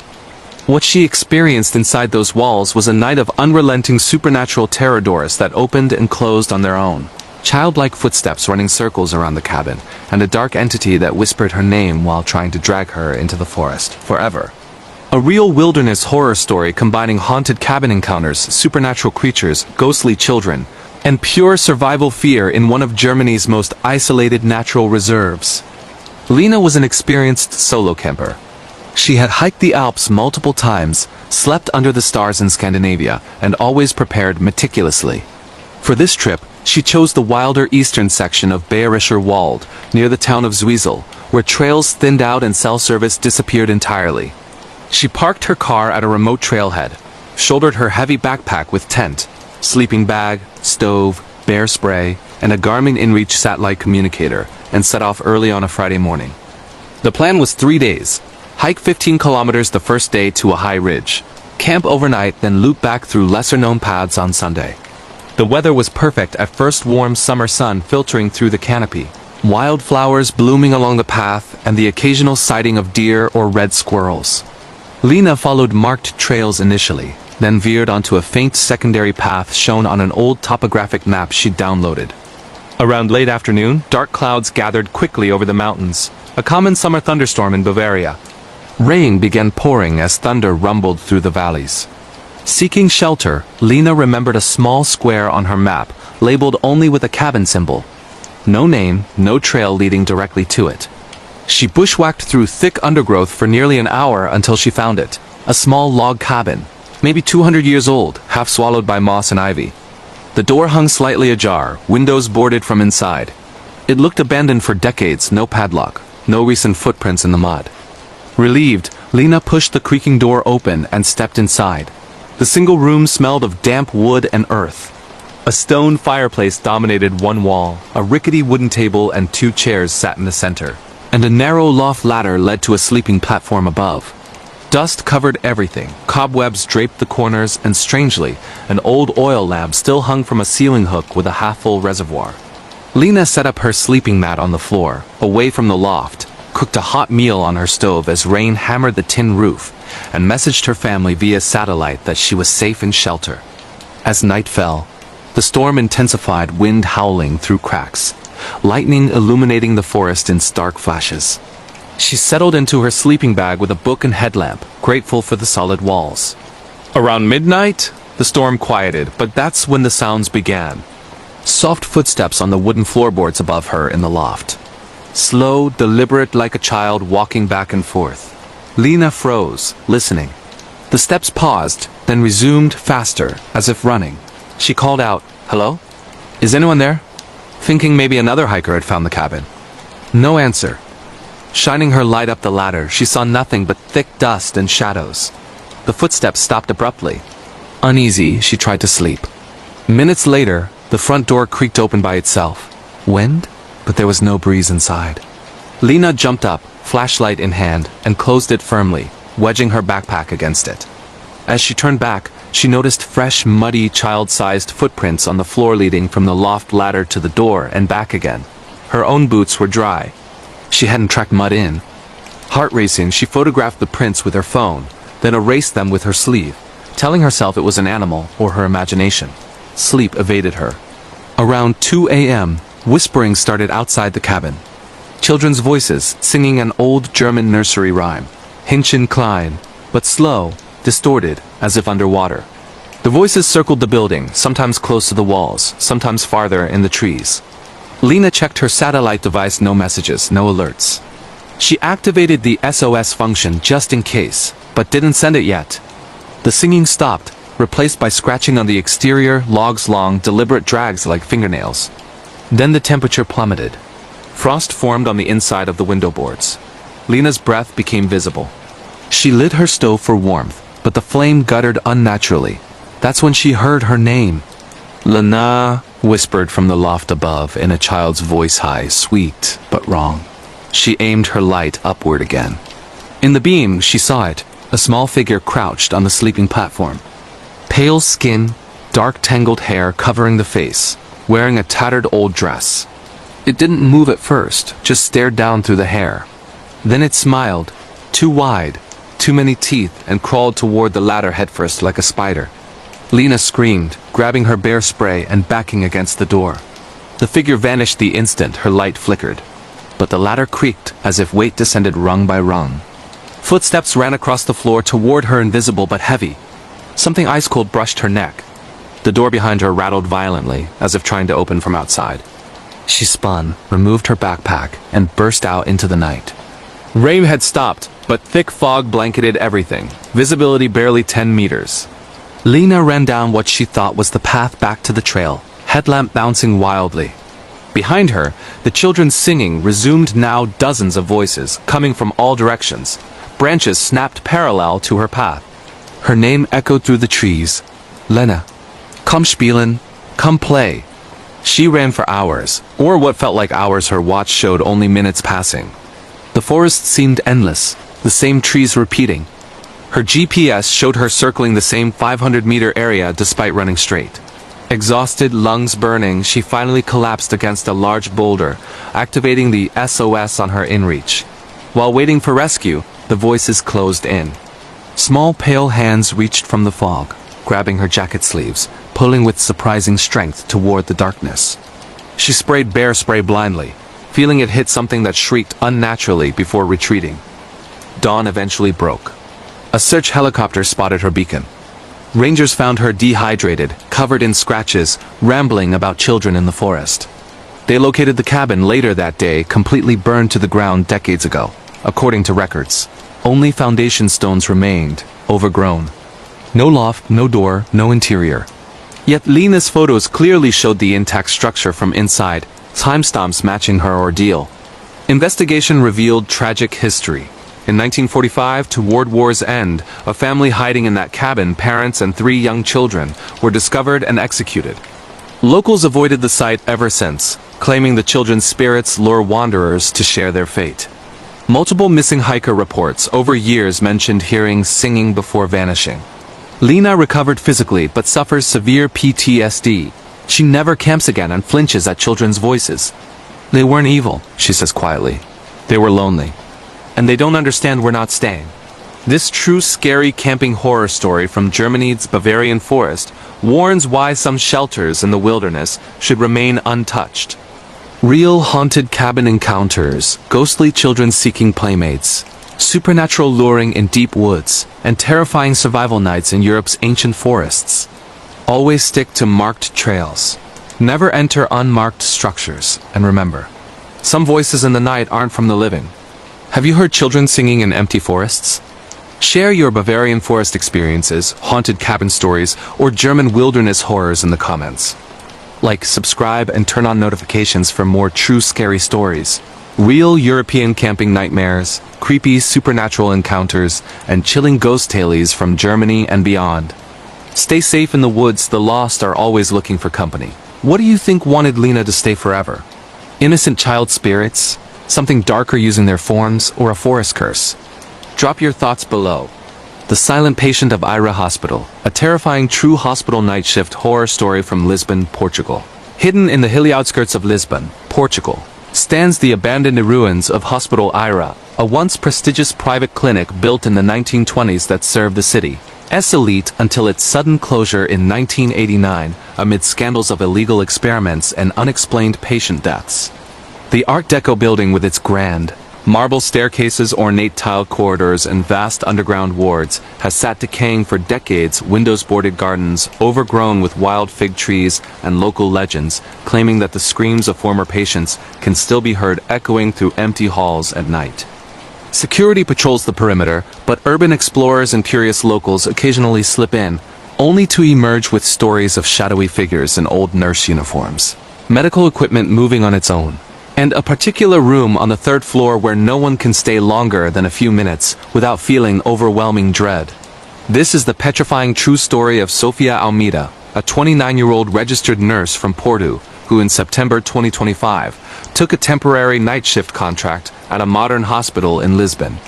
During a severe staff shortage caused by a flu outbreak, she was urgently reassigned to help clear backlog in the closed-off renovation wing of an older facility that shared grounds with the original Ira Hospital site.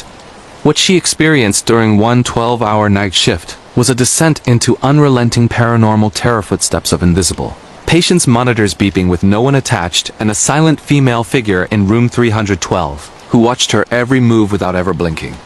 A real hospital horror story filled with ghostly nurses, possessed medical equipment, and supernatural encounters that still haunt Sofia to this day. Sofia had been a nurse for 7 years, working mostly in intensive care. She was used to long nights, difficult patients, and the constant hum of monitors. When the agency called offering premium pay for emergency night coverage at Hospital Santa Maria's older annex in Lisbon, she accepted immediately. Extra money for her upcoming wedding. The annex was a temporary setup while the main building underwent upgrades, but part of it overlapped with the original Ira footprint, including several sealed-off corridors leading to the abandoned sections. Staff whispered about strange occurrences, lights turning on in locked wings, wheelchairs rolling down empty halls, and call bells ringing from rooms long out of use. Sofia laughed it off as typical hospital ghost stories told to scare new Tong. She arrived for her first shift at 7 p.m., handed a flashlight along with her badge, just in case power flickers in the old part, and assigned to the third floor post-surgical recovery with only 8 occupied beds due to low census. The rest of the floor was dark, furniture covered in plastic, renovation dust everywhere. Her co-worker, an older nurse named Carla, warned her not to go near room 312 at the far end of the corridor. "It's been sealed since the 80s, Carla said. "Bad history. Patients used to refuse to stay there. Just avoid it." The first few hours were quiet. Sofia did rounds, administered meds, charted vitals. By midnight, the rest of the staff were in the nurses' station at the opposite end, leaving her alone on the dimly lit floor. That's when the anomalies began. A call bell rang from room 308, empty, plastic-covered beds. She checked anyway, no one, bell cord dangling motionless. Minutes later, another from 310, also empty, then 312. She ignored that one. At 1 a.m., while restocking supplies, Sofia heard distinct footsteps in the sealed corridor beyond the nurse's station, slow, shuffling, like someone dragging in 4-pole. The motion sensor lights flickered on one by one down the dark hallway, though no one was visible on the security monitor. Carla radioed from downstairs. "Did you go into the old wing?" Sofia replied no. The lights turned off in sequence, as if whatever walked had turned back. By 2 a.m., the occupied patients were asleep. Sophia sat charting when every monitor on the floor began alarming simultaneously flatlines, tachycardia, desaturations, yet when she ran room to room, every patient was stable, sleeping peacefully. The alarm stopped the moment she entered each room. Back at the desk, the computer screens displayed patient names she didn't recognize, old Portuguese names from decades ago, admission dates in the 1970s and 80s, diagnoses listed as experimental procedure. Cold dread settled in. Sophia called Carla up for company. Together, they walked to the floor, and that's when they saw her. A woman in a faded patient gown standing motionless at the end of the corridor by room 312 as sealed door. Pale, long dark hair covering most of her face, arms hanging limp, Carla whispered, "We're seeing things. Let's go back." But as they turned, the woman was suddenly closer halfway down the hall without having moved her legs. No sound of footsteps. They retreated to the nurse's station and locked the glass door. The woman appeared outside the glass, inches away, staring without blinking. Her mouth was sewn shut with thick black thread. Sophia screamed. Carla grabbed the emergency phone. The figure raised a hand slowly, pressing it against the glass, leaving a bloody handprint that wasn't there seconds earlier. Power flickered. Emergency lights kicked on red. All call bells rang at once. From the speakers came distorted audio, old recordings of doctors discussing frontal lobe trials and permanent sedation for the incurable. The sealed door to room 312 creaked open down the hall. Against every instinct, Sophia felt compelled to walk toward it. Carla physically held her back. Inside 312, visible in the red glow, an old hospital bed, restraints still attached, surgical tools on a rusty tray, and walls covered in scratched writing, hundreds of times, "Elas não me deixam falar." They won't let me speak. The silent woman stood at the foot of the bed, head tilted, pointing at her sewn mouth. Carla dragged Sophia to the stairwell. As they descended, gurneys crashed on upper floors, glass shattered, footsteps thundered behind them. They reached the main lobby where security met them, faces pale. The entire hospital's old wing alarms were going off, though no patients were housed there. Security footage later showed the woman walking corridors, appearing in multiple places simultaneously, always heading toward the nurse's station. One clip captured her standing behind Sophia for nearly 10 minutes while she charted unseen in real time. The bloody handprint on the glass? Tested and confirmed human blood, type AB negative, no match in any database. Investigation uncovered Ira's dark past. In the 1980s, unethical psychiatric experiments on female patients deemed hysterical, including illegal lobotomies and permanent silencing procedures. One patient, identified only as M. Santos, had her mouth surgically sewn after repeatedly trying to reveal abuses. She died during a botched procedure in room 312. Staff abandoned the wing overnight after her death, never returning. Sophia finished her contract from home, refusing to return. She suffers panic attacks at the sound of call bells and can't work night shifts anymore. Carla retired early. The annex wing was permanently closed, demolition scheduled, but workers refuse to enter after tools go missing and whispers follow them. Sophia still sees the silent woman in reflections of hospital windows when visiting patients as a day nurse, always watching, always pointing to her sewn mouth. This true scary hospital night shift horror story from Portugal reminds us why some wings are sealed forever. Real nurse encounters with ghosts, haunted patient rooms, supernatural medical phenomena, and terrifying silent apparitions in Europe's abandoned hospitals. Never ignore the call bell from an empty room. The patients who couldn't speak in life may finally be trying to tell their story. Have you worked a night shift and felt watched? Share your hospital horror stories, Portuguese paranormal experiences, or nurse ghost encounters in the comments below. Like, subscribe, and hit the bell for more true scary stories.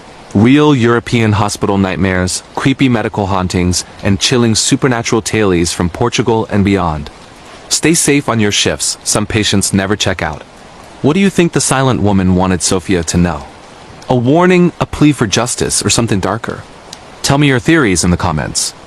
The Vanishing Village of Anavik, a terrifying true wilderness horror story from Norwegian Lapland, Norway. High above the Arctic Circle in the vast frozen wilderness of Finnmark County, northern Norway, stretches one of Europe's last great untouched frontiers, endless tundra, jagged fjords, and dense boreal forests blanketed in snow for 8 months of the year. Reindeer herds roam freely. The northern lights paint the sky in ethereal greens and purples. and small Sami communities have lived in harmony with the land for centuries. But deep in the remote interior, near the border with Finland, lies a place locals refuse to name aloud. The site of Anavik, a tiny fishing and herding village that vanished completely in the winter of 1959. Every house, every barn, every inhabitant gone overnight without a trace, leaving only empty buildings slowly claimed by ice and snow. Official records blame an avalanche or mass evacuation, but Sami elders speak of something ancient awakened beneath the permafrost. This is the horrifying true story of Erik Larsson, a 34-year-old experienced Arctic guide and photographer from Tromsø, who in February 2025 led a small group of 4 tourists on a week-long snowshoe and aurora photography expedition into the Finnmark Plateau. On the 4th night, seeking shelter from a sudden blizzard, they stumbled upon the perfectly preserved ruins of Anavik and experienced a night of unrelenting supernatural terror involving disappearing group members, voices calling from beneath the ice, and shadowy figures that lured them toward frozen lakes with promises of warmth. A real Arctic wilderness horror story combining unsolved disappearances, ancient Sami folklore creatures, ghostly villages, and survival against an entity that claims anyone who finds its lost home. Erik had guided in Lapland for over a decade. He knew the dangers: whiteouts that erase horizons, thin ice over rivers, hypothermia that strikes in minutes. His group was well-prepared professional gear, satellite phones, emergency beacons, avalanche transceivers, and daily check-ins with base camp in Karasjok.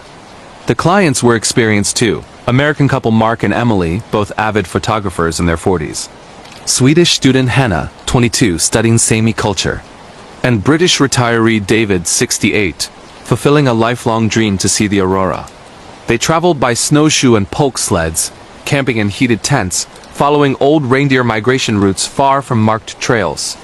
The first 3 days were magical. Clear skies brought dazzling northern lights displays. Temperatures hovered around -15 degrees Celsius, manageable with proper layers. They spotted Arctic foxes, golden eagles, and vast reindeer herds thundering across the snow. Erik shared Sami stories around the campfire tales of the drag, sea ghosts, stallo, troll-like giants, and the underworld ruled by Ruota. The group laughed politely, treating them as folklore. On day 4, weather shifted dramatically. A fierce blizzard rolled in from Russia, winds over 100 kilometers per hour, visibility near zero, temperatures plunging to -35 degrees Celsius with wind chill. Erik made the call to seek shelter rather than dig in. Old maps showed a cluster of abandoned cabins 8 kilometers west, possibly an old settlement. Fighting the storm, they pushed toward it, heads down against driving snow. By late afternoon, shapes emerged through the whiteout. Wooden cabins, a small church steeple, barns all perfectly intact beneath deep snow drifts. No tracks leading in or out. No smoke from chimneys. Anavik. Erik felt unease immediately. Locals had warned him never to approach if found. But survival trumped superstition. They forced open the sturdiest cabin door, a large communal hall with thick log walls, stone hearth, and rows of benches like an old meeting house. Inside was pristine. Tables set with dusty plates and cups, as if residents stepped out mid-meal. Coats hung on hooks, boots lined by the door. A thick layer of frost coated everything, but no decay, no animal droppings, no rot. The group shook off snow, lit stoves with ancient firewood still stacked neatly, and melted snow for water. Phones had no signal. Satellite device showed searching endlessly. They planned to wait out the storm. As night fell, complete polar darkness at that latitude, the blizzard howled outside. The aurora should have been visible through breaks, but the sky remained black. Then the sounds began. Soft knocking on walls from outside, rhythmic like someone seeking entry. Erik checked nothing but swirling snow. Minutes later, voices. Singing. Old Sami joik, haunting and melodic, coming from the direction of the church. Hannah recognized the tune, an ancient morning song. They huddled closer to the fire. Mark stepped outside briefly to check gear and returned pale. "There are lights in the other cabins," he whispered. "Warm glows, like candles. And shadows moving behind windows." The group peered through frosted glass. Sure enough, faint orange lights flickered in multiple buildings, silhouettes passing back and forth. Yet when Erik and David braved the storm to investigate, every cabin was dark and empty, doors creaking open to reveal frozen interiors untouched. Back inside, the temperature dropped impossibly. The stove roared, yet breath froze mid-air. Frost patterns spidered across walls in shapes resembling human faces. Then Emily noticed Hannah was missing. She'd been sitting right there moments ago. Panic set in. They searched the hall nowhere. Her boots and outer layers still by the door. They called her name into the storm. Faint response. Hannah's voice, laughing, from far away near the frozen lake beyond the village. Come see the lights, they're beautiful. Against Eric's orders, Mark and David ran out to find her. Minutes stretched to hours. The singing grew louder, now joined by children's voices. Eric and Emily barricaded the door, radioing SOS repeatedly. The satellite finally connected. Briefly rescue acknowledged ETA uncertain due to weather. Then the disappearances accelerated. Emily stepped to the window to watch for the others, and simply wasn't there when Eric turned back. Her scream echoed outside, cut short. Alone now, Eric armed himself with a flare gun and knife, backing into a corner. The cabin walls began to whisper in Norwegian, Sami, English personal things. His mother's voice calling him home. His deceased brother's laugh. Promises of warmth if he just stepped outside. Shadows detached from walls, tall, elongated figures with antler-like silhouettes, faces hidden in hoods of reindeer fur. They circled him, herding toward the door. The stove fire turned blue, then extinguished despite fresh wood. Eric fired a flare inside. The red burst illuminated dozens of figures standing silently around him. Pale faces with black empty eyes, mouths open in silent joy. He bolted through the door into the blizzard. The village was alive now, every cabin blazing with light, figures standing in doorways waving him in. Voices of his group calling from the lake. We found shelter! It's warm here! The ice glowed beneath snow, green aurora-like light pulsing below. Eric ran blindly east, following compass, for hours. Exhaustion and cold took hold. He collapsed in a snowdrift, certain death approaching.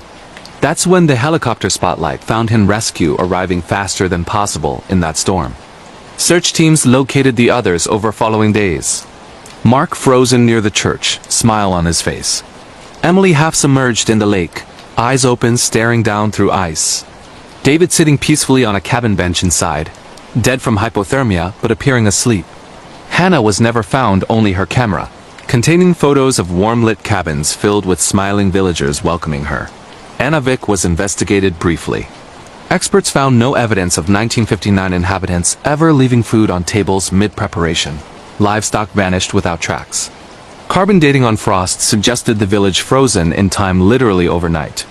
Sami elders confirmed the legend. An ancient underworld spirit called Bigomai, guardian of the dead, who occasionally claims entire settlements to replenish its realm below the ice. Eric survived with severe frostbite, losing several fingers. He never guides again and refuses to speak of Anavik except in warnings. At night, he still hears the joik calling from beneath frozen lakes. This true scary Arctic wilderness horror story from Norway's Lapland serves as a chilling reminder of Europe's northernmost dangers. Real unsolved village disappearances, supernatural luring entities from Sami folklore, ghostly settlements preserved in ice, and terrifying vanishings under the northern lights. Never follow voices in the Arctic night. Some warmth is eternal and not meant for the living. Have you experienced strange lights or voices in remote snow? Share your Norwegian Lapland stories, Arctic horror encounters, or frozen ghost experiences in the comments. Like, subscribe, and hit notifications for more true scary stories, real Nordic wilderness nightmares, creepy Sami folklore creatures, and chilling unsolved disappearances from Norway and beyond. Stay safe in the far north. The ice remembers everything. What do you think took the village of Anavik and Eric's group? Ancient spirits, underworld guardians, or something awakened beneath the permafrost? Let me know your theories below. The Faceless Caller, a terrifying true 911 dispatcher horror story from Seattle, Washington. USA, in the heart of downtown Seattle, Washington, nestled among towering skyscrapers and perpetual rain-slicked streets, operates the bustling emergency communications center that handles 911 calls for the entire city and surrounding King County. Dispatchers work in windowless rooms filled with glowing screens, headsets clamped on, voices calm amid chaos, guiding callers through heart attacks, fires, shootings, and domestic horrors day and night. Shifts run 12 hours in dim light, fueled by coffee and adrenaline, dealing with everything from prank calls to life or death crises. But some calls linger long after the line goes dead, the kind that make even seasoned operators question reality. This is the disturbing true story of Mia Reynolds, a 31-year-old veteran 911 dispatcher with 8 years on the job, who in November 2025 worked a graveyard shift that started routine but spiraled into unrelenting terror, involving a caller with no voice yet perfect knowledge of the dispatch center monitors displaying impossible footage, and a faceless figure that appeared on security cameras moving toward the locked facility. A real emergency operator horror story blending creepy phone calls, supernatural intrusions into secure buildings, and the chilling realization that some callers aren't from this side of the line. Mia had seen it all. Overdoses in Capitol Hill alleys, suicides on the Aurora Bridge, active shooters in schools. She talked callers through CPR, coached births over the phone, and calmed domestic violence victims until police arrived. The job hardened you, but it also made you believe in gut instincts. That November night was unusually quiet for a Saturday rain pouring outside. Most calls routine welfare checks or noise complaints. She sat at her station in the main dispatch floor, one of 6 operators on shift, supervisor in the back office. Headset on, ready for anything. The first strange call came at 12:47 a.m. Line connected, but no voice, just open air, faint static like wind through trees. Mia followed protocol. 911, what is your emergency? Silence, then breathing. Slow, deliberate, inches from the receiver. She checked the NELE display caller location showed as restricted, phone number blank. Unusual but not unheard of for VoIP or blocked lines. Hello, do you need police, fire, or medical? More breathing, then a soft click as if someone adjusted the phone. The line went dead. Minutes later, another call. Same restricted info. This time, whispering too low to make out words, but rhythmic, almost chanting. Mia transferred to trace, but text reported the signal bouncing through multiple towers impossibly fast, no origin point. She logged it as possible prank and moved on. By 2 a.m., the calls escalated. Third connection, clear as day, a voice but wrong. No tone, no inflection, like text-to-speech but perfectly human. Mia Reynolds, it said, her full name. She froze. Callers couldn't know dispatcher names. The system anonymized everything. Who is this? How did you get this number? No response, just heavy breathing again. Then, I'm watching you, row 3, station 5, her exact position. Heart pounding, Mia signaled her coworker Alex beside her. He listened in on the call. The voice continued. Alex Turner is next to you. He's drinking cold coffee. Tell him to check the hallway camera. Alex's mug was indeed cold, untouched for an hour. They both stared at the internal security feed, empty hallways, locked doors, badge access only. Nothing. Supervisor Lara joined, taking over the call. This is emergency services. Identify yourself. The voice laughed, a sound like dry leaves scraping glass. You can't help me. I'm already inside. Lying dead. Alarms didn't trigger. Doors remained secure, but the atmosphere shifted. Lights flickered subtly. Computers lagged, screens glitching with static bursts. Then every inactive line lit up simultaneously, dozens of incoming calls, all restricted. Mia answered one. Silence. Then her own voice played back, recorded from earlier shifts. Stay calm, help is on the way, but distorted, mocking. Security reviewed cameras. At 2:17 a.m., a figure appeared in the underground parking garage, no badge swipe, no vehicle entry logged. Tall, wearing a dark hooded jacket, face completely featureless. No eyes, nose, mouth, just smooth, pale skin. It stood motionless under a light, head tilted as if listening. Then it walked toward the elevator, slow, deliberate steps. The feed glitched. When it cleared, the figure was on the dispatch floor hallway, outside their locked door. The team barricaded further, calling police to the center. ETA 10 minutes. But the faceless figure didn't approach the door. Instead, it stood at the far end, visible on camera, raising a phone to where ears should be. Every dispatcher's personal cell phone rang at once unknown number. Mia answered hers against protocol. The voice, look at your main monitor, the large central screen, used for mapping incidents, displayed live feed not from any camera they controlled. It showed the dispatch room from above, as if a new camera had been installed. Them huddled together, faces pale. The figure waved from the hallway feed in perfect sync. Power surged. Emergency generators kicked in unnecessarily. Call volume exploded, real emergencies flooding in. Car accidents on I-5, heart attacks in Queen Anne, fires in Ballard. But interspersed were the silent calls. Now with video on some VoIP lines. The faceless figure standing in empty rooms, closer each time. Police arrived, sweeping the building. No trace, no forced entry. Cameras showed the figure simply vanishing between frames. But one officer found a handprint on the hallway, glass smooth, no fingerprints, no ridges, pressed from inside. The call stopped at dawn. Investigation found no hacks, no breaches. But Mia's headset recording captured audio no one heard live. Whispers naming past callers who D died during her shift's suicide victims she D failed to save, overdose patients who flatlined despite her guidance. Apologies in the faceless voice. Mia took leave, then resigned. She moved across the state, but still receives restricted calls on new numbers. Silence, breathing, then I'm still watching. Other dispatchers report similar incidents nationwide, always faceless callers knowing too much. Seattle's 911 center tightened security, but veterans whisper about deadlines calls from those who didn't make it, or something wearing their silence. This true scary 911 operator horror story from Washington State reminds us why some calls go unanswered in our nightmares. Real dispatcher encounters with supernatural callers, faceless entities invading secure facilities, creepy phone terrors that know your name, and chilling emergencies from beyond.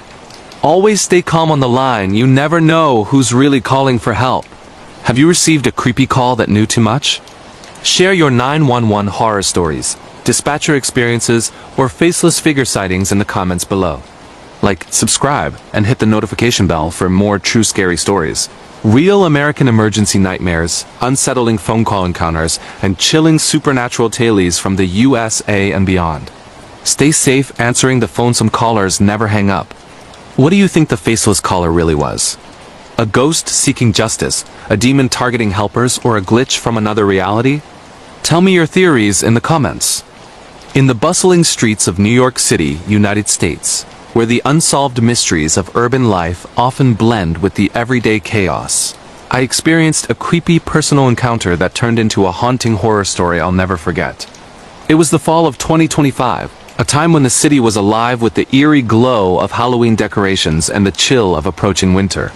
As a young journalist fresh out of NYU, I was chasing leads on true crime stories, obsessed with unsolved mysteries that could make my career. Little did I know, one such unsolved mystery would chase me instead, transforming my life into a nightmare of reality distortions and supernatural terror.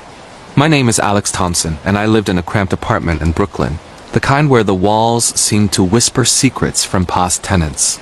I had always been drawn to creepy encounters with strangers, those glitch in the matrix moments that make you question reality.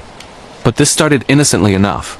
I was working on a piece about missing persons cold cases in the city, interviewing families who had lost loved ones without a trace. One evening, after a long day at the library poring over old newspapers, I decided to take the subway home. The F train was unusually empty for rush hour, the fluorescent lights flickering like in some urban exploration horror tale of abandoned tunnels. That's when I first saw him, the stranger. He was tall, dressed in a faded black coat that looked like it belonged to another era, his face partially obscured by a wide-brimmed hat. He sat across from me, staring intently at the floor, but I felt his eyes on me every time I glanced away. Creepy encounters with strangers on the subway aren't uncommon in New York, but this felt different. As the train rattled through the tunnels, he muttered something under his breath, words that sounded like a foreign language mixed with English. The shadow follows. The key is lost. I caught snippets, my heart racing as I pretended to scroll on my phone. When my stop came, I bolted out, but he followed. Not obviously, but I saw him in the reflections of shop windows as I walked the 3 blocks to my building. Paranoia, I told myself, classic New York anxiety. But that night, as I lay in bed, I heard scratching at my door, like nails on wood. I checked the peephole, nothing. The next morning, a small envelope was slipped under my door. Inside was a yellowed photograph of a woman who looked just like me, dated 1952, with a note. She knew too much. So do you? This was no coincidence. It was the start of a weird foreshadowing that would unravel my sanity. I dove deeper into my research, discovering a string of unsolved mystery stories from the 1950s involving a shadowy figure linked to disappearances in Brooklyn. Victims were journalists or investigators poking into paranormal encounters, vanishing without trace. One report mentioned a whispering man who appeared before abductions, muttering prophecies. My creepy encounter matched perfectly. I confided in my roommate Sarah, who dismissed it as sleep paralysis nightmare fodder. "You're working too hard on those true horror stories," she said. But then the home invasion attempts began. One night, while alone, I heard footsteps in the hallway outside. The doorknob rattled. I called 911, whispering to the operator about an intruder. "Stay calm, ma'am. Units are en route." But when police arrived, the hallway was empty, save for another envelope, this one with a lock of hair that matched the woman in the photo. DNA tests later confirmed it was human, but from decades ago. The cops treated it as a prank, but I knew better. This was a glitch in the Matrix, a reality distortion where the past bled into the present. Desperate, I traveled to London, United Kingdom, chasing a lead on similar haunted encounters in Europe. An old archivist at the British Library told me about a 19th century demon possession case involving a shadow stalker, a supernatural creature that fed on curiosity, possessing those who dug too deep into forbidden knowledge. "It's not a man," he warned. "It's a Wendigo of the mind, a cryptid born from unsolved sins." Back in New York, the encounters escalated. During a road trip to upstate for more research, my car broke down in the wilderness near the Adirondacks. Camping alone, I heard whispers in the wind, the same voice from the subway. A figure lurked in the trees, its form shifting like a skinwalker from Native American lore. I barely escaped, hitchhiking back with a truck driver who shared his own horror story. Seen things on these roads, ghosts of war veterans, possessed by battlefield demons. His tale mirrored mine, a military horror of soldiers haunted by entities from forgotten wars. Back home, the online conversations turned terrifying. I posted anonymously on forums about my experience, only to receive messages from the whisperer, "You cut and hide from the Matrix glitch." It knew details only I could know, my childhood nightmares, my deepest fears. The climax came in my apartment during a stormy night. Sleep paralysis gripped me, but it wasn't a dream. A stranger materialized at my bedside, his face a twisted mask of shadows, eyes glowing like a demon's. "The mystery is you?" he rasped. "You're the missing link." In a panic, I grabbed a knife from under my pillow, slashing wildly. He vanished in a puff of cold air, leaving behind a final note. The cycle continues. To this day, the mystery remains unsolved. Police dismissed it as hallucinations, but I know the truth. This creepy personal encounter was a portal to supernatural horror. If you're reading this, beware the strangers who whisper. In America or Europe, the shadows watch. This true horror story isn't over. It's just beginning for someone else. Weeks passed, but the haunting didn't stop. I moved to Paris, France, hoping distance from New York would break the curse. The City of Lights felt safe at first, with its historic charm and bustling cafes. But unsolved mysteries follow you, especially when they're tied to your soul. My new apartment in Montmartre was quaint, overlooking the Sécursier, but the walls held echoes. One night, exploring abandoned tunnels under the city urban exploration at its riskiest, I heard the whispers again. The key, lost in time. In those catacombs filled with bones of the dead, I found a carving. My initials dated 1890, a weird coincidence? Or foreshadowing of a time loop? I researched European cryptids, learning about wendigos adapted to urban legends, shapeshifters that possess through fear. A local historian shared stories of demons in haunted houses, possessions during the French Revolution, where victims saw glimpses of future horrors. Back in my apartment, the neighbor horror began. The old woman next door, Madame Leclerc, knocked one evening. "You've brought it here," she said, her eyes wide with terror. She recounted her own stalker obsession from youth, a figure that drove her husband mad. "It's the same entity," she whispered. That night, a home invasion. The door creaked open, footsteps approached my bed. I hid, heart pounding, as the shadow searched. It left another photo, this time of me in Paris, taken moments before. Fleeing to Berlin, Germany, I sought answers in wartime archives. Military horror stories abounded. Soldiers during World War II encountering supernatural creatures in bunkers, wendigos born from famine and war. One declassified file mentioned a whispering spy, a possessed agent who predicted deaths. It matched my stranger. During a night shift at a local library, I took odd jobs to survive. The lights flickered. Alone, I felt the presence. A book fell open to a page on glitch in the Matrix phenomena. detailing reality distortions where past victims relive their fates. The calls started then anonymous 911 style pleas from voices sounding like mine. Help, he's here. But when I traced them, they came from my own phone. Online, in deep web forums, I dared not go deeper. Fearing internet horror, users shared similar tales, creepy apps that summoned entities, dares gone wrong. In Rome, Italy, amid haunted schools and ancient ruins, I consulted a priest. Demon possession, he declared, performing an exorcism. But during the ritual, visions flooded me. I was the woman in the 1952 photo, a journalist uncovering a serial killer tied to paranormal forces. The stranger was my killer, reincarnated through time. Escaping back to the US, to Chicago this time, the kidnappings and abduction stories hit close. Friends went missing after I confided in them. Police treated it as cold cases, but I knew the entity was erasing my life. Workplace scary experiences followed when I got a job at a hospital. Night shifts brought nurse horror. Patients whispering my name, dying with messages from him. Finally, in a desperate stand in Los Angeles, California, I confronted it in an abandoned cabin in the Hollywood Hills, a wilderness horror spot. The stranger appeared, revealing himself as a supernatural creature, a blend of skinwalker and wendigo, feeding on unsolved fears. You created me, it said. Your curiosity birthed the mystery. I fought, using salt and iron from old lore, banishing it temporarily, but the horror lingers. This unsolved mystery story, this creepy personal encounter, is my warning. In America or Europe, the shadows wait. Search for unsolved mystery horror stories, creepy encounters with strangers, true paranormal experiences. But beware, you might summon your own nightmare. In the heart of Yellowstone National Park, Wyoming, United States, where the wilderness stretches endlessly under vast skies, and geothermal wonders bubble beneath the surface, a camping trip turned into one of the most terrifying wilderness horror stories imaginable. It was the summer of 2024 when a group of 4 friends, myself, Emily, Jake, and Sarah, decided to escape the city life of Denver, Colorado for a week-long backpacking adventure deep in the backcountry. We were experienced hikers, drawn to national park horror tales, but always dismissing them as exaggerated campfire stories. Little did we know we were about to live through a real camping and wilderness horror encounter involving something far worse than bears or bad. Whether a supernatural creature that lurks in the deep woods, something akin to the legendary skinwalkers or wendigos whispered about in Native American folklore.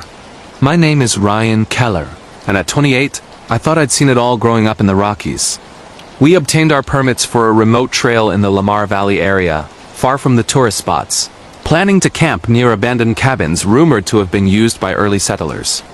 The first few days were idyllic, crisp air, stunning views of bison herds, and nights filled with stargazing around our fire. We shared laughs over typical road trip horror stories Jake had heard from truck drivers, tales of ghostly hitchhikers on desolate highways, but nothing prepared us for what started on the 3rd night. It began with strange noises. Around midnight, as we zipped into our tents after a long hike, we heard mimicking voices outside the camp. At first, it sounded like Emily calling Jake's name from the woods, but Emily was asleep beside me. Jake, come here, the voice whispered, perfectly imitating her tone, soft and pleading. Jake unzipped his tent, flashlight in hand, calling out, but there was nothing, just the rustle of pine trees in the wind. We chalked it up to exhaustion or an echo, but unease settled over the group like a fog rolling in from the hot springs. The next morning, we found footprints around our campsite, human-like, but unnaturally long and spaced far apart, as if whatever made them was running on all fours at times. They circled our tents completely, stopping right at the edges where we'd hung our bear bags.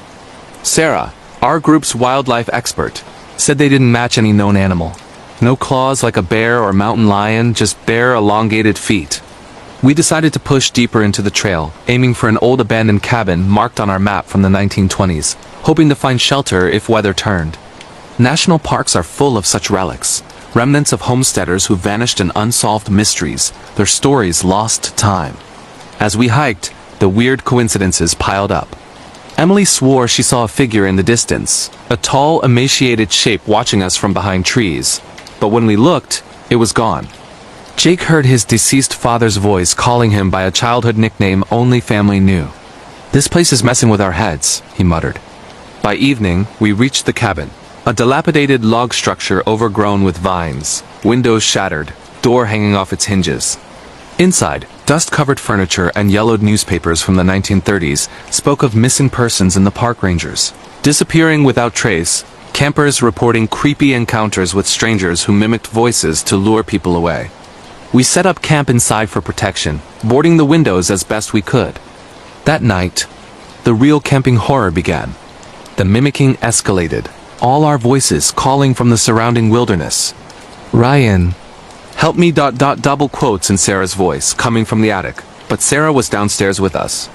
We barricaded the door, hearts pounding, flashlights sweeping the darkness.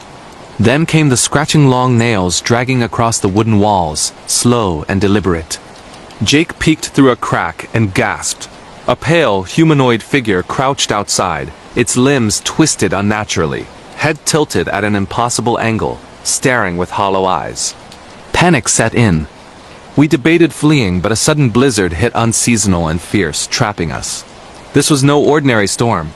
It felt like a supernatural barrier. As hours passed, the entity began imitating animal sounds mixed with human cries, agonized screams that echoed through the deep woods.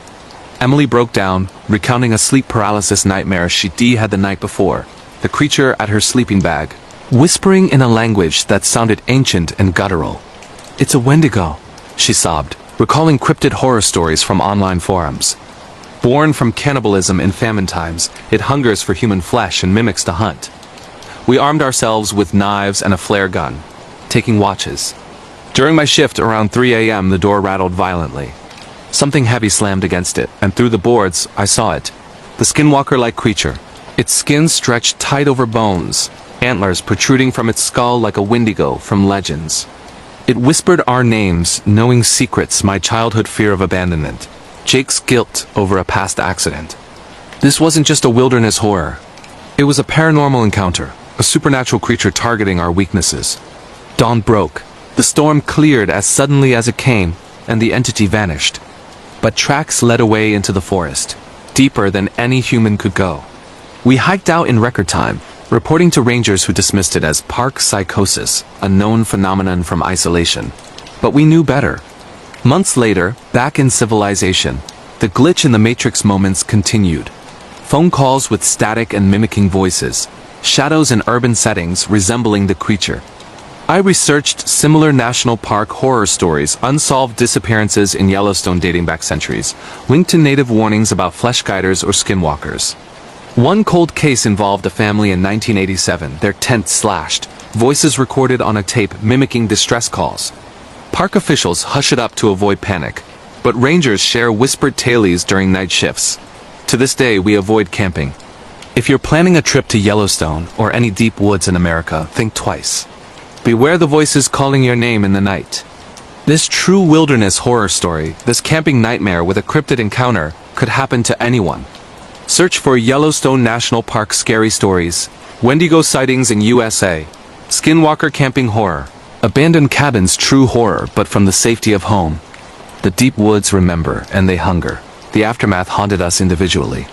Emily moved to Seattle, Washington, but during a solo hike in Olympic National Park, she experienced another creepy encounter, the same mimicking leading her off trail.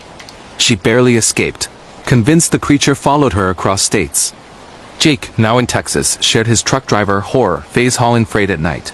Hearing knocks on his cab door in remote areas, voices imitating dispatchers luring him to stop. Sarah delved into true crime aspects, uncovering missing persons cold cases tied to national parks, thousands vanishing annually, many in clusters around geothermal areas where legends say portals to other realms exist. One case from Grand Teton nearby mirrored ours. Hikers hearing family members' voices, finding elongated tracks. I traveled to Europe seeking answers, starting in Scotland's Cairngorms National Park, United Kingdom. Similar wilderness horror abounds tales of the Fear Lith Moor, the big grey man, a tall entity that causes panic and mimics sounds on Ben Macdui. Locals shared personal encounters, campers fleeing abandoned bothies, old cabins, pursued by unseen forces whispering in Gaelic. In Norway's Jotunheimen National Park, I heard of trolls reborn as modern cryptids, gaunt figures luring hikers in the bogs with familiar voices. A guide recounted a group in 2019 trapped in a cabin during a whiteout, attacked by something scratching and mimicking, leaving survivors with frostbite and madness. Back in the US, the entity resurfaced during a road trip through the Appalachian Trail in Virginia. Deep woods there hold skinwalker legends from Cherokee lore. An abandoned cabin stop turned terrifying, voices of lost loved ones, a figure with glowing eyes. We burned sage, recited prayers, anything to ward off the supernatural creature. Psychologists called it shared delusion, but the physical evidence, scratches on tents, photos with orbs and shadows proved otherwise. Online, in horror communities, similar stories flood. Camping horrors in Banff, Canada. Though not Europe, patterns match. Or Black Forest in Germany, where Wendigo-like beings haunt World War II bunkers. The creature isn't bound by borders. In Italy's Dolomites, mountain horror includes voices echoing in valleys, drawing climbers to falls. A survivor from 2022 described an emaciated figure with antlers, mimicking rescue calls. My friends and I formed a pact. Spread the warning. This isn't just one camping trip gone wrong, it has a glimpse into real paranormal encounters with cryptids. Hospital C victims. Hikers admitted for exposure, but raving about demons in the woods. 911 calls from parks log distress with background whispers. If you hear your name in the wilderness, don't answer. Run. This national park horror story, this deep woods Wendigo encounter, this abandoned cabin nightmare, it's real. And it's waiting for the next group daring the backcountry. Years on, I volunteer with search and rescue, hearing firsthand from lost hikers, the mimicking, the pursuit. One case in Yosemite, California, a solo camper found babbling about a skinwalker, tent shredded, cold cases pile up. In Sweden's Sarek National Park, Arctic wilderness amplifies terror. Sami people warn of sallow giant beings that imitate to hunt. A 2023 expedition reported identical horrors, voices in the tundra, elongated shadows. The creature evolves, adapting to modern dares hikers using apps for geocaching, lured by false signals into traps. My final encounter came in Alaska's Denali National Park. Alone, seeking closure, I camped near an old trapper's cabin. It appeared. Taller now, eyes burning with eternal hunger. Join us, it mimicked in my own voice. I fired the flare gun, the light repelling it temporarily. I survived, but scarred. This is the ultimate wilderness horror, not bears or avalanches, but the ancient evil that claims the unguarded. Beware Yellowstone, the Rockies, European Alps, any deep woods. Cryptids walk among trees, skinwalkers mimic. Wendigos call this true scary camping story is your warning. Stay on marked trails, never camp alone. And if the wind whispers your secrets, it's already too late. In the shadowy underbelly of London, United Kingdom, where the ancient city hides layers of forgotten history beneath its modern facade, an urban exploration adventure spiraled into one of the most chilling abandoned places horror stories ever whispered in the underground community. It was early 2023, a damp autumn evening, when a small group of seasoned urbex enthusiasts, myself, Liam, Chloe, and Marcus decided to venture into a long-sealed section of the London Underground's disused tunnels. We weren't amateurs. We'd explored abandoned asylums in rural England, derelict hospitals in Manchester, and even hidden World War II bunkers beneath the streets of Berlin the previous year. But nothing prepared us for the deep, oppressive darkness of the Aldwych branch line tunnels. A ghost station shuttered since 1994, rumored to harbor more than just dust and echoes. My name is Olivia Harper, 32 years old at the time, a photographer from Brighton who specialized in capturing the eerie beauty of forgotten places. We'd obtained unofficial access through a contact in the rail maintenance crew, nothing illegal enough to get us arrested, but definitely off limits. Armed with headlamps, respirators, and GoPros, we slipped through a maintenance hatch near the Strand just after midnight, descending into the cool, stale air that smelled of rust and old stone. The platform of the abandoned Aldwych station was surreal. Faded posters from the 1980s still clung to tiled walls, benches coated in decades of grime, and the faint outline of where thousands of commuters once waited, now swallowed by silence. We moved deeper, past the platform, into service tunnels that branched toward older, pre-war sections, hidden tunnels built during the Blitz as air raid shelters, some dating back to Victorian times. Urban exploration horror often starts with the thrill of discovery, finding forgotten artifacts, graffiti from decades past, or architectural gems lost to time. We found all that and more old gas masks hanging from hooks, rusted medical stretchers from when the tunnels served as emergency hospitals, and walls etched with desperate messages from Londoners sheltering from bombs. But around 2 hours in, the atmosphere shifted. Our radios crackled with unexplained static, even though we were using high-end digital sets. Chloe, leading the way, froze. "Did you hear that?" she whispered. We all stopped. From deeper in the tunnel came a faint, rhythmic tapping like metal on metal, slow and deliberate. We rationalized it as dripping water or settling pipes, common in these damp environments. Pressing on, we entered a bricked-off section we'd forced open, revealing a spiral staircase descending further than any map showed. Curiosity won over caution. We went down. At the bottom was a vast chamber, not on any official blueprint, an abandoned asylum-like ward from the early 1900s, when the tunnels were briefly used for overflow patients from nearby mental hospitals. Rows of iron bed frames lined the walls, restraints still attached, and in the center, an old operating table stained dark with what looked like decades-old blood. The air here was heavier, almost suffocating. Liam's flashlight flickered, then died completely. One by one, our lights began failing, even fresh batteries draining impossibly fast. We switched to backups, but the darkness seemed to press in, alive. That's when the whispers started. Soft at first, indistinguishable, like wind through cracks. But they grew clearer names. My name, Olivia, in a voice that sounded like my late grandmother, who'd passed when I was a child. Chloe heard her brother, lost to an accident years ago. Marcus swore he heard children laughing, the same laughter from his old school playground. Liam, pale as a ghost, heard nothing but saw something. In the corner of the chamber, a figure stood motionless, tall, in a tattered nurse's uniform from another era, face obscured by shadow. We backed away, hearts hammering, but the exit staircase was gone. Not collapsed, gone. The wall was solid brick where the opening had been moments before. A classic glitch in the Matrix moment, reality distorting in the depths of the city. Panic set in as we searched for another way out. The tapping returned, louder, closer, accompanied by footsteps. Dragging footsteps, like someone limping. Chloe's GoPro captured audio we later analyzed. EV-like voices saying, "Stay. Help us," in overlapping layers. We ran through side tunnels, disoriented in the maze. Hours blurred, our watches stopped at 3:17 a.m.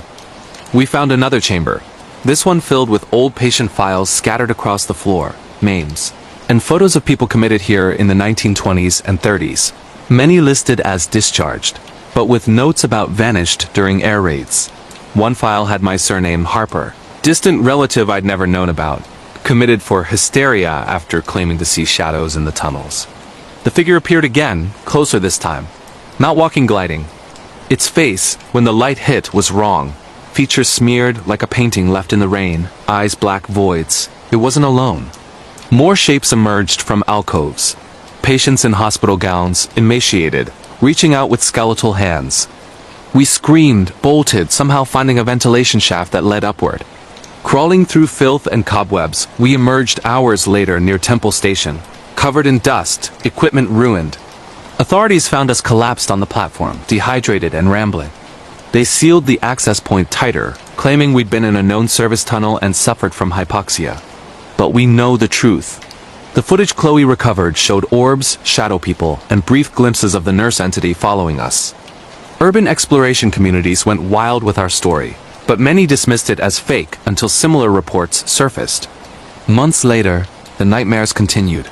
Sleep paralysis episodes where the nurse stood at my bedside in Brighton, whispering about unfinished treatments. Liam moved to Glasgow, Scotland, but during exploration of the abandoned Gartlock Psychiatric Hospital, he experienced the same entities patients reaching, voices calling. He quit Urbex forever after finding a photo of the same smeared-faced nurse in the hospital archives, dated 1938. Chloe traveled to Paris, France, exploring the catacombs' 6 million skeletons in forbidden sections. She heard the dragging footsteps again, saw figures in old medical attire among the bones. One tunnel, unmarked, led to a sealed ward mirror of London's. Beds, restraints, files with her family name. She barely escaped when part of the tunnel shifted, trapping her group temporarily. Marcus went darkest. Obsessed with proving it real, he returned alone to London's tunnels months later. Contact stopped.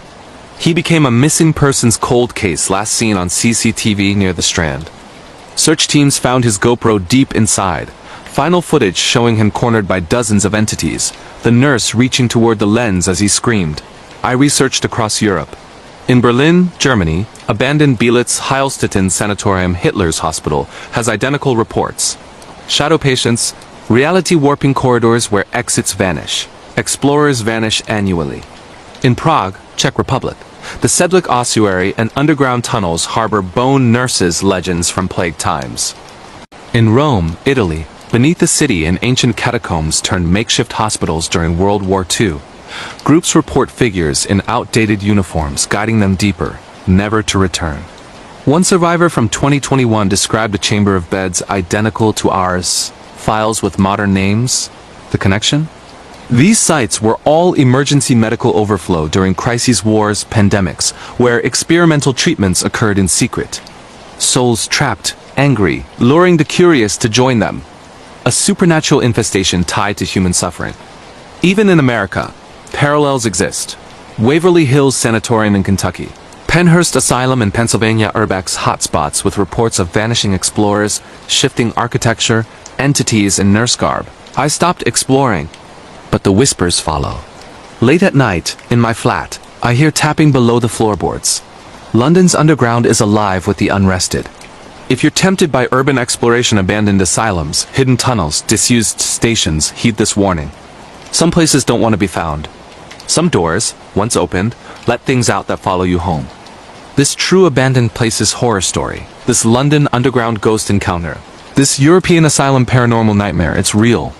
Search London abandoned tunnel horror stories. Urban exploration gone wrong Europe, ghost nurse sightings asylums, disused station hauntings UK. But only if you be ready to question every shadow in your peripheral vision. The entities wait in the dark beneath our cities, patient as time. They know your name, and one day, they might call it. Our first true scary story comes from the United States. It was a quiet summer night in a small town in rural Pennsylvania back in 2018. Sarah, a 28-year-old nurse who had just moved into an old Victorian house she inherited from a distant aunt she barely knew, was excited about the fresh start. The house was beautiful, high ceilings, intricate woodwork, and a massive attic filled with forgotten antiques. But from the very first night, something felt off. Sarah would wake up to the sound of faint whispering coming from the walls, like voices murmuring just out of reach. She brushed it off as the old pipes settling or the wind rattling the windows. After all, houses this old make noises, right? As the weeks went on, the whispers grew louder. Sarah started hearing her name being called softly in the dead of night. Sarah, Sarah, always from upstairs in the attic. One evening, after a long shift at the hospital, she decided to investigate. Armed with just her phone flashlight, she climbed the creaky stairs to the attic. The air up there was thick and cold, even though it was July. Dust-covered boxes lined the floors, and in the corner sat an old rocking chair that she swore wasn't there before. As she scanned the room, her light caught something, a faded photograph on the floor of a woman who looked eerily like her, dressed in 19th century clothing. That night, Sarah couldn't sleep. Around 3 a.m., she heard footsteps pacing back and forth above her bedroom ceiling. Heavy, deliberate steps like someone wearing boots. Heart pounding, she grabbed a baseball bat and went back up. Nothing. No one. But the rocking chair was swaying gently, as if someone had just gotten up. Terrified, she slammed the attic door and barricaded it with furniture. The next day, Sarah did some research on the house. Turns out, in the late 1800s, a woman named Eliza, her great-great-mother, had lived there. Eliza had gone mad after losing her child to illness, and one night she hanged herself in the attic. Locals said her spirit never left, whispering to female descendants, calling them to join her. Sarah found old newspaper clippings describing how Eliza's ghost would mimic voices to lure people upstairs. Things escalated quickly after that. Objects started moving on their own doors, slamming shut, lights flickering even when the power was fine. Sarah began seeing glimpses of a figure in old-fashioned dresses standing at the end of hallways, always vanishing when she turned fully. One night, while recording a voice memo on her phone to document the weird sounds for a paranormal investigator friend, she captured something horrifying. Amid the whispers, a clear voice said, "You're mine now. just like the others. Desperate, Sarah invited a medium to the house. During the session, the medium went pale and said Eliza wasn't alone, there were multiple spirits trapped. Women from the family line who had met tragic ends, all bound to the attic. The medium warned Sarah that the entity was growing stronger because Sarah shared the bloodline. That very night, after the medium left, Sarah woke up to find herself being dragged by invisible hands toward the attic stairs. She fought, screaming, clawing at the floor, but the force was overwhelming. She managed to grab her phone and call 911 just in time. When police arrived, they found Sarah hysterical at the bottom of the stairs, covered in scratches that looked like fingernail marks. The attic door was wide open and the rocking chair was spinning wildly. Sarah sold the house immediately and moved across the country. To this day, she refuses to talk about it in detail, but she swears that sometimes, in quiet moments, she still hears that whisper, "Sarah." If you've ever experienced something paranormal in an old house, you know how real this terror feels. True scary stories like this remind us that some places hold on to their darkness forever. Next, let's head over to the United Kingdom for another bone-chilling true scary story. In the misty countryside of Scotland, near the ancient city of Edinburgh, a young couple named Alex and Emma bought a cozy cottage in 2022 as their dream home. The place was centuries old, with stone walls and a thatched roof, surrounded by rolling hills and foggy moors. Locals mentioned it was near some old Celtic ruins, but the couple laughed it off perfect for romantic getaways. From day one, strange things happened.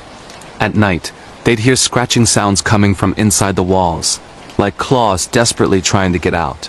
Emma thought it was rats, so they called pest control. Nothing found. Then, Alex started having vivid nightmares about shadowy figures circling the bed, chanting in a language he didn't understand.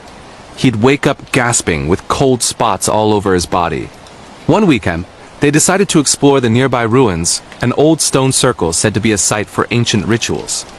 As they walked among the moss-covered stones, Emma found a small carved amulet buried in the dirt. It looked harmless, like a pendant, so she pocketed it as a souvenir. That night, hell broke loose. The scratching turned into pounding. Doors throughout the cottage slammed repeatedly. In the mirror, Emma saw reflections that weren't theirs, pale faces with hollow eyes staring back. Alex woke to find deep gouges in the wooden floorboards, forming strange symbols that matched the ones on the amulet. Researching online, they discovered the stone circle was a burial site for druids executed centuries ago, and disturbing artifacts there could awaken vengeful spirits. The entity manifested fully one stormy night. A tall, hooded figure appeared at the foot of their bed, its face obscured by darkness, emanating a rotting smell. It spoke in guttural tones, demanding the amulet back. Emma threw it across the room, but the figure lunged, pinning Alex down with invisible weight. He felt hands choking him, seeing flashes of tortured souls in his mind. Emma smashed a lamp over where the figure seemed to stand, and it vanished, but not before whispering a curse. They fled the cottage that night, leaving everything behind. Later, a historian confirmed the amulet was tied to a dark ritual, and removing it bound the guardian spirit to the thief. The couple burned the amulet far away and had it blessed. They never returned to Scotland's countryside. This real horror story shows how tampering with the unknown in places like the UK can unleash true paranormal terror that follows you home. Now shifting to Canada for our third terrifying true scary story. Deep in the forests of British Columbia, a hiker named Jordan went on a solo camping trip in the summer of 2020. He was an experienced outdoorsman, loving the isolation of the Canadian wilderness. His spot was remote, no trails, just dense trees and endless silence. On the second night, Jordan heard distant howls that didn't sound like wolves, deeper, almost human-like cries echoing through the trees. He shrugged it off as bears or coyotes, but around midnight he heard footsteps circling his tent. Heavy bipedal steps crunching leaves slowly, deliberately. Peeking out, he saw nothing but felt watched. The next morning, he found massive footprints around the camp, human-shaped but way too big with elongated toes. Freaked out, he packed up, but decided to push deeper for better photos. Bad idea. That afternoon, he heard rocks being thrown from the tree line, clacking against trunks near him. Then, wood knocks, rhythmic banging on trees, like communication. As dusk fell, the cries returned, closer. Jordan recorded on his phone. Guttural whoops and screams that chilled him to the core. Hiding in his tent, he saw a huge silhouette outside over 8 feet tall, broad-shouldered, peering in. Its eyes reflected his flashlight like an animal's. It roared, shaking the ground and smashed a nearby tree branch. Jordan ran through the night, tripping in the dark, hearing it pursue crashing through brush far faster than any human. He finally reached a road at dawn, collapsing as a truck picked him up. Rangers searched but found only destroyed camp and those massive prints. Jordan later learned the area had dozens of Sasquatch sightings, real creature encounters reported by locals for years. He suffers nightmares still, convinced something ancient and territorial watches the Canadian woods. True scary stories from hikers prove the wilderness hides real monsters. Our fourth story takes us to Japan. In a bustling suburb of Tokyo, a college student named Mia moved into a cheap apartment in 2019. The building was old, but the rent was perfect. Her neighbors were too quiet. Soon, Mia noticed odd things.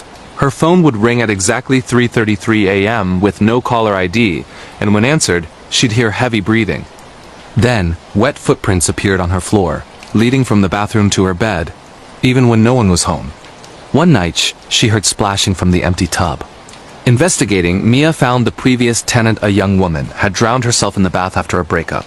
But it got worse. Mia started seeing a figure in mirrors. A pale woman with long black hair covering her face, water dripping from her. The ghost would crawl out of reflection slowly, inching toward her. The climax came during a rainy night. Mia woke to find the apartment flooded ankle-deep, water pouring from the ceiling. In the bathroom, the tub overflowed with dark, bloody water, and the woman emerged, hair parting to reveal empty eye sockets, mouth open in a silent scream. She lunged, trying to pull Mia in. Mia escaped by smashing the mirror and fleeing to a shrine for purification. Priests confirmed it was an onryo, a vengeful drowning spirit common in Japanese folklore, bound to the apartment. The building was later demolished. This disturbing true scary story highlights Japan's rich paranormal history, where restless spirits seek company in death. Finally, from Australia. In the outback of New South Wales, a family, parents and 2 kids, drove a remote road in 2021 for a vacation. Night fell, and their car broke down miles from anywhere. Stranded, they camped by the roadside. Strange lights appeared in the sky, glowing orbs dancing erratically. Then, animal-like growls surrounded them. The father saw eyes shining in the bush, too high for kangaroos. Suddenly, a massive creature charged Harry, ape-like, with glowing red eyes. It roared, uplifting the car slightly before vanishing. Footprints led into the scrub, huge like the Yowie legends. They were rescued next day, but the kids still have PTSD from the terror. Australia's vast wilderness holds real cryptid horrors, as this true scary encounter proves. There you have it, 5 of the most terrifying true scary stories from around the world. If these real horror tales gave you chills, like, subscribe and comment your country below. What was your favorite? Stay safe out there, and remember, the dark is full of secrets. See you in the next one. Let's dive deeper into more terrifying true scary stories from around the world that will make you question what's lurking in the shadows. These real paranormal encounters, disturbing ghost sightings, and horrifying cryptid experiences are the stuff of nightmares, true horror stories submitted by people just like you, guaranteed to give you chills and keep you checking under the bed. If these real-life scary tales are hitting too close to home, smash that like button and share your own encounter in the comments. Our next bone-chilling true scary story comes from Ireland.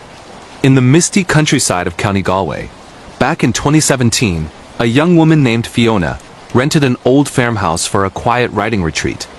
The place was isolated, surrounded by ancient stone walls and foggy fields, with a history dating back to the famine era.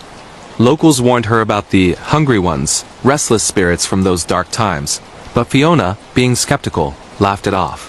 From the first night, she heard faint knocking on the walls, like bony fingers tapping insistently. She thought it was the wind or mice. But soon, the knocks turned into scratches, deep and frantic, coming from inside the fireplace. One evening, while working late, Fiona smelled something rotten, like decaying flesh mixed with earth. She investigated the hearth and found a loose stone. Behind it was a small, hidden compartment with faded letters from the 1840s, begging for food during the Great Famine. That night, the activity exploded. Fiona woke to find her bedroom freezing cold, breath visible in the air. Shadowy figures emaciated, with hollow eyes and outstretched hands, hovered at the edges of the room, moaning softly about hunger. They whispered her name, pleading, "Share." Just a bite, objects flew off shelves, and her food from the kitchen was scattered, half-eaten by invisible mouths. Terrified, Fiona researched the property and discovered that during the famine, a family had starved to death there, locked in by landlords. Their spirits were said to haunt the house, forever starving, luring new occupants to feed them by driving them mad or worse. One night, Fiona felt icy hands grabbing her ankles, pulling her toward the fireplace as if to join them below. She barely escaped, fleeing in her car at dawn, leaving everything behind. Paranormal investigators later confirmed residual energy from the tragedy, with EVPs capturing desperate cries for food. Fiona never returned to rural Ireland, and to this day, she can't stand the sight of an empty plate. This real ghost story from Ireland shows how historical horrors can linger, turning homes into traps for the living. Moving on to France for another disturbing true scary story. In the heart of Paris, in an elegant but ancient apartment building near Montmartre in 2021, a couple named Lucas and Marie moved in for a romantic new chapter. The building was pre-revolutionary, with creaky floors and ornate moldings hiding centuries of secrets. Almost immediately, they heard faint music harpsichord melodies from another era playing at odd hours. Then came the laughter, childish giggles echoing through the halls, followed by the patter of small feet running. But the couple had no kids, and neighbors denied hearing anything. One night, Marie saw a little girl in 18th century clothing standing in their bedroom doorway, pale and smiling eerily before vanishing. Research revealed the building's dark past.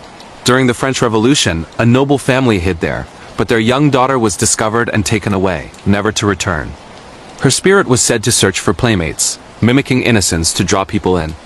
Things turned sinister when objects went missing: jewelry, keys only to reappear in strange places, like tucked under pillows with childish drawings of guillotines. The breaking point came during a dinner party. Guests reported seeing the girl peeking from corners, and suddenly, sharp pains like cuts appeared on their arms. Lucas woke one morning with deep scratches across his chest, spelling out "play with me" in French. A priest was called for a blessing, but during the ritual, doors slammed violently, and a child's voice screamed in rage. The couple moved out weeks later, traumatized. Exorcism records confirm similar incidents over decades. This paranormal encounter in France reminds us that even in the City of Light, revolutionary ghosts demand justice or company. Now let's travel to Mexico for a truly horrifying, true scary story. Deep in the jungles of the Yucatan Peninsula in 2019, an archaeologist named Carlos joined a team excavating a hidden Mayan ruin. The site was off-limits, overgrown and forgotten, tied to ancient rituals. On their first night camping nearby, the team heard rhythmic drumming from the jungle-deep, tribal beats that seemed to come from nowhere. Flashlights revealed nothing. Then, whispers in an unknown language circled the tents. Carlos dismissed it as echoes or animals. But the next day, while digging, they uncovered a cenote sacred sinkhole with offerings and skeletal remains suggesting human sacrifice. That evening, team members started acting strangely. Trance-like states, speaking in tongues, drawing blood symbols on tents. Carlos experienced visions of Mayan priests in feathered headdresses, performing heart extractions under the moon. One colleague vanished into the jungle, found days later babbling about feeding the gods. The entity, a guardian spirit angered by the disturbance, manifested as a shadowy jaguar-like figure with glowing eyes, stalking the camp. In panic, the team fled, but Carlos felt pursued for months. Nightmares of being dragged into the cenote, waking with mud on his feet. Shamans later performed cleansings, confirming the site was cursed for intruders. This real cryptid-like encounter in Mexico highlights how ancient Mayan horrors protect their secrets viciously. Shifting to South Africa for our next terrifying true scary story. In the vast savannas near Kruger National Park in 2022, a safari guide named Thabo led a group on a night drive. The air was thick with animal calls, but something felt wrong. Unnatural silence fell suddenly. Then, they spotted it. A massive humanoid figure covered in dark fur, standing upright on the horizon, watching with reflective eyes. It was no gorilla or bear too tall, too deliberate. The vehicle stalled inexplicably as the creature approached, emitting low, guttural growls that vibrated through their chests. Inspired by local Tokoloshi legends, a mischievous but deadly imp-like spirit. The guide knew disturbing the land could summon worse. But this was bigger, more primal. The being circled the jeep, banging on the roof, leaving huge handprints indented in the metal. Passengers screamed as rocks pelted the vehicle. Thabo floored it when the engine mysteriously restarted, escaping just as the figure charged. Rangers later found enormous footprints and a mutilated animal nearby, as if in warning. Thabo quit guiding, haunted by sightings in his dreams. Sangomas, traditional healers, confirmed it was an ancestral guardian spirit, enraged by poaching in the area. True scary stories from South Africa's wilderness prove that some protectors are more monster than myth. Let's keep the nightmare rolling with even more spine-chilling true scary stories from across the globe. These real paranormal encounters and horrifying true horror experiences will make you double-check your locks tonight. If you're loving these disturbing ghost stories, creepy cryptid sightings, and terrifying real-life scary tales that actually happened, drop a like and turn on notifications for more bone-chilling compilations every week. Our next true scary story comes from Germany. In the dense Black Forest region of Bavaria, in the fall of 2018, a group of friends, 4 university students, decided to camp deep in the woods for a weekend getaway. The Black Forest has always carried dark folklore. Tales of witches, werewolves, and lost souls wandering eternally. They found a secluded clearing far from any trails, set up tents, and built a fire under a canopy of ancient trees. The first night was peaceful, but around 2 a.m., they heard faint singing, a woman's voice, soft and melodic, coming from deeper in the forest. It was beautiful at first, almost hypnotic, drawing them to listen closer. One friend, Lena, felt compelled to follow the sound, but the others pulled her back, joking about sirens or tricks of the wind. By the second night, the singing grew closer, now accompanied by the rustling of leaves, as if someone or something was circling their camp. Flashlights revealed nothing but twisted branches that seemed to shift when not directly looked at. Then came the whispers, their names called in that same haunting voice, pleading for help, saying she was cold and lost.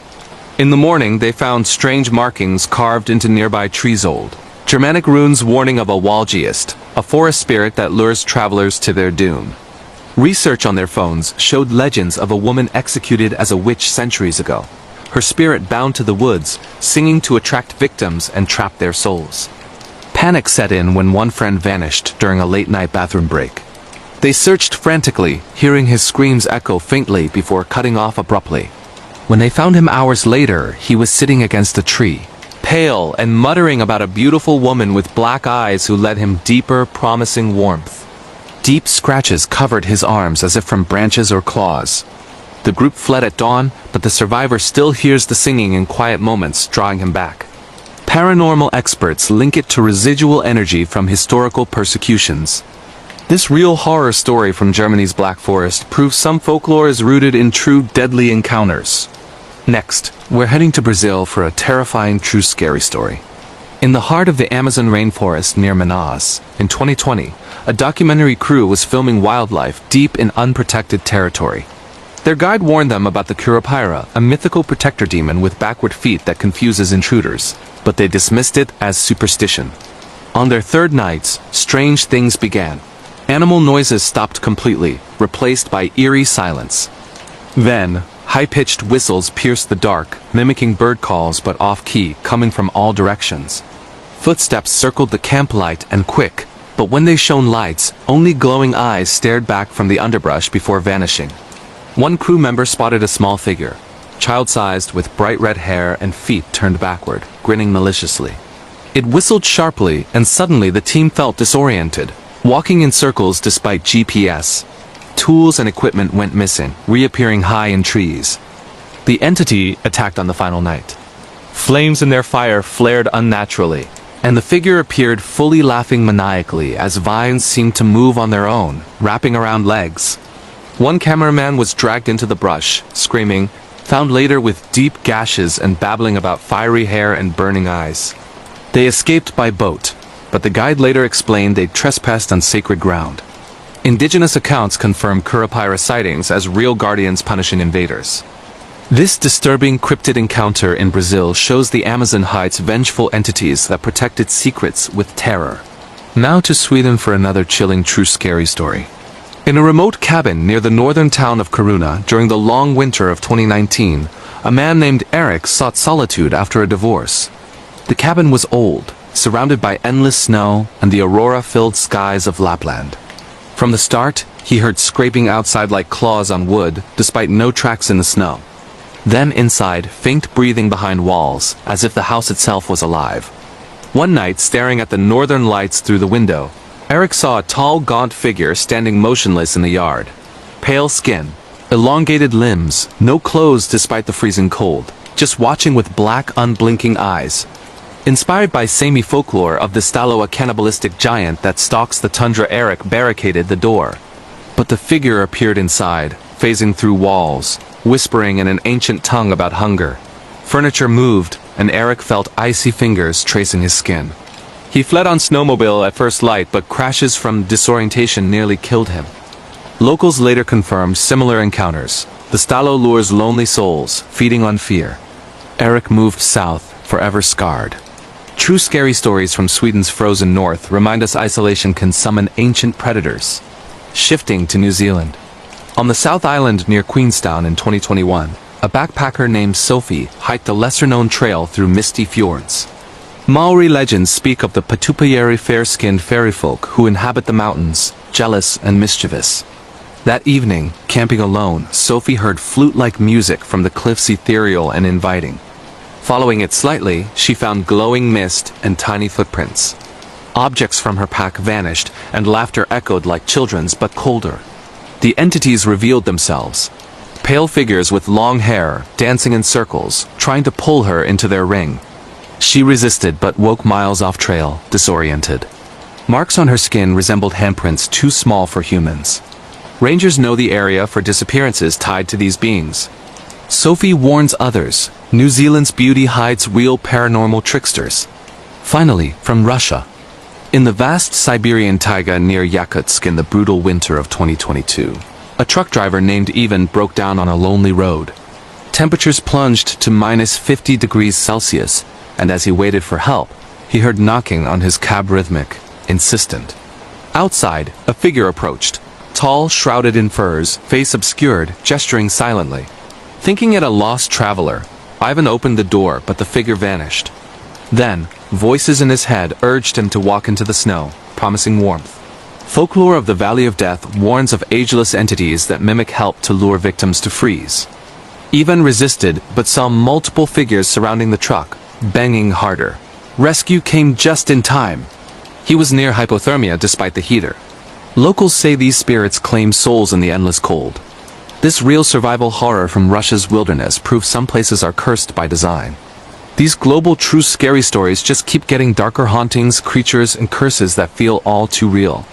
If your heart's racing from these terrifying paranormal experiences and disturbing true horror tales, comment which one hit hardest and where you're watching from. Subscribe for endless chills, and remember, the world is full of shadows waiting to be heard. Catch you in the next one. Sleep tight. Or don't.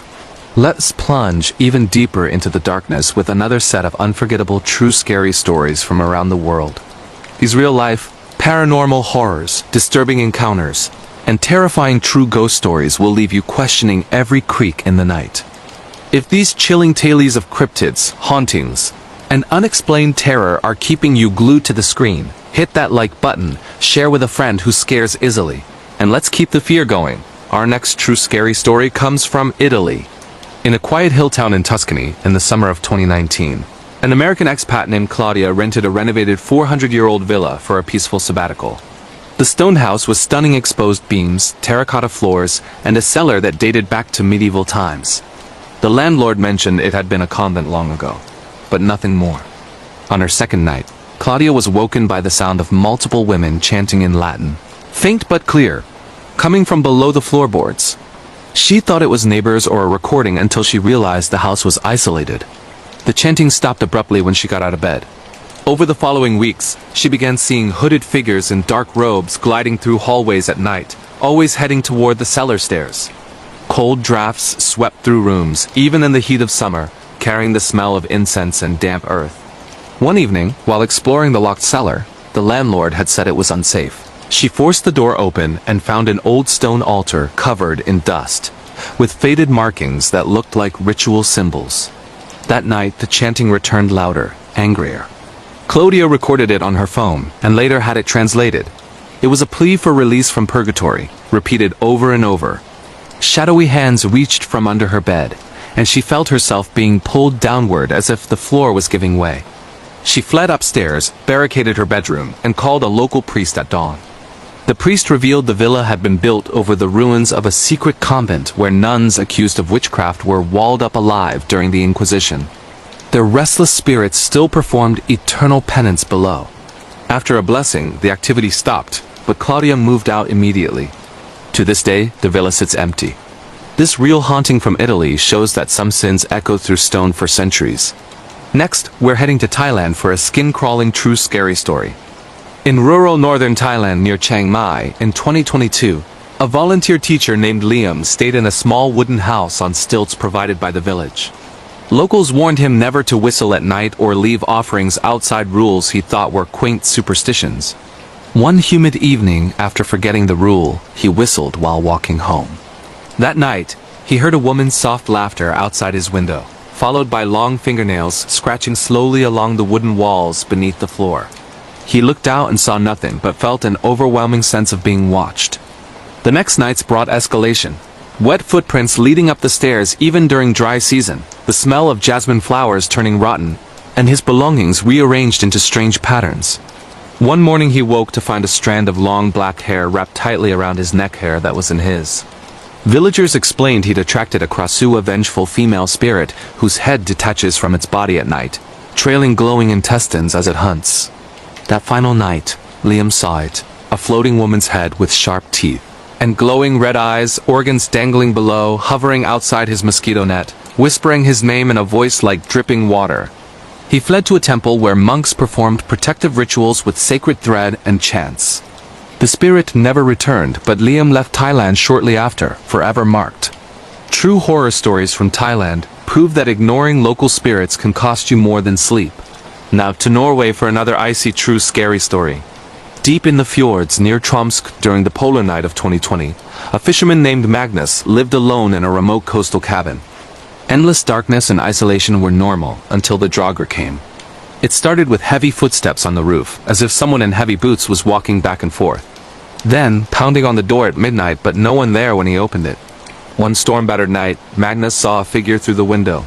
A bloated, blue-skinned man with seaweed tangled in his hair and black eyes, pressing his face against the glass. Norwegian folklore speaks of draugar undead sailors who rise from drowned graves to claim the living. The creature forced its way in one night, bringing freezing seawater that flooded the floor without source. It pinned Magnus down with impossible strength, whispering about dragging him to the depths. He fought back with an iron poker. Iron repels the undead in legend, and recited prayers his grandmother taught him. The draugar shrieked and dissolved into mist. Fishermen later confirmed the spirit matched a sailor lost in a shipwreck decades ago near the cabin. Magnus burned sage and salt daily after that. This chilling encounter from Norway's frozen coast shows the sea never truly lets go of its dead. Shifting to Argentina. In the vast Pampas grasslands outside Buenos Aires in 2021, a gaucho named Mateo rode alone checking cattle on a moonless night. He heard distant crying, a woman's mournful wail carried on the wind, known locally as La Llorona's Argentine cousin. The crying grew closer until he saw her, a spectral woman in white, face hidden by long hair, walking alongside his horse, matching its pace perfectly. She lifted her head, revealing a skeletal face with empty sockets, weeping blood. Legend says she's the ghost of a woman who lost her children in the flood centuries ago, forever searching and drowning any lone traveler she finds. Mateo's horse panicked, throwing him, and the spirit lunged, icy hands around his throat, dragging him toward a dry creek bed as if it were a river. He escaped by shouting prayers and thrusting his silver knife into the ground between them, a traditional ward. The figure vanished with a scream. Locals found his horse miles away, terrified. Mateo never rides alone at night anymore. Real ghost stories from Argentina's plains carry the weight of endless grief. Finally, from Greece. On a remote Cycladic island in 2018, a tourist couple stayed in an abandoned monastery converted into rentals. Ancient icons lined the walls, and the air always felt heavy.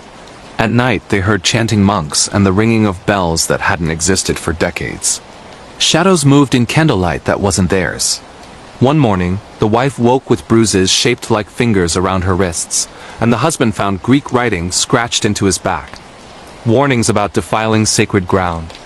Research revealed the monastery had been the site of a massacre during Ottoman rule. Monks tortured and killed. Their angry spirits resented outsiders. The final night, black-robed figures surrounded their bed, chanting in ancient Greek, trying to pull them into the stone floor. They fled to the port at dawn and took the first ferry off the island. The monastery remains closed to visitors. This terrifying true haunting from Greece reminds us that holy places can hold unholy rage. These international true scary stories just keep delivering pure nightmare fuel ghosts, spirits and curses that refuse to stay buried. If you completely hooked on these real paranormal horrors and disturbing true scary tales that happen to real people, smash subscribe and ring that bell. Comment below, which country's story terrified you the most this time? Like if you're watching with the lights on, and I'll catch you in the next compilation of true horror stories that will haunt your dreams. Stay safe out there. Sweet nightmares. Let's crank up the fear even higher with another round of the most disturbing true scary stories from around the world. These real paranormal encounters, terrifying ghost hauntings, and horrifying unexplained experiences will make you sleep with every light on. If you're addicted to these chilling true horror tales that actually happen to real people, smash that like button right now and let's keep diving into the darkness. Our next true scary story comes from Spain. In a small village in the mountains of Galicia, northwestern Spain, in the summer of 2020, a family of 4 rented an ancient stone house for a quiet vacation away from the cities. The house was over 300 years old, with thick walls and a reputation among locals for being home to the Sanacampaga, a ghostly procession of souls that appears to those about to die. On their third night, around midnight, they were awakened by the sound of slow, shuffling footsteps outside, accompanied by the faint ringing of a bell and muffled chanting in Galician. Peeking through the shutters, the father saw a line of hooded figures in white shrouds carrying candles, walking in single file down the dirt road past the house. Leading them was a taller figure holding a cross completely shrouded. The family froze in terror as the procession stopped directly in front of their gate, turned toward the house, and stood motionless for minutes before continuing on.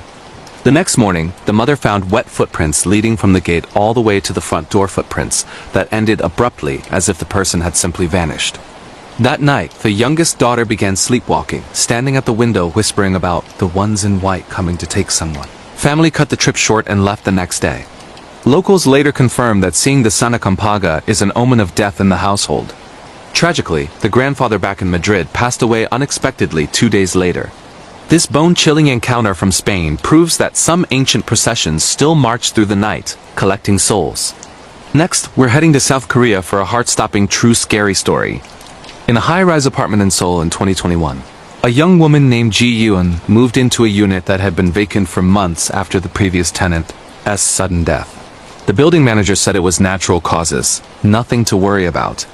Within days, Ji Yoon started hearing water running in the bathroom at exactly 4:44 a.m. every night.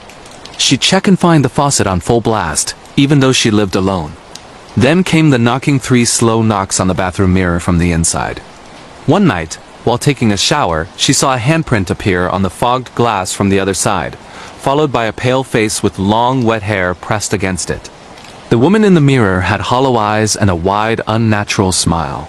Ji Yoon screamed and ran out, but when she returned with a neighbor, everything was normal.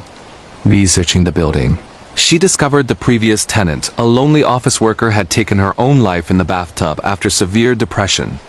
Korean urban legends speak of Gwishin, vengeful water ghosts, who drown themselves and then try to pull others in to take their place. The final night, Ji Yoon woke to find her bathroom flooded and the ghost standing at the foot of her bed, dripping water, reaching out with pruned fingers. She fled to her parents' house and had a shaman perform an exorcism ritual with salt and bells. The apartment was later sealed off. This terrifying true haunting from South Korea shows that some spirits won't rest until they have company. Now, to Finland for another freezing true scary story. Deep in the forests of Lapland near Rovaniemi during the dark winter of 2019, A lone researcher named Auntie stayed in a remote cabin studying reindeer migration. The endless polar night and silence were perfect for work, until the tapping began. Every evening at dusk, soft tapping came from the windows. 3 taps. Pause. 3 more, like someone politely asking to come in. But outside there was only snow and trees. One night, Auntie saw a tall, thin figure in white standing just beyond the glass, featureless except for dark hollows where eyes should be. Finnish folklore warns of the hisi, malevolent forest spirits that mimic human behavior to lure people outside in the cold. The figure began whispering his name through the cracks, promising to show him something beautiful in the woods. Auntie resisted for days, but the tapping grew frantic, and the cabin temperature plummeted even with the fire roaring. On the final night, the door handle rattled violently as the spirit tried to enter. He survived until morning by burning rowan wood and reciting protective runes passed down from his grandmother. When spring came, rangers found strange circular tracks around the cabin, too large and irregular for any animal. Auntie never returned to field research. True horror stories from Finland's frozen wilderness remind us that some things out there want you to open the door. Shifting to Egypt. Wait, no, let's go to Turkey instead. In an old Ottoman-era house in Istanbul's historic district in 2022, a newlywed couple restored a beautiful but neglected konak mansion to live in. The house had been empty for decades after a tragic fire in the 1920s that claimed an entire family. Soon after moving in, they heard a woman's soft crying from the upper floors at night, always coming from the sealed-off nursery. Then came the smell of smoke with no source.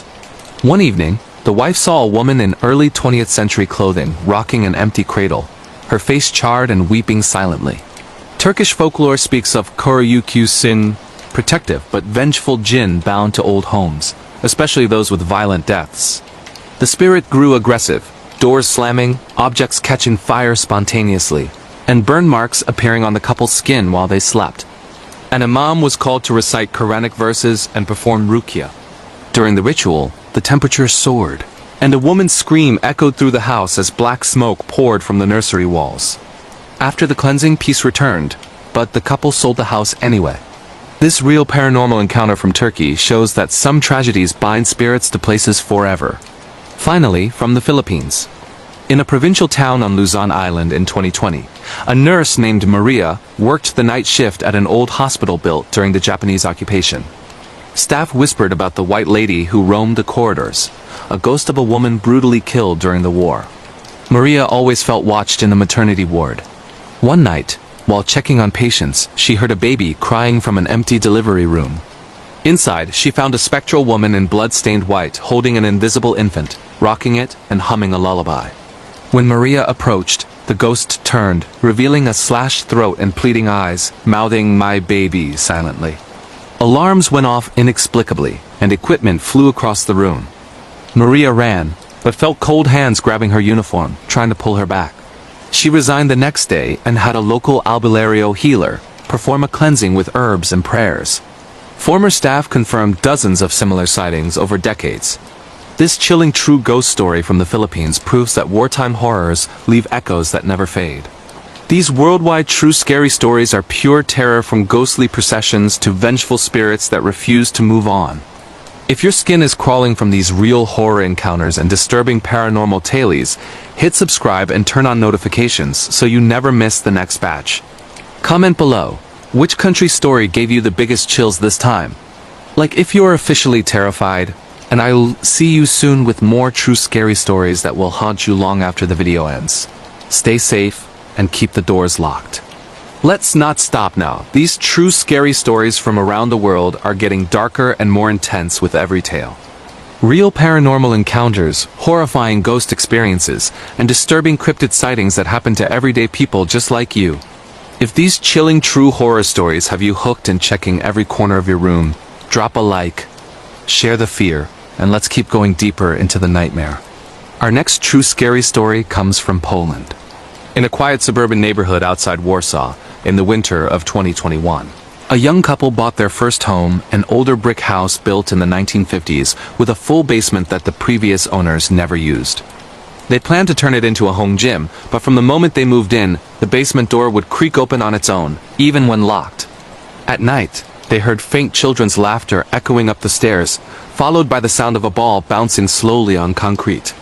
One evening, the husband went down to investigate and found small handprints in the dust on the walls. Prints too small and too high up for any child to reach naturally. That same night, his wife woke to see 3 pale children standing at the foot of their bed, dressed in old-fashioned clothes, staring silently with completely black eyes. Researching the property, they learned that in the 1960s, 3 siblings had been locked in the basement by abusive parents during a brutal winter and left to freeze while the parents fled the country. Their bodies were found weeks later. Polish folklore speaks of biedni dusz, lost souls of children who replay their suffering and try to lure living kids to play forever. The activity turned violent. Toys the couple didn't own appeared in the hallway. Scratches appeared on their arms during sleep, and one morning the wife found herself locked in the basement, freezing cold, with whispers begging her to stay. They called a local exorcist who performed a traditional cleansing with holy water and prayers. During the ritual, children's screams filled the house and the temperature dropped dramatically. After that, silence finally returned, but the couple sold the house months later. This haunting true story from Poland proves some childhood tragedies never let the innocent rest. Next, we're heading to Indonesia for a truly terrifying true scary story. On the island of Java near Yogyakarta in 2020, an Australian backpacker named Ryan stayed in a cheap homestay deep in a rural village to experience local culture. The owner warned him never to walk alone after dark and to ignore any calls of his name from the rice fields. One humid night, unable to sleep, Ryan heard a woman's voice softly calling, "Ryan, Ryan," from outside his window. It sounded sweet, almost seductive, coming from the direction of the swaying paddy fields. Curiosity won, and he stepped out with his flashlight. The voice led him deeper into the darkness, always just ahead, until he realized he was far from the village with no idea how to get back. Suddenly, the voice turned into maniacal laughter, high-pitched and echoing from every direction. His flashlight flickered, then died. In the moonlight, he saw a figure floating above the ground, a beautiful woman with long flowing hair, but her body was bent backward at an impossible angle. Head twisted 180 degrees, smiling with a mouth full of sharp teeth. Locals call her the Kuntilanak banshee-like spirit of a woman who died in childbirth, luring men to their deaths with her voice. Ryan ran blindly, falling into irrigation ditches, feeling cold hands grabbing his ankles from the water. He collapsed at the village edge at dawn, covered in mud and deep scratches. Villagers found him and immediately performed a cleansing ritual with incense and offerings. Ryan flew home the next day and still hears that voice in his nightmares. This real encounter from Indonesia shows that some spirits hunt with beauty before revealing pure horror. Now to Denmark for another chilling true scary story. In a cozy cottage on the windswept coast of Jutland in 2019, a retired couple spent their summers enjoying the sea views. The house was built on old Viking-era land, with burial mounds visible nearby. Locals mentioned it was best not to disturb the past. It started with heavy dragging sounds across the attic floor at night, like something large being pulled back and forth. Then came the smell rotting fish and salt water filling the house without warning.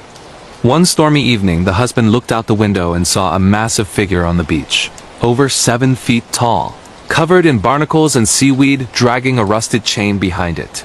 Danish folklore tells of the dragon undead Viking sailor cursed to walk the land, foretelling death by drowning. The figure approached the house, leaving wet footprints that sizzled on the wooden deck. Inside, water began seeping from the ceilings, and the couple heard guttural Norse chanting. The drag appeared in their living room, dripping seawater, pointing a skeletal finger and roaring about taking them to the deep. They escaped by car as waves crashed unnaturally high against the cottage. The next morning, the house was flooded inside despite being far above sea level. Authorities called it storm damage, but locals knew better. The couple never returned.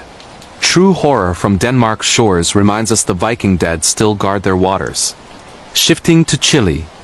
Deep in the Atacama Desert, the driest place on Earth in 2022, a mining engineer named Pablo worked a remote shift camp. Nights were silent except for wind, until he heard faint crying from the endless sands. Following the sound one moonlit night, he saw a woman in tattered colonial-era clothes wandering, calling for her children. When she turned, her face was desiccated like a mummy, eyes glowing faintly.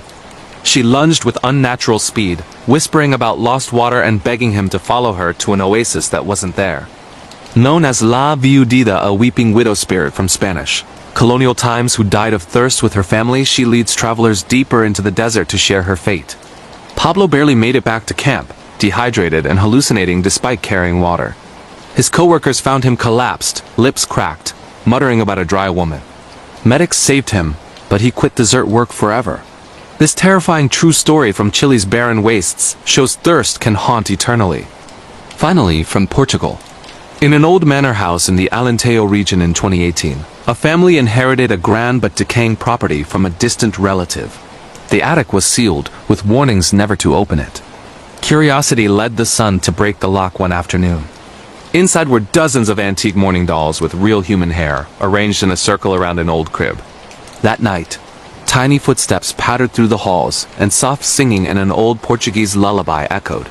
The dolls began moving on their own, appearing in different rooms, eyes following family members. One night, the daughter woke to find every doll lined up around her bed, heads tilted, as if watching her sleep. Whispers begged to be loved again. Family history revealed a 19th century ancestor who lost multiple children to illness and preserved their hair in the dolls, performing rituals to keep their souls close. A priest eventually burned the dolls in a sacred fire while reciting exorcism prayers. Screams filled the house as flames consumed them. Peace returned, but the family demolished the attic. This disturbing true haunting from Portugal proves some grief binds souls to objects forever. The terror never ends with these global true scary stories, each one more real and disturbing than the last. If you re completely lost in these horrifying paranormal tales and true ghost encounters that you can't unhear, subscribe now and hit the bell for non-stop chills. Comment your country and which story tonight scared you the most. Like if you're never sleeping again, and I'll be back soon with more true scary horror stories that lurk in the dark. Stay vigilant. Something might be listening. Let's unleash more nightmare fuel with another batch of the most terrifying true scary stories from around the globe. These real paranormal horrors, disturbing ghost encounters, and chilling cryptid experiences will crawl under your skin and stay there. If these true horror tales that actually happened are giving you non-stop goosebumps, hit that like button hard and let's dive straight back into the darkness. Our next true scary story comes from Romania. Deep in the Carpathian Mountains of Transylvania, in the fall of 2021, a group of hikers set up camp near the ruins of an ancient Dacian fortress. Locals had warned them to avoid the area after sunset because of the strigoi, restless undead that rise from improper burials. That first night, they heard low growling from the tree line, followed by the unmistakable sound of earth being dug up with bare hands. One hiker shone a flashlight and caught a glimpse of a pale, emaciated figure crawling out of a shallow grave in the ruins, clothes ragged, eyes glowing yellow, skin gray and stretched tight over bones. The creature moved unnaturally fast on all fours, circling the camp while letting out guttural moans. Their fire flared up and died repeatedly, as if something was sucking the oxygen from the air. In the morning, they found deep claw marks on their tents, and one backpack dragged several meters away, torn open with personal items scattered like offerings. Romanian folklore says strigoi feed on life force and can possess the living. One hiker began acting strangely, speaking in archaic Romanian he didn't know, refusing food, and trying to wander off into the forest at night. The group fled down the mountain and got him to a priest in the nearest village for traditional exorcism rites, involving garlic, holy water, and staking symbols. He recovered, but none of them ever returned to the mountains. This real undead encounter from Romania proves that some graves should never be disturbed. Next, we're heading to Iceland for a freezing true scary story. On a remote farm in the West Fjords, during a long polar night of 2020, a farmer named Björn lived alone after his wife passed away. Icelandic winters are brutal, but something far worse than the cold moved in. It began with knocks on the outer walls, 3 heavy thuds, always at the same time each night. Then came the voice of his deceased wife calling his name softly from outside, pleading to be let in because she was freezing. Björn knew she was buried in the local cemetery miles away, yet the voice was perfect, filled with the same warmth it had in life. One blizzard night, he looked out the window and saw her standing in the snow pail, barefoot, wearing the dress she'd been buried in, smiling sadly. She beckoned him to open the door. Icelandic folklore warns of the Utbur, a vengeful spirit that mimics loved ones to lure people to their deaths in the cold. Björn resisted for days, boarding up windows and burning protective staves carved with runes. But the spirit grew insistent, scratching at the roof, causing the house to shake. On the final night, the door flew open on its own despite being bolted. An icy wind filled the rooms. Björn barely managed to grab a Bible and recite prayers until sunrise.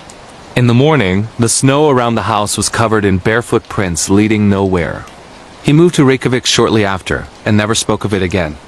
True horror from Iceland, Endless Winter shows that grief can open doors to something that wears familiar faces. Now to Belgium for another disturbing true scary story. In an old canal house in Bruges, dating back to the 1600s, in 2022, a young family renovated the property and turned the basement into a playroom for their toddler. Almost immediately, the child began talking to an imaginary friend named Marguerite, who wore old clothes and liked to play hide-and-seek. Soon, the parents heard a little girl's laughter when their son was asleep, and small wet footprints appeared on the stone floors leading from the canal entrance. One night, the mother checked the baby monitor and saw a second child, a pale girl in a 17th century dress sitting beside her son on the bed, holding his hand. Historical records revealed that during the plague years, a girl named Marguerite had been bricked up alive in the basement by her family to hide her illness and avoid quarantine. Belgian ghost lore speaks of Widoweven, or lost children who seek playmates forever. The activity escalated, toys moved violently, cold spots froze the playroom, and the toddler woke with finger-shaped bruises. A paranormal team captured EVPs of a child begging "play with me" in archaic Flemish. After a Catholic blessing and sealing the old canal door, the presence left, but the family moved out anyway. This heartbreaking true haunting from Belgium reminds us that some children never stop looking for friends. Shifting to Colombia. In the coffee region near Manizales in 2019, a farmer named Diego found an old indigenous burial urn while plowing his field. Thinking it was valuable, he brought it home and displayed it on his mantle. That night, rhythmic drumming echoed through the house, growing louder and faster. Shadows danced on walls as if around a campfire. Diego's family began having shared nightmares of ancient warriors in feathered headdresses, performing rituals around them. The urn's spirit, a guardian from the pre-Columbian Quimbaya culture, manifested as a towering shadowy figure with glowing ember eyes, demanding the return of its vessel. Objects flew, fires started spontaneously in the hearth, and family members felt burning hands on their skin. A local shaman performed a ceremony to appease the ancestor, burying the urn back in the field with offerings of coca leaves and chicha. The drumming stopped instantly. Diego learned the hard way that some artifacts are not meant to leave their resting places. This real spiritual encounter from Colombia shows respect for the ancient dead is mandatory. Finally, from Austria.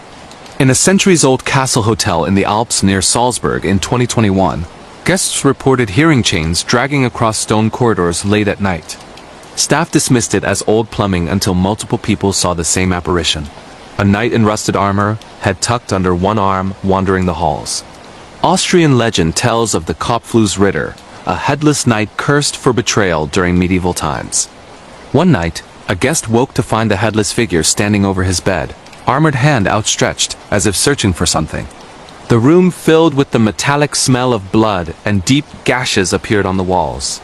Security footage captured a misty form moving through locked doors. Management closed that wing after a historian confirmed the castle's dark history of executions. Guests who stayed anyway still report cold spots and whispers in Middle High German. This chilling true ghost story from Austria proves some betrayals echo through eternity. The chills just keep coming with these international true scary stories, each one darker, more real, and harder to forget. If these terrifying paranormal experiences and disturbing true horror tales have you completely terrified, smash that subscribe button and turn on notifications for more every week. Comment below with your country and which story tonight hit you the hardest. Like if you're sleeping with the lights on forever, and I'll see you soon with another compilation of true scary stories that will follow you into the dark. Stay safe out there, or try to. Let's keep the terror flowing with yet another collection of the most bone-chilling true scary stories. From around the world, these real-life paranormal nightmares, disturbing hauntings, and terrifying encounters will make you afraid to be alone ever again. If these horrifying true horror tales are hitting every fear you have, smash that like button and let's plunge deeper into the abyss. Our next true scary story comes from Hungary. In a small village near Lake Balaton in the summer of 2022, a family rented an old wooden cottage that had once belonged to a local healer from the 1800s. The place felt peaceful during the day, but as soon as night fell, the atmosphere changed completely. It started with the strong smell of herbs and burning incense filling rooms with no source. Then came the soft chanting, a woman's voice repeating ancient Magyar incantations from the walls. One night, the mother woke to find an elderly woman in traditional folk dress standing over the crib of their infant, gently rocking it while humming a lullaby. The figure's eyes were milky white and her hands were covered in strange symbols drawn in ash. Hungarian folklore speaks of the Taltos or dark witches whose spirits remain bound to their homes, continuing rituals long after death. Research revealed the previous owner had been accused of cursing villagers and died mysteriously in a fire. The spirit grew possessive. The baby monitor captured the woman whispering spells over the sleeping child, and family members began falling ill with unexplained fevers and nightmares of being buried alive. The final night, every mirror in the house cracked at once, and the old woman appeared to the father, pressing a burning hand to his chest and marking him with the same ash symbols. A local folk priest performed a traditional cleansing with salt circles, horsehair whips, and protective incantations. The smell vanished, and the figure was never seen again, but the family left the next morning and never vacationed in rural Hungary again. This real witch haunting from Hungary shows that some old magic refuses to die. Next, we're heading to Peru for a heart-pounding true scary story. Deep in the Andes near Cusco in 2021, a trekking guide named Luis led a small group to a remote Inca ruin off the tourist paths. Locals warned them not to camp overnight near the ancient burial platforms called chulpas. That evening, as the sun set behind the mountains, they heard flutes playing a haunting melody from the ruins' music with no visible source. Shadows lengthened unnaturally, and the temperature dropped far below normal. One trekker spotted small figures, child-sized, wrapped in ancient textiles peeking from behind the stone towers before vanishing. Peruvian legend tells of the Gentiles or mummified ancestors who guard their resting places and punish intruders. That night, the group woke to find their tents surrounded by perfect circles of coca leaves and small stone offerings. Then came the whispers in Quechua, begging them to leave before the mountain claimed them. The entity manifested fully at midnight. Desiccated mummies rising from the chulpas, eyes glowing with cold blue light, moving stiffly but relentlessly toward the camp. The group fled down the trail in panic, hearing dry footsteps pursuing them for miles. A shaman later performed a Pongo a la Tierra ceremony with offerings to Pachamama to appease the guardians. No one in the group ever returned to the Andes. This terrifying true encounter from Peru proves that some tombs still have very active residents. Now to the Netherlands for another eerie true scary story. In a historic canal house in Amsterdam dating back to the Golden Age, in 2020, a young couple bought and renovated the property. The basement had been sealed for decades after flooding in the 1950s. During renovations, workers uncovered a bricked-up room containing a child's small wooden shoes and a faded diary from 1650 written in Old Dutch. That night, the couple heard soft splashing sounds from below, as if someone was walking through water that wasn't there.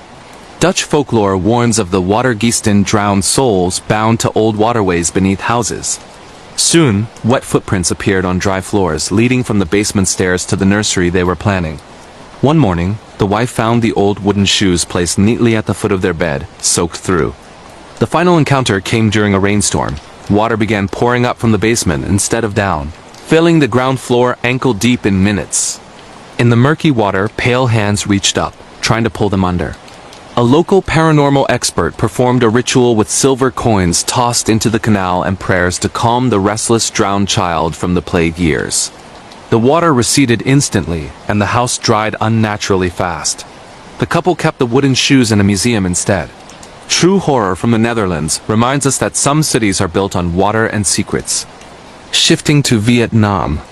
In a rural village outside Hanoi in 2019, an American teacher named Mark rented a traditional stilt house from a local family. They warned him never to leave clothes hanging outside overnight or acknowledge any strange women seen near the river. One humid evening, he heard soft singing, a woman's beautiful voice coming from the darkness below the house. Looking out, he saw a figure in a white auda floating just above the ground, long black hair covering her face, beckoning him toward the water. Vietnamese legend speaks of the Ma River ghosts of women who drowned tragically, luring men to join them. The singing grew sweeter, almost irresistible. Mark felt himself walking toward the stairs in a trance until his phone alarm snapped him out of it. The next nights brought wet handprints on his windows and the strong smell of river mud inside. On the final night, the ghost climbed the stilts, hair dragging behind her like wet ropes. Face finally revealed, pale, bloated, with eyes like black pits. She whispered promises of eternal love if he came with her. Mark fled to a city hotel and contacted a local Buddhist monk for protection amulets and chants.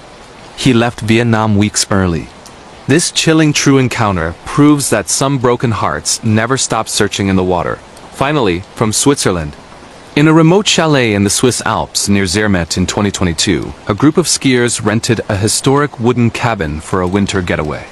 The owner mentioned it had survived several avalanches over the centuries. At night, they heard deep rumbling not from snow, but from inside the mountain itself. Then came the screams. Distant at first, then closer, as if people were buried alive beneath the floorboards. Swiss folklore tells of the wild people or avalanche victims whose souls remain trapped in the snowpack, crying out warnings or seeking company.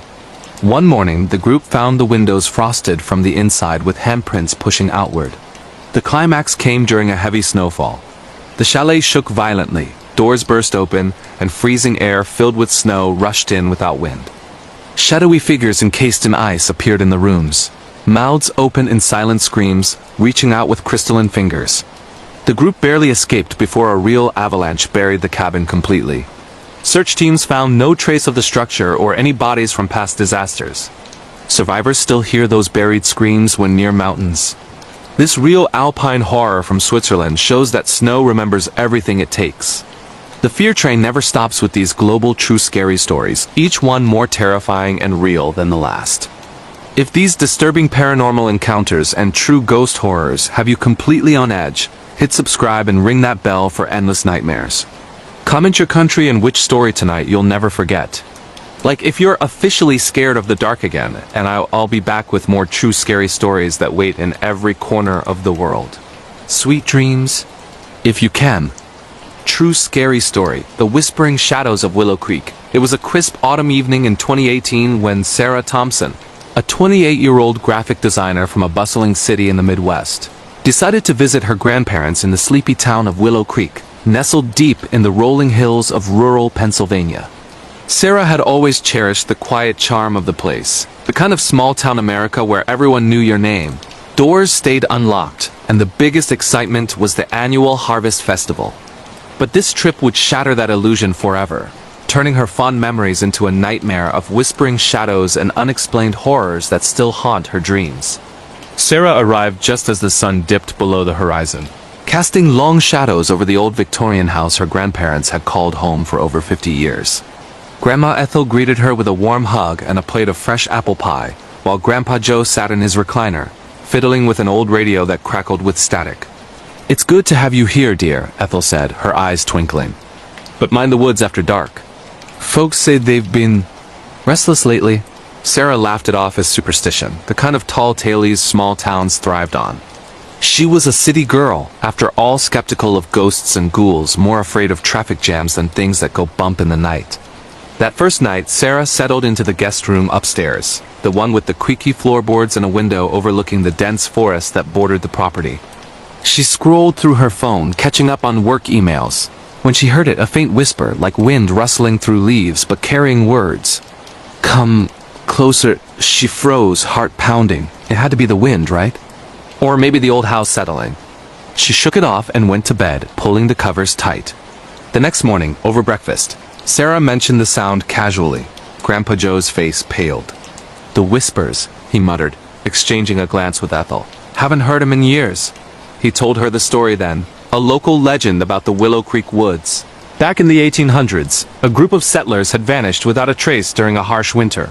Search parties found only footprints leading into the trees, ending abruptly as if the people had been lifted into the air. Ever since, on quiet nights, whispers lured the unwary deeper into the forest, where shadows came alive. Sarah rolled her eyes.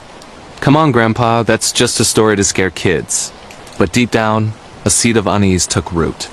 As the days passed, Sarah explored the town, visiting the old mill by the creek, chatting with locals at the diner, and hiking the trails during daylight.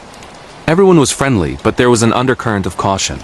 "Stay out of the woods at night," the diner owner warned. Bad things happen there. Sarah dismissed it, but on her third evening, curiosity got the better of her. She decided to take a short walk along the forest edge just after sunset, phone flashlight in hand, to prove to herself there was nothing to fear. The air grew colder as she ventured in, the trees closing in like silent sentinels. Leaves crunched underfoot, and the usual bird calls faded into silence. Then the whispers returned, clearer this time. "Sarah, join us." Her name, how could it know her name? Panic surged as she spun around, beam of light cutting through the darkness. In the distance, she saw them shadowy figures, elongated and twisting, moving between the trunks like smoke. They weren't solid, but they had eyes, glowing faintly, watching her. One reached out, its form stretching unnaturally, fingers like branches clawing the air. Sarah bolted, heart racing, branches whipping her face as she ran back toward the house. She burst through the door, gasping, and locked it behind her. "What happened?" Ethel asked, rushing over. Sarah stammered out the story, expecting disbelief, but her grandparents nodded gravely. "The shadows," Joe said. They'd been hungry lately. Last year, old Mr. Harlan went missing the same way. Heard his name whispered, wandered in, never came out. They called the sheriff, a burly man named Tom who arrived with a flashlight and a skeptical frown. "Folks get lost in there all the time," he said after a quick search. No sign of anything unusual, but Sarah knew what she'd seen. That night, the whispers grew louder, seeping through the walls. "Sarah, we're waiting." She barricaded the door with a chair, but sleep evaded her. At 3 a.m., a scratching sound started at the windowsill, deliberate, like nails on glass. Peeking through the curtains, she saw a shadow pressed against the pane, its form shifting, mimicking her silhouette. It whispered her secrets, things only she knew, like the guilt from a childhood accident where she accidentally broken her sister's arm and lied about it. How could it know? The next day, Sarah researched online, diving into forums about true scary stories from small towns, real horror experiences in Pennsylvania woods. She found similar accounts. People lured by whispers, shadows that fed on fears, entities that weren't ghosts but something older, primordial. One survivor described escaping by confronting the shadow with a light source, claiming it recoiled from truth. Desperate, Sarah decided to try. As dusk fell, she armed herself with a lantern and headed back to the forest's edge. The whispers intensified, surrounding her. "Sarah, come deeper."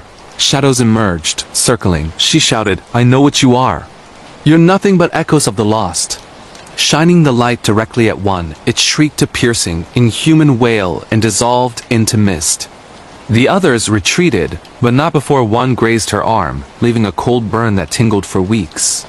Sarah left Willow Creek the next morning, vowing never to return. Her grandparents understood. They'd lived with the whispers their whole lives. To this day, Sarah can't stand silence at night. She sleeps with lights on, and sometimes in the quiet hours, she swears she hears her name on the wind.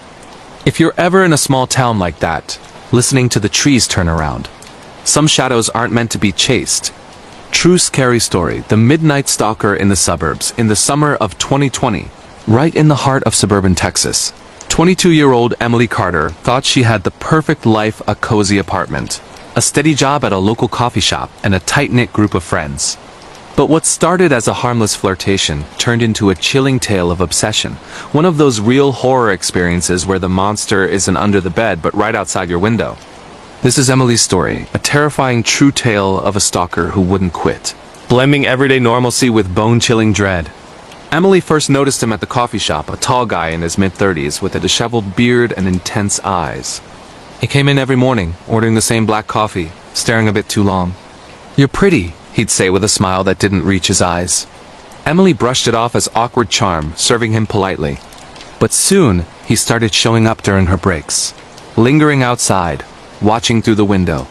"Just wanted to say hi," he'd mutter when confronted. Her manager banned him, but that only made things worse. One evening, as Emily walked home under the streetlights, she felt eyes on her.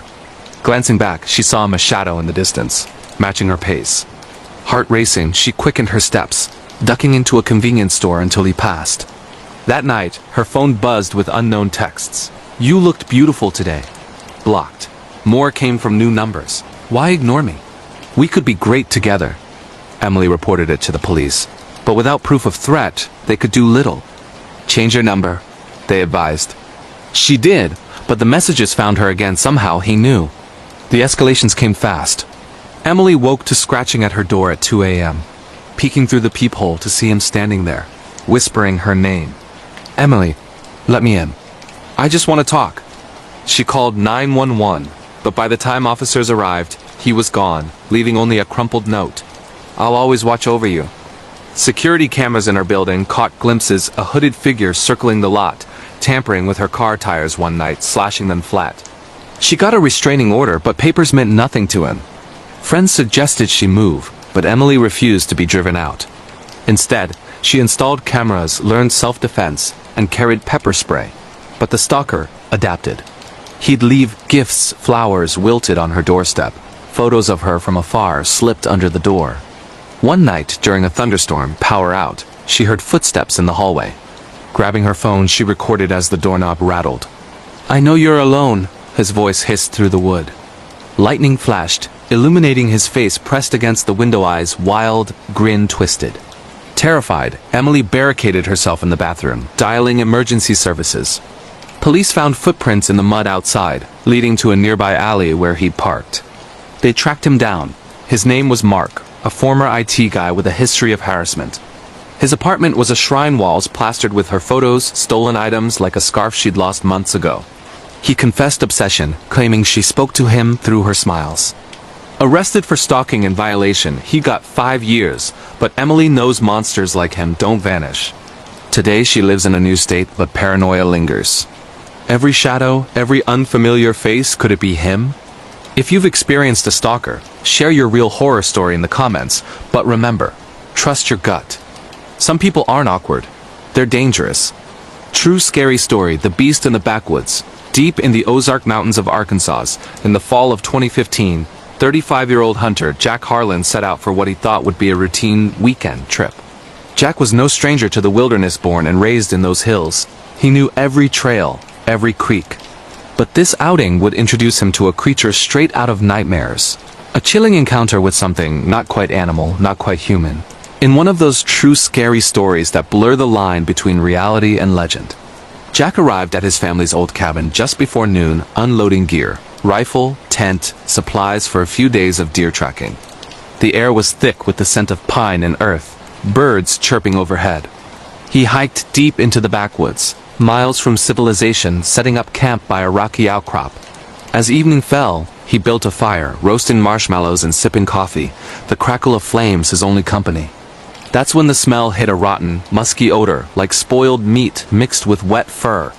Jack scanned the trees, rifle ready. Animals scattered. Deer bolted, squirrels vanished. Then a low growl echoed, shaking the leaves. From the shadows emerged a massive figure taller than a bear, hunched but bipedal, covered in matted fur with elongated limbs and glowing yellow eyes. It shuffled forward, sniffing the air, its movements jerky, unnatural. Jack's blood ran cold. This wasn't a bear. It had hands, claws like hooks. He fired a warning shot into the ground boom. The beast roared, charging. Jack ran, branches tearing at his clothes, the thing crashing behind him, snapping trees like twigs. He tripped over roots, twisting his ankle, but adrenaline pushed him on.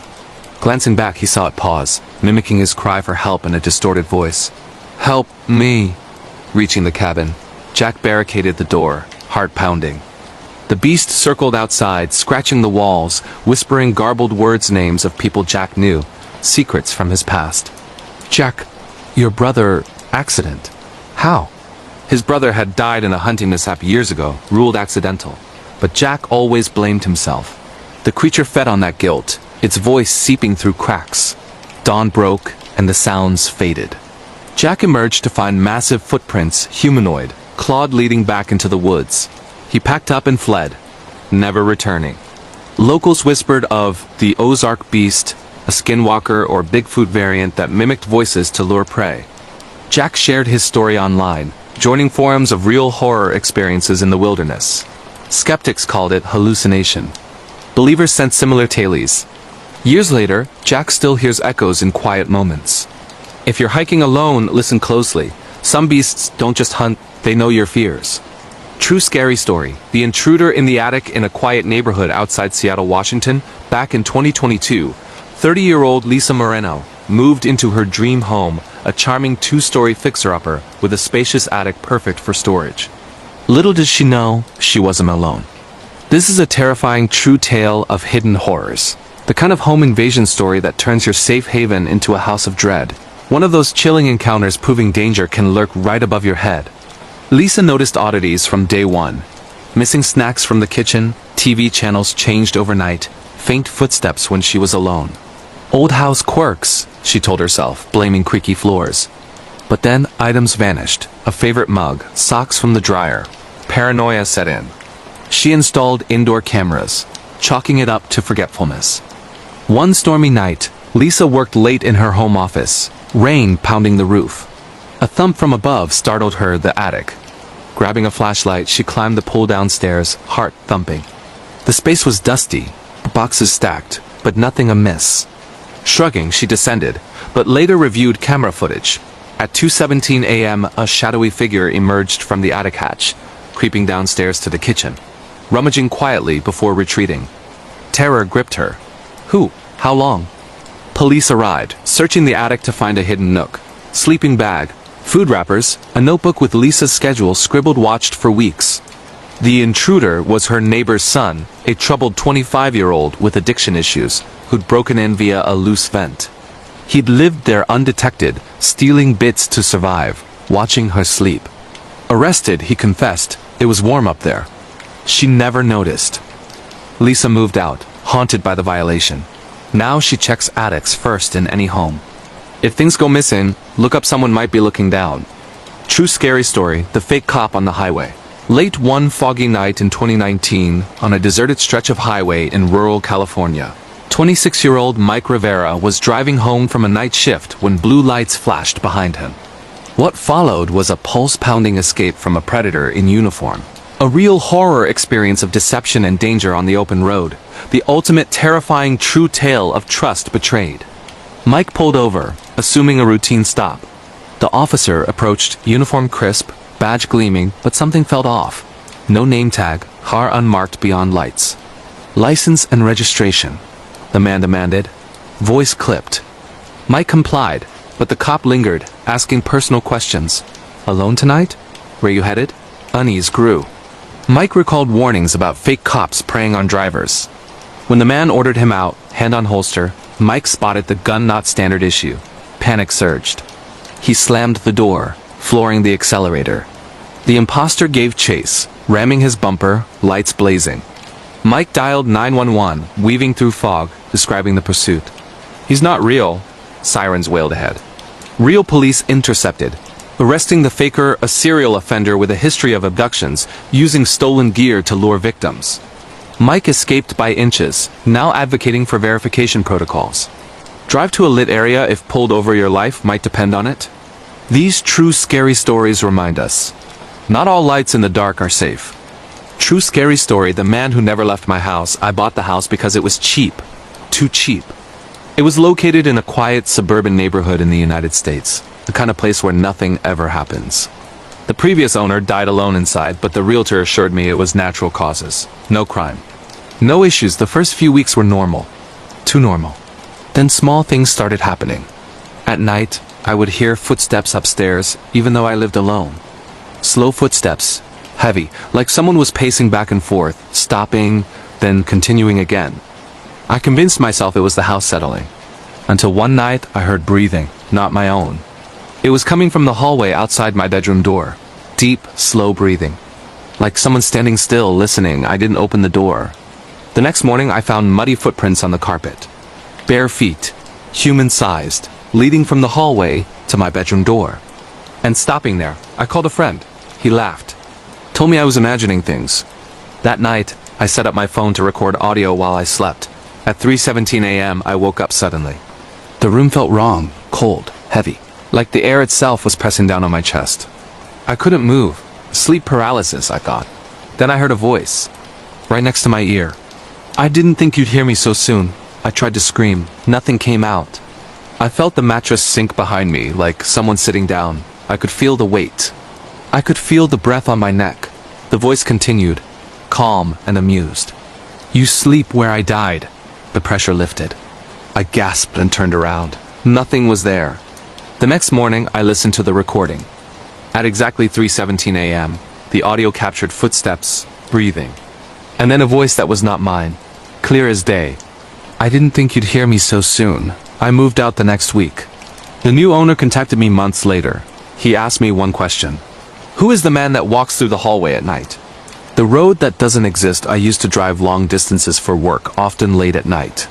One night, my GPS rerouted me through a rural area I had never seen before. The road was narrow. No streetlights. Trees on both sides, so dense they blocked out the moon. After about 10 minutes, I realized something was wrong. I had been driving straight, but I kept passing the same broken mailbox, again and again and again. I checked the GPS. It showed I was still moving forward. My phone signal dropped to 0. Then the radio turned on by itself. Static at first. Then a voice. Not music. Not a broadcast. A man's voice whispering, "Don't stop." My heart was pounding. I tried to turn around. The road behind me was gone. Not dark. Not hidden. Gone. Just trees. Suddenly, headlights appeared behind me. A car. Old. Rusted. Following too close. No matter how fast I drove, it stayed inches from my bumper. Then the car's headlights turned off. I couldn't see it anymore. But I could still hear it. The sound of tires. Right behind me, the radio whispered again. "He stops them!" I screamed and slammed the brakes. Instant silence. No car. No road. No GPS. I was parked on the shoulder of a highway, the main road, like nothing had happened. The next day, I searched for that road. It doesn't exist. No maps, no records. But online, I found forums. People describing the same road. The same mailbox. The same voice. And one comment that chilled me to my core. Everyone who stops on that road disappears. The face in the baby monitor. My sister asked me to stay at her house for a week to help watch her newborn while she recovered. The first few nights were peaceful. On the 4th night, I heard the baby monitor crackle. I looked at the screen. The baby was asleep, but in the corner of the room, there was something else. A face, not a reflection. Not a shadow, a pale face, too long, smiling. Inches away from the crib, I ran upstairs. The room was empty. The baby was still asleep. I told myself it was a glitch. That night, I slept in the nursery. At 2:44 a.m., the baby monitor turned on.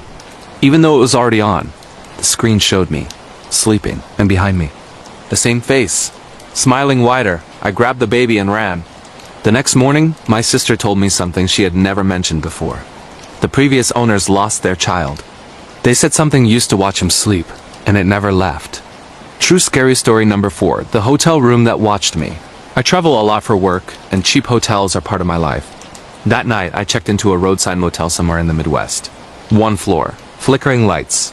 The kind of place you forget the moment you leave. Room 217. The clerk hesitated before giving me the key. "Most people don't stay long in that one," he said, forcing a smile. I didn't ask why. The room smelled old. Not dirty, just lived in. Like someone had been there moments before me. The TV turned on by itself while I was unpacking. Static. Then silence. At 1:12 a.m. I woke up.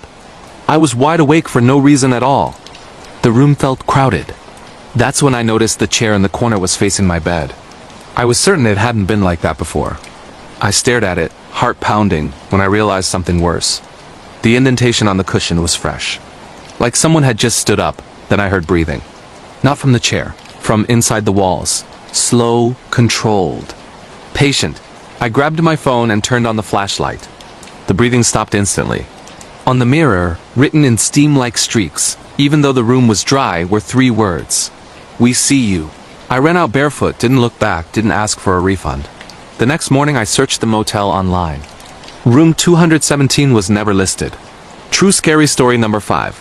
The voices in the forest. When I was younger, I used to hike alone. I loved isolation, silence, nature. One trail in Northern America was known for being quiet. Too quiet.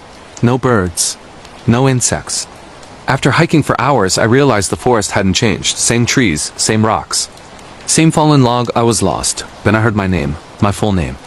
Spoken perfectly. It came from deeper in the woods. I knew no one was with me. I ignored it and kept walking. Then I heard my mother's voice. Calling for help, begging. Every instinct told me to run toward it, but something felt wrong. Her voice repeated the same sentence over and over, exactly the same way. No emotion, no variation, like a recording. That's when I noticed the silence. No wind, no footsteps. I turned around slowly. Behind me, between the trees, were shapes pretending to be people. Their bodies were wrong, too tall, arms too long, faces smooth and unfinished. One of them spoke, still using my mother's voice. Come closer. I ran until my lungs burned. I burst out of the forest onto the road, collapsing. Later, locals told me something chilling. The forest learns voices, they said. And it doesn't like to let people leave. True scary story number 6. The call from my own number. I was home alone when my phone rang. The caller ID showed my own number. I stared at it, confused, then answered. Silence. Then I heard myself breathing, not through the phone, behind me. I turned around. Nothing. The voice on the phone whispered, I'm already here. The lights flickered. Every door in the house slammed shut at once. My phone screen changed by itself. A video started playing. It was my living room. From the corner of the ceiling, showing me standing there, holding the phone, but the timestamp said it was recorded tomorrow. The video ended with the camera slowly zooming in on my face, and a voice saying, you won't answer next time. The call ended. The next day my phone rang again, same number. I didn't answer. That night, someone knocked on my bedroom door. 3 slow knocks. Just like the ringtone. True scary story, the basement that wasn't there before the house I rented had no basement. I was sure of it. One night, during a storm, the power went out. I grabbed a flashlight and walked through the house. That's when I saw a door in the hallway. A door I had never seen before. Old, wooden, no handle. I opened it. Stairs going down. Cold air rushed up like a breath. At the bottom was a room with no walls. Just darkness. Then the flashlight flickered. In the brief light, I saw people standing in the dark. Dozens of them, all facing me. All smiling. The flashlight died. Something whispered from below. You finally noticed. I slammed the door shut. The next morning, the door was gone. But sometimes, late at night, I hear footsteps under the floor, and knocking. From below. True scary story, the last message a friend of mine went missing after sending one final message.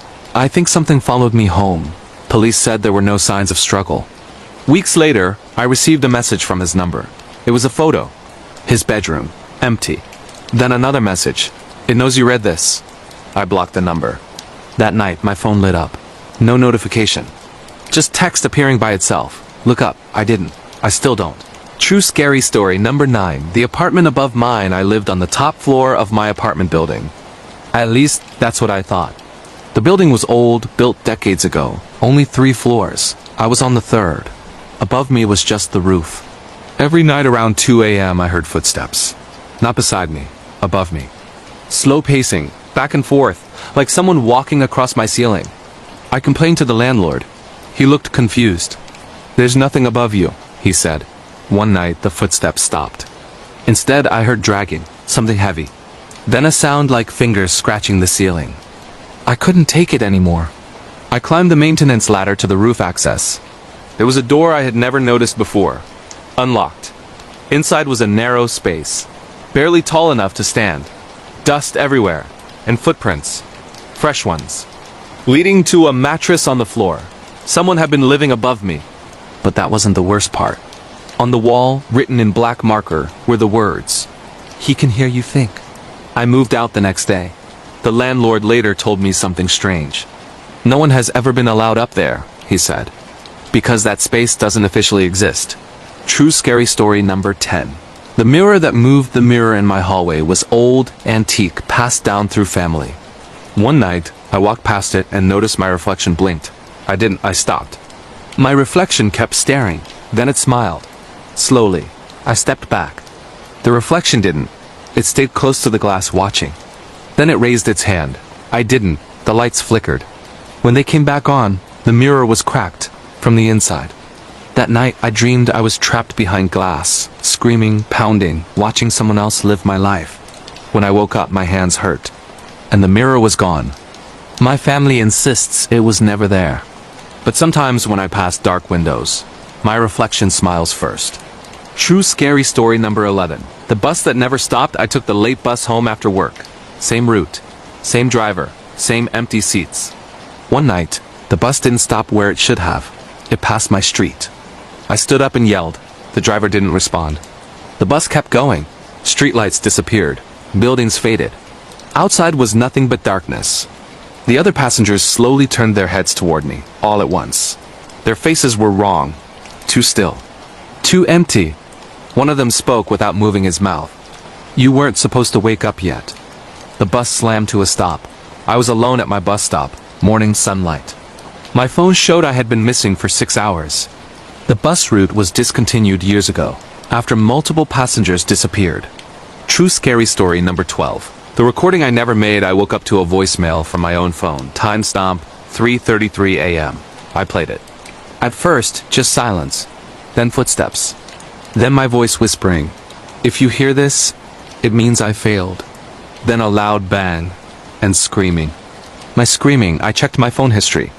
No call, no recording. But the voicemail stayed. Every night at 3:33 it replays itself. Getting clearer, longer, closer. True scary story number 13. The house that breathed. The house made noises at night. Not creaking, breathing, inhale, exhale, slow and deep. When I placed my hand on the wall, it felt warm, pulsing, alive. I tore open part of the drywall. Behind it was not insulation. It was something organic, moving. I left immediately. Weeks later, the house was demolished. The workers refused to explain what they found. They only said, it didn't want to be empty. True scary story number 14. The last video on my phone. I found a video on my phone. I don't remember recording. It was me asleep. The camera slowly moved closer, closer. Then a voice whispered, "Watch until the end." I didn't. I deleted it. The next morning, the video was back, longer, showing the moment I woke up, looking directly at the camera, smiling. I never smile in my sleep. True scary story number 15. The thing that stands in doorways. It started as a shadow. Always in doorways. Never entering. Just standing there, watching. If I looked directly at it, it disappeared. If I ignored it, it got closer. One night, it stepped inside. That's when I realized why it never crossed before. It was waiting for me to invite it. And I did. True scary story number 16. The neighbor who never slept. I noticed it because of the lights. Every night, no matter the hour, the lights in the apartment across from mine were always on. Bedroom, kitchen, bathroom, all of them. At first, I thought he worked night shifts. Then I realized something. I never saw him leave, not once. I started paying attention. Same silhouette at the window, standing still. Watching the street, watching me. One night, curiosity won. I waved. The silhouette waved back, but its arm bent the wrong way. The next morning, there was a note slipped under my door. It read, "You shouldn't look at me when I'm learning." The apartment across from mine was empty. According to the landlord, it had been empty for years. True scary story number 17. The elevator floor that doesn't exist. My office building has 12 floors. I know this because I've worked there for 6 years. One night, I got into the elevator alone. As the doors closed, the elevator stopped by itself. A new button lit up. I didn't press it. The elevator moved anyway. The doors opened to a hallway that felt wrong. The lights were dim. The walls were too close. The air smelled old. At the end of the hall, someone was standing with their back to me. They spoke without turning around. "You're early." The elevator doors slammed shut. I was back on the ground floor. The next day, I asked security about floor 13. They went silent. One of them whispered, "It presses itself sometimes." True scary story. #18. The live stream with nitrogen monoxide viewers. I started live streaming late at night, just talking. No audience, no expectations. One night, while streaming, I noticed the viewer count said 0. But the chat was moving. Messages appeared slowly, describing my room, the position of my chair, the noise outside my window. Then one message appeared, "Turn around." I ended the stream immediately. Later, I rewatched the replay. The chat wasn't there, but the camera had shifted, pointing slightly behind me. True scary story number 19, the child in the back seat. I don't have kids. I've never had kids. That's why I slammed the brakes when I heard a small voice behind me say, "Are we home yet?" I pulled over. The back seat was empty. But there were fingerprints on the foggy window. Small ones. The next morning, my car radio turned on by itself. A child laughing. Then crying. Then silence. I sold the car. The new owner returned it a week later. He asked me one thing. Why does your daughter cry at night? True scary story number 20. The email sent from tomorrow. I received an email from myself. The timestamp was tomorrow. It read, "Do not answer the door tonight." I laughed it off. At 11:11 p.m., someone knocked. 3 slow knocks. I stayed silent. Another email arrived. Good, keep listening. The knocking stopped. The next email read, "You survived this version. I haven't slept properly since." True scary story, number 21. The stairs that went down too far in the abandoned building. The stairwell had no lights. I counted the steps as I went down. 1, 2, 3. I reached 50. Then 100. My legs should have been screaming. But they weren't. At step 112, I heard footsteps below me. Coming up, fast, I turned and ran. When I reached the top, the building had only 2 floors. There was no space for that many steps. Sometimes I dream I'm still counting. True scary story number 22. The smile in the family photo. An old family photo appeared on my phone. A photo I had never seen before. Everyone was there. Parents, grandparents, me. But behind us stood a tall figure, smiling. No one remembered the photo. No one remembered the figure. Every time I look at it now, it's closer. True scary story number 23. The sound under the bed. I heard it every night. Breathing. Slow. Patient. I told myself not to look. One night, I dropped my phone. It slid under the bed. I leaned down. Something leaned back. The breathing stopped. Now, every night, it waits. Because it knows I know. True scary story number 24. The message left on my mirror. Fog formed on the bathroom mirror after a shower. Words appeared. Not written. Pressed from the other side. "Let me out." The next morning, the mirror was gone. The wall behind it was scratched. From the inside. True scary story number 25. The last thing it sighed, it followed me for years. In reflections, in shadows, in dreams. I finally confronted it. I asked what it wanted. It smiled. And said, "Nothing. I already have you." True scary story number 26. The room where time stopped. I rented a small room for a short stay while traveling. Cheap. Quiet. Perfect. The first thing I noticed was the clock. It wasn't moving. I replaced the batteries. Nothing. My phone showed the time correctly, but every time I looked away and looked back, minutes were missing. I sat on the bed and checked my phone. 2:10 a.m. I blinked. 2:47 a.m. No memory of those 37 minutes. This kept happening. The room felt heavier each time. Finally, I noticed something written faintly on the wall behind the bed, carved deep into the paint. "Time doesn't pass here. IT collects." That night, I dreamed of people sitting in the corners of the room, motionless, waiting. When I woke up, the clock was ticking, for the first time, and it was counting backward. True scary story number 27. The voice that answered my thoughts, it started small. I would think about something, and hear a whisper respond. Not out loud, inside the room. I tested it. I thought, if this is real, say my name. A pause. Then, quietly, my name. Perfectly pronounced. I panicked. I thought, go away. The voice replied, "I can't. You opened the door when you noticed me." I never spoke out loud again. But it didn't matter. It could hear everything. True scary story number 28. The shadow that lagged behind, I noticed it while walking home at night. My shadow didn't match my movements. When I stopped, it took a second longer. When I turned, it turned wrong. I sped up. So did it.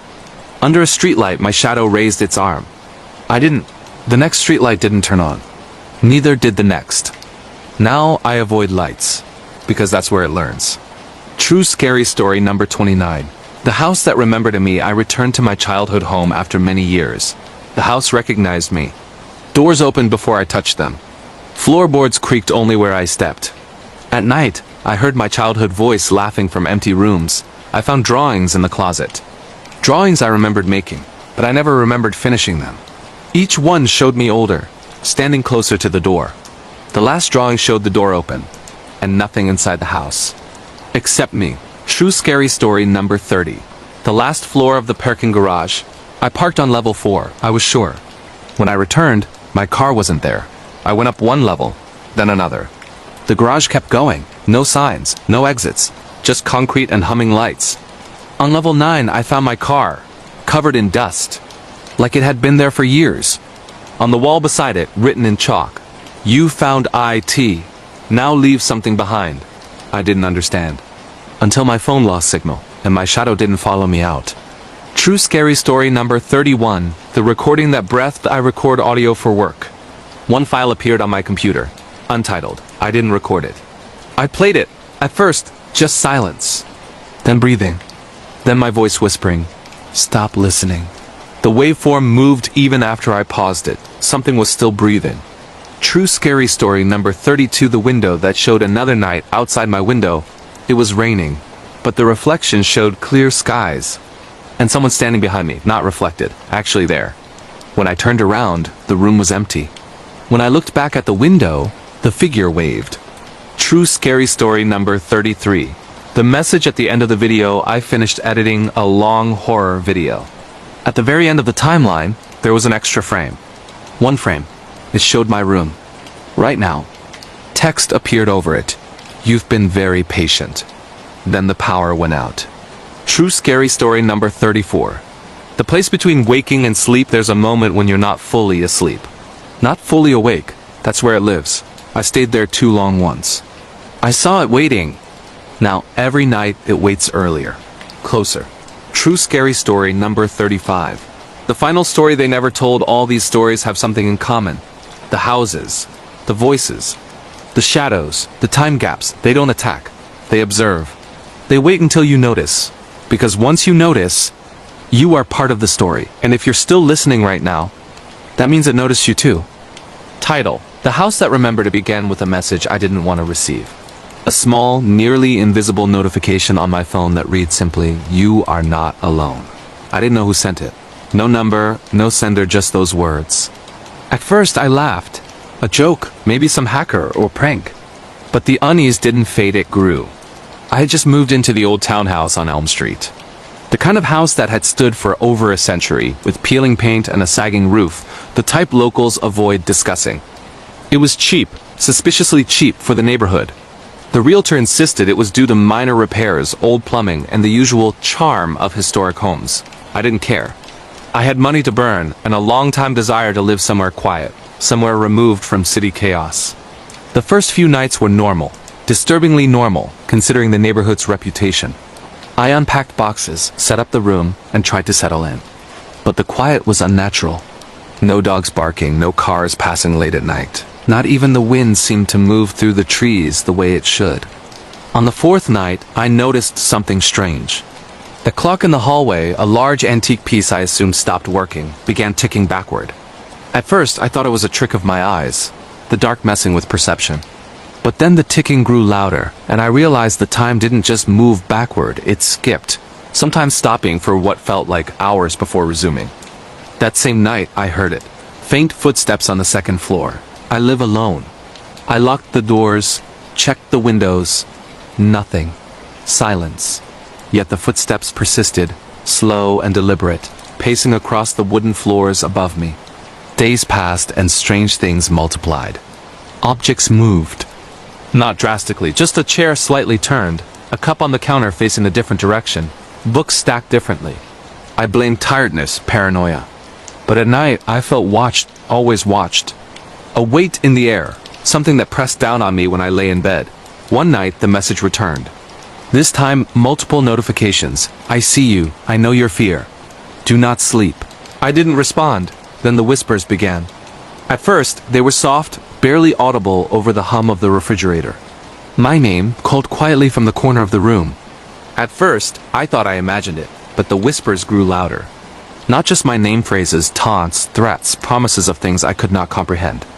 The breaking point came when I woke to see my reflection in the hallway mirror moving independently of me. My mouth didn't move. My eyes didn't blink. But the reflection smiled. Slowly.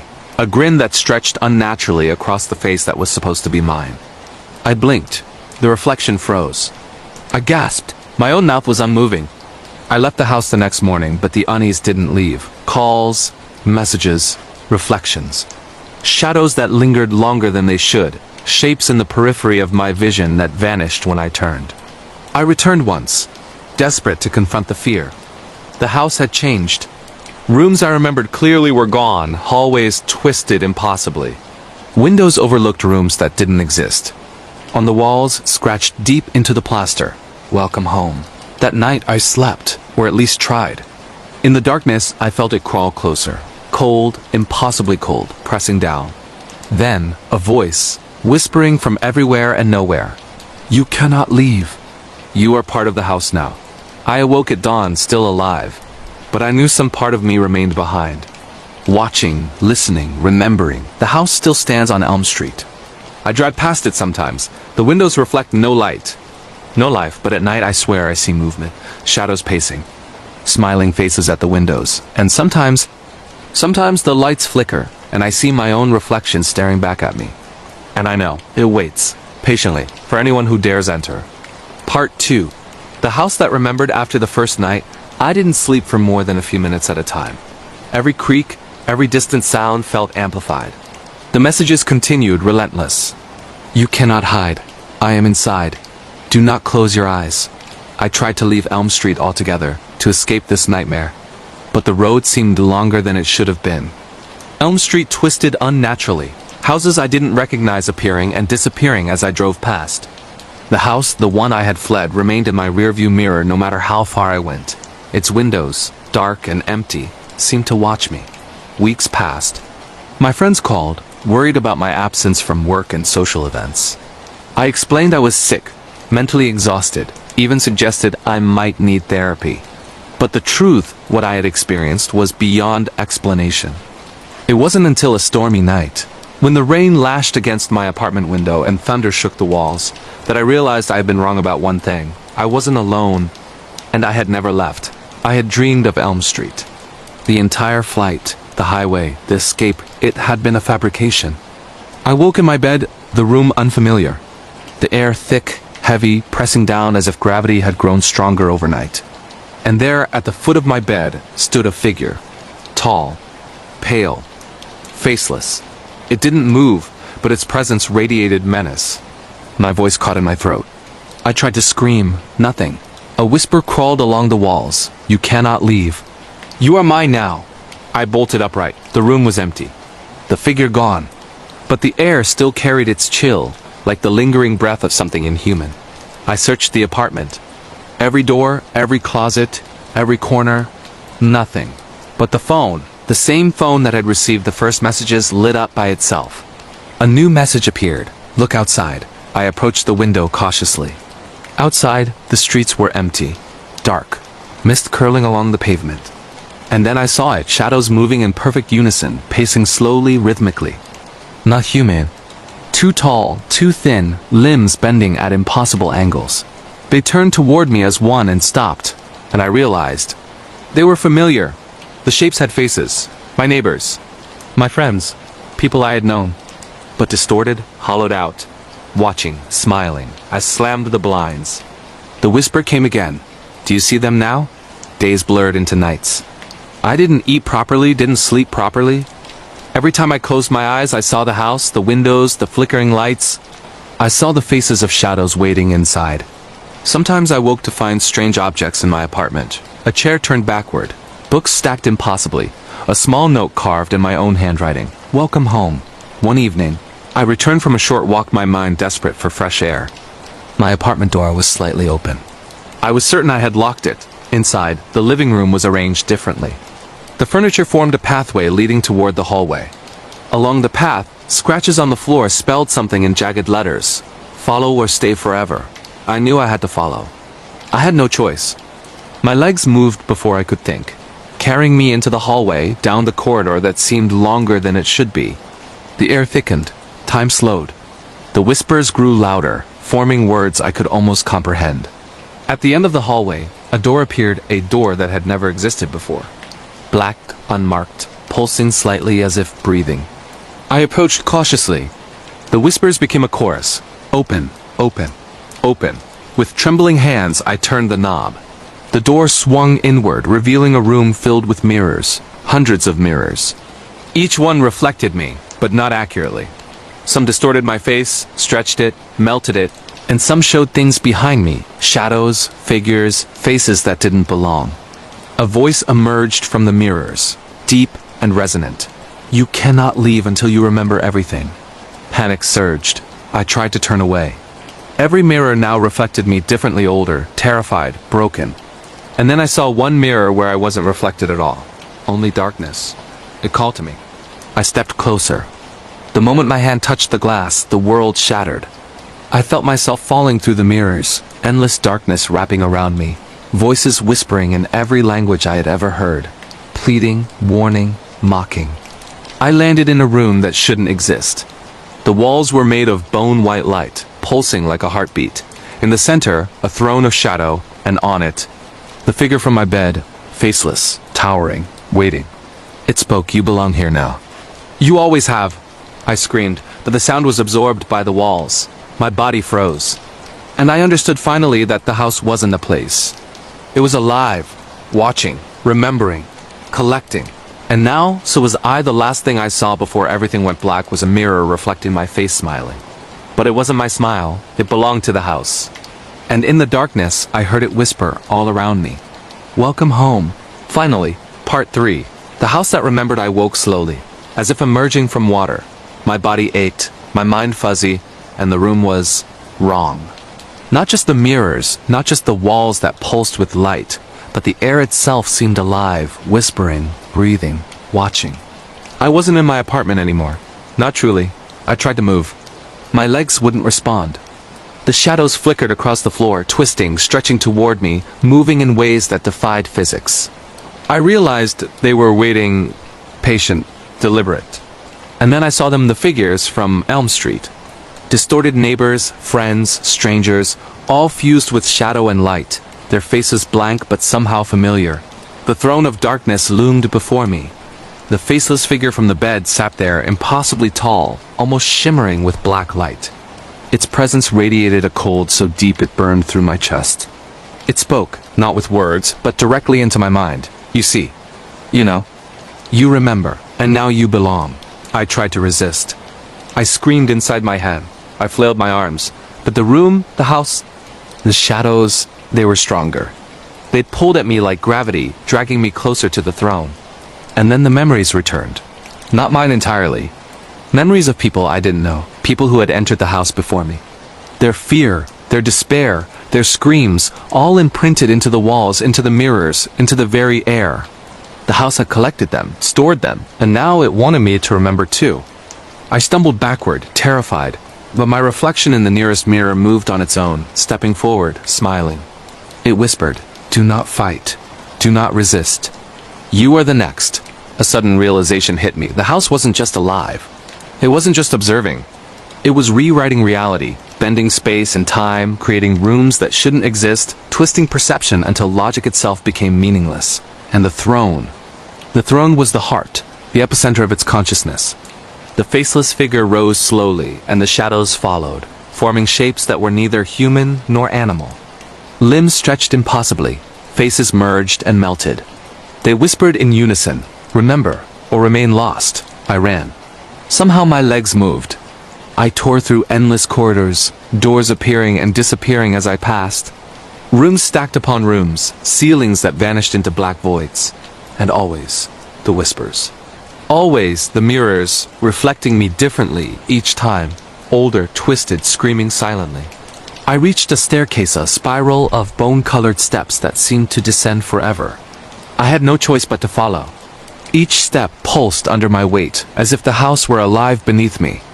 The whispers grew louder, urgent, almost pleading. "You cannot leave until you understand. You cannot escape the house." At the bottom, a room opened. It was a library, walls lined with books I didn't recognize. But each book was a memory. My memories. The memories of past victims, memories of the house itself. I opened a book at random. The pages showed me my life, not as it had been, but as the house remembered it. Every fear, every secret, every failure amplified, twisted, magnified. A hand pale, faceless touched my shoulder. I spun around. The faceless figure was closer now, almost human in size, but impossibly tall, impossibly thin. It leaned toward me and I heard it not with my ears but in my mind. You see now. You belong. And one day, you will remember all of this again, for someone else to witness. I realized the truth, horrifying and absolute. The house didn't just trap people, it consumed them. Their consciousness, their essence, their very identity became part of it. And now, a piece of me was already gone. Already woven into the walls, the mirrors, the air. I screamed, my reflection screamed. The shadows laughed. The house pulsed with life, hungry, patient. I tried to fight, to flee, to wake up, but there was no waking, only remembering. And then, the faceless figure reached out, and everything went black. When I awoke, or thought I was outside. Elm Street was empty, quiet. The house stood silently in the distance. Nothing appeared wrong. No shadows, no whispers, no lights flickering. Only the wind, gentle, carrying a faint echo. I returned home, exhausted, thinking it had been a dream. But the phone vibrated. One new message. You cannot leave. We are everywhere. I looked in the mirror. My reflection was mine. But the smile was not, and I knew I would never be free. Part 4. The House That Remembered. Final chapter. I thought I had escaped. I was wrong. Months passed since Elm Street, since the faceless figure, since the whispers. I moved far away to a city where I didn't know anyone, where the streets were crowded, noisy, alive. I thought I could rebuild my life, but nothing could erase the house. It started with small things. Shadows in the corner of my vision, flickers in mirrors that weren't reflections, objects misplaced, notes I didn't write. A single word carved into the back of my phone case. Home. And then the dreams returned. Not dreams exactly, but visions. I was in the house again, walking its endless halls. Rooms shifted as I passed. Mirrors reflected faces I didn't recognize, screaming silently. Whispers crawled along the walls, in languages I didn't know, yet somehow understood. One night I woke to the sound of breathing, my breathing, but deeper, slower, heavier. I realized it came from beneath me. The floorboards beneath my bed were shifting. Slowly they peeled away, revealing a staircase descending into darkness. My curiosity and terror compelled me forward. I followed the stairs, endless, spiraling down. At the bottom, a vast chamber stretched beyond comprehension. Walls of mirrors, floor of black glass, ceiling fading into an abyss. And there, in the center, the throne of shadow. The faceless figure awaited. Taller than ever, impossibly wide, its presence filling the chamber. Around it, the shadows from Elm Street. Distorted faces, broken forms of people I once knew. They moved in silence, circling the throne, waiting. It spoke directly into my mind, words that felt like ice sliding into my chest. You see now. You understand. You remember. And now you will serve. I realized what the house wanted. It didn't just trap people. It didn't just consume memories. It fed on identity itself, collecting fragments of souls, building a consciousness from all those who entered. And I had become part of it, even as I thought I was free. The figure raised an arm, or something that approximated an arm, and the mirrors around me began to ripple, like liquid. My reflection emerged, but not as I was. Older, twisted, smiling with the faceless figure's grin. My own memories, my essence, were being rewritten. I tried to resist. I screamed. I ran. The chamber stretched endlessly. Doors opening and closing, stairs rising from nowhere. But every escape ended back at the throne. The whispers grew louder, chanting in a language older than time itself. Remember, become, serve. And then I understood. The house didn't merely observe, it demanded obedience. Every memory, every fear, every secret I had was now part of its structure. Every scream I had ever uttered, every tear, every hope, all of it embedded into the walls, the mirrors, the air. I sank to my knees. The faceless figure leaned over me. I felt its presence pierce my mind, probing, examining, consuming. My body became heavy. My thoughts slowed. My identity fractured. Do not fight. You are already mine, it whispered. The mirrors rippled again, and I saw hundreds of versions of myself, trapped in glass, screaming silently, writhing in shadows. The faceless figure smiled, and then darkness. I woke outside once more, under the same streetlights of Elm Street. The house loomed silently, unchanged. I tried to move, to scream, to leave, but my voice didn't work. My legs felt foreign, as if they belonged to someone else. The phone vibrated. One last message appeared. Welcome home finally. You remember now. And you will remember forever. I looked at the house one last time. The windows shimmered like liquid mirrors, and I saw my own reflection staring back. But it wasn't me, not really. It never had been. I realized the horrifying truth. I would never leave. My mind, my soul, my memories, they belonged to the house now. The house that remembered. The house that collected. And as I watched, the windows of the house pulsed. Shadows moved inside. Faces smiled at me. And I understood fully, utterly. Elm Street was no longer a street. It was alive. It was eternal. And I was part of it. Forever.